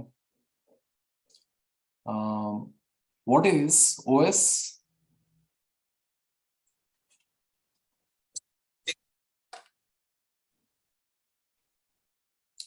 Can you repeat?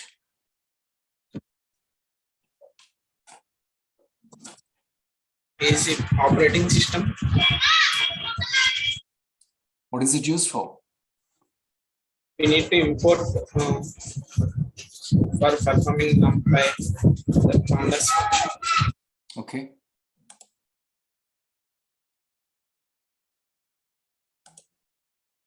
So yeah, choose this one. Okay. Back to, let's say here. Do you remember what does the command echo do? Echo.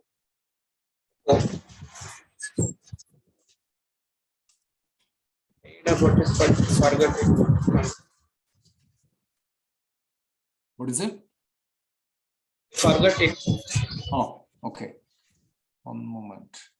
Then let me go to the next one.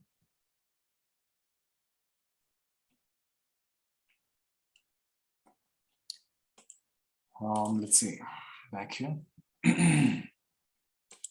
What is semi-structured data?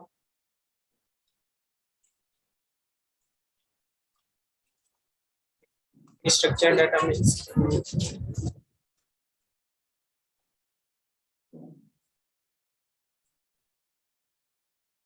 like bank statement. Bank statement, okay. Why do you call it semi-structured? It is off structure, means that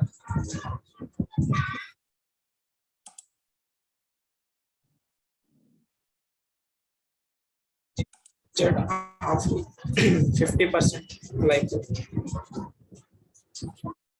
50% what? semi-structure means it is structured of element by element. Okay. Let's see. Do you know what is machine generated data? Machine generated data.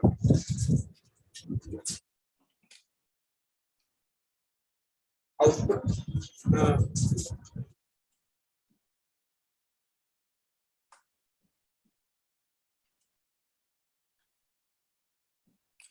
Repeat it, please.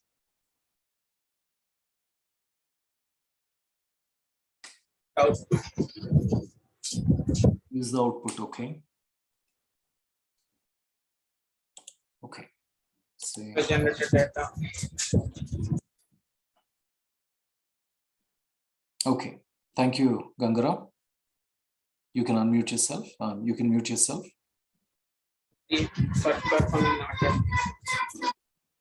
Okay, that's okay.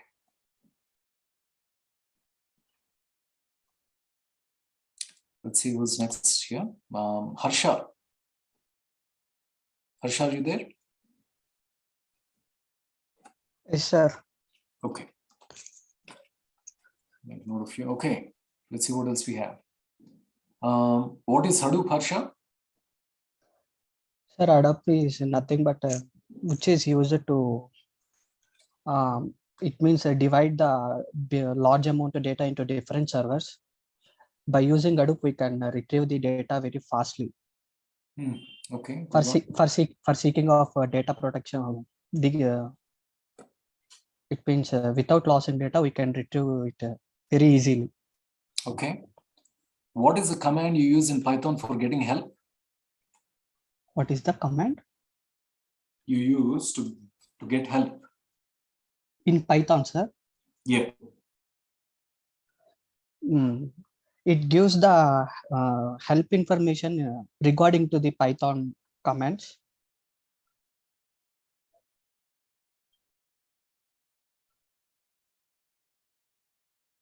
Hello.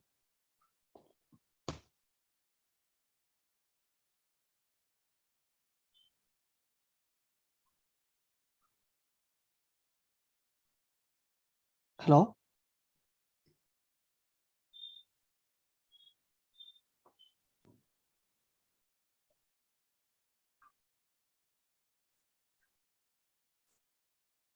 Hello.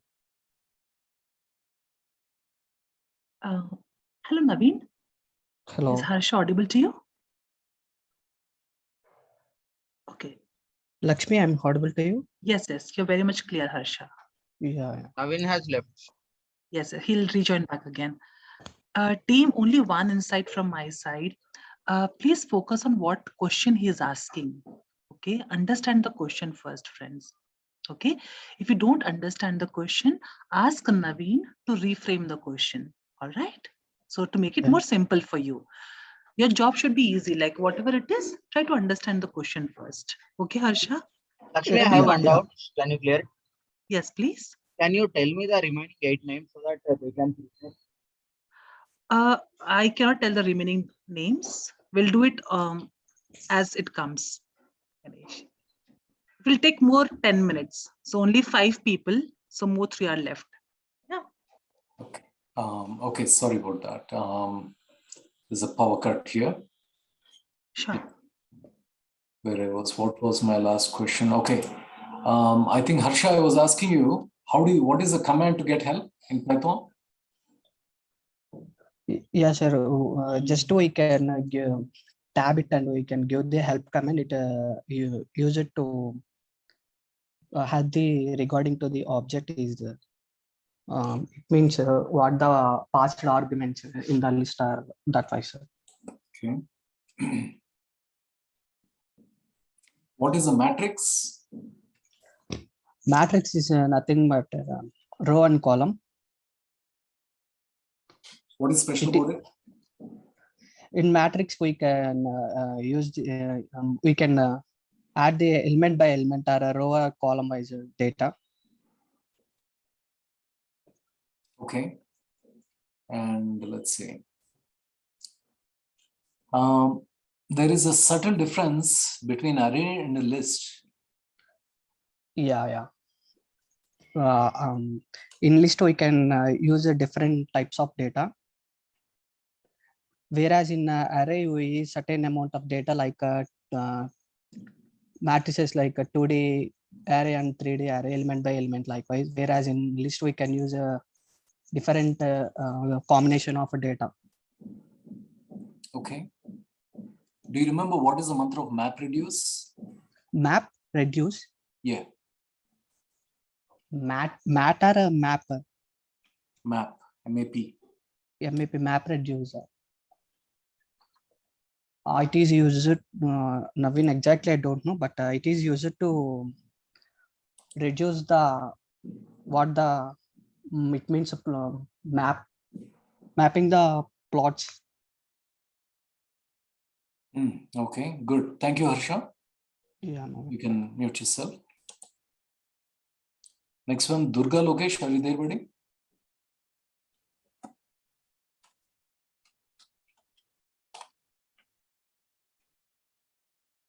Durga Lokesh? Yes, Naveen. Good. What does the function type give you? It gives the data type name. Okay. Let's see where you wrote.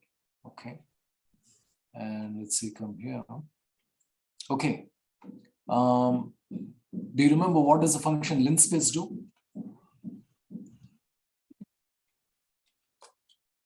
Yeah.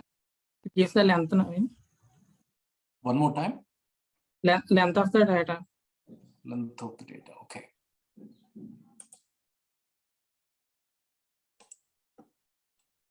Let's say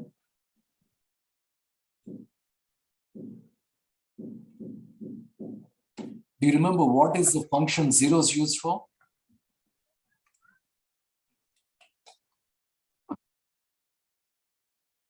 To print the zeros in the output now.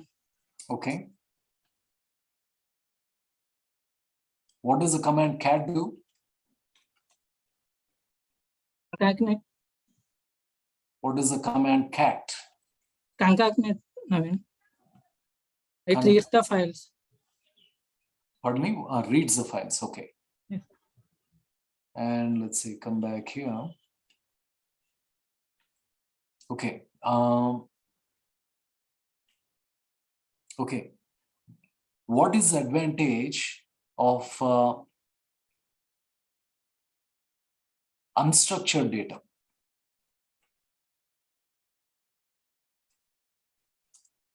We are using like graphs and tables also. Map trees also, Naveen. Okay. Let's see. Come back here. Do you know what is the difference between internal and external data?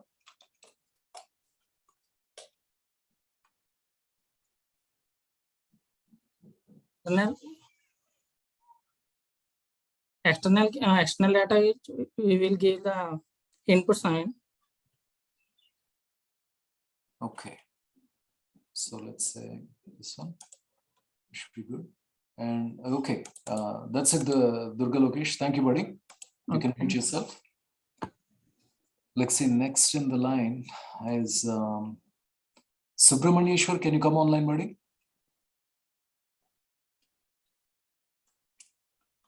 Yes, Naveen. Okay. Okay, let's see. Start with you.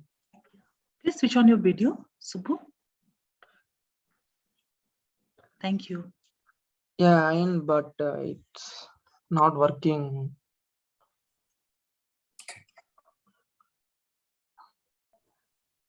Okay. Do you know what is the difference between matrix and a data frame?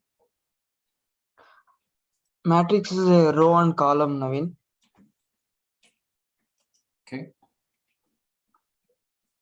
Data 2D frame array. is, Matrix 2D array. and a data frame? Data frame. Three of the different arrays. Okay. What is the difference between global variable and a local variable? Local variable. Global variable can be accessed anywhere, and local variable is within this scope. Global in the park. Okay. Can you modify global variable?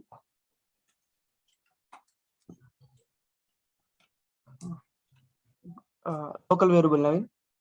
Global variable. Global variable. Yeah.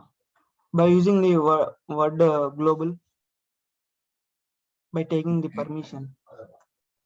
Okay. And let's see. SLS listing. If you want to change a directory in Linux, what is the command you use? Change the directory, Naveen. Yeah. ed. Okay. What does the command cat do? Cat read. Okay.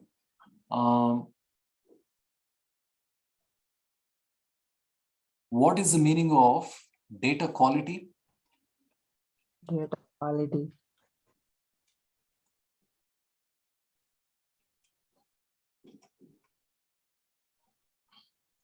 Good data or bad? I think so, Naveen. Okay. Okay. Okay. Thank you, Manishwar. Thank you. You can mute yourself. Next one is, I think, Chandrala Ganesh. Can you unmute yourself?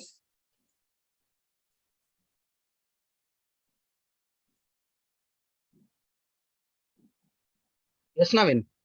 Okay. Let's see what else we have. Ganesh, video, please. Yes.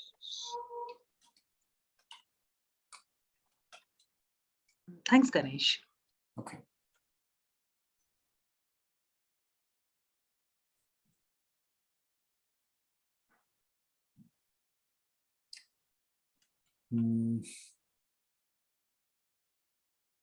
What does the function input do? Naveen, your voice is not clear, Naveen. The function input, what does it do? Function input. Yeah.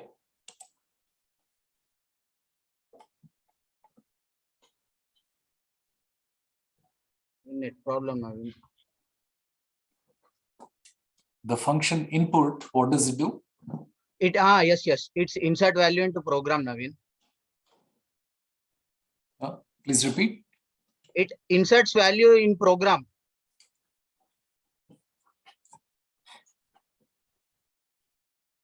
Okay.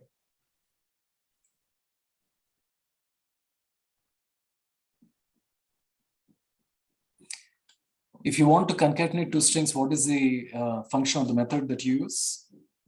In Python, Naveen? Yeah. We use cat command.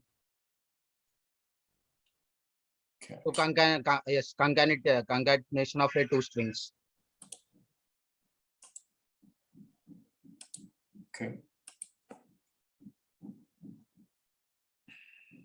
What does pass do? Pass? Yeah.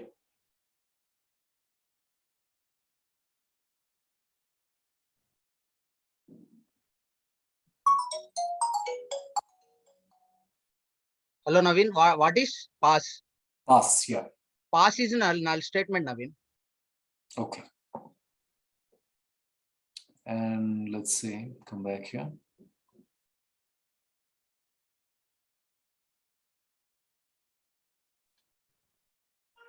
What is the command manual used for? Man used for? Don't know, Naveen. Okay.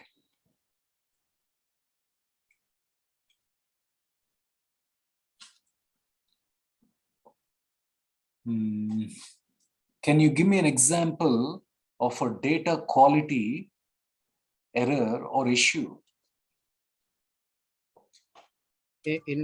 data quality error in which? Example of data quality. Example of data quality. Yeah.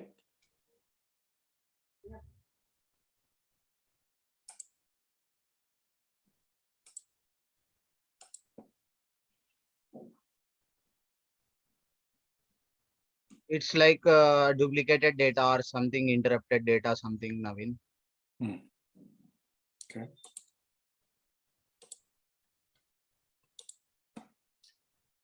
And let's say, what is a distributed file system?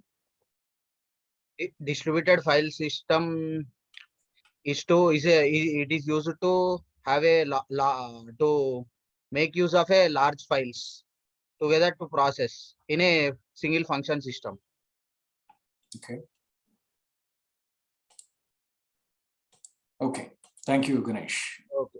Okay, Naveen. Thank you, Naveen, for your time. Thank you so much. Yeah. Thank you, Lakshmi. Thanks, everyone, for your cooperation always. So please go through the videos which are being uploaded on a daily basis and keep your concepts clear, friends. Okay, that is the main objective. Naveen, I'm done. So Okay, great. you can just address the team. Yeah, sure. So guys, gentlemen, ladies, I hope everybody is getting the message what Lakshmi is saying. Please try to practice as much as you can. Please try to be good at these questions. And these are going to be used as assessment results, and your performance is going to be assessed based on these things. So please do not underestimate the importance of these things. Okay, please review this one, Niharika. We'll discuss about it tomorrow. Have a quick look today and we'll discuss about that tomorrow, okay? Because I just asked, I'll probably save it for a day and we'll take it from there, okay?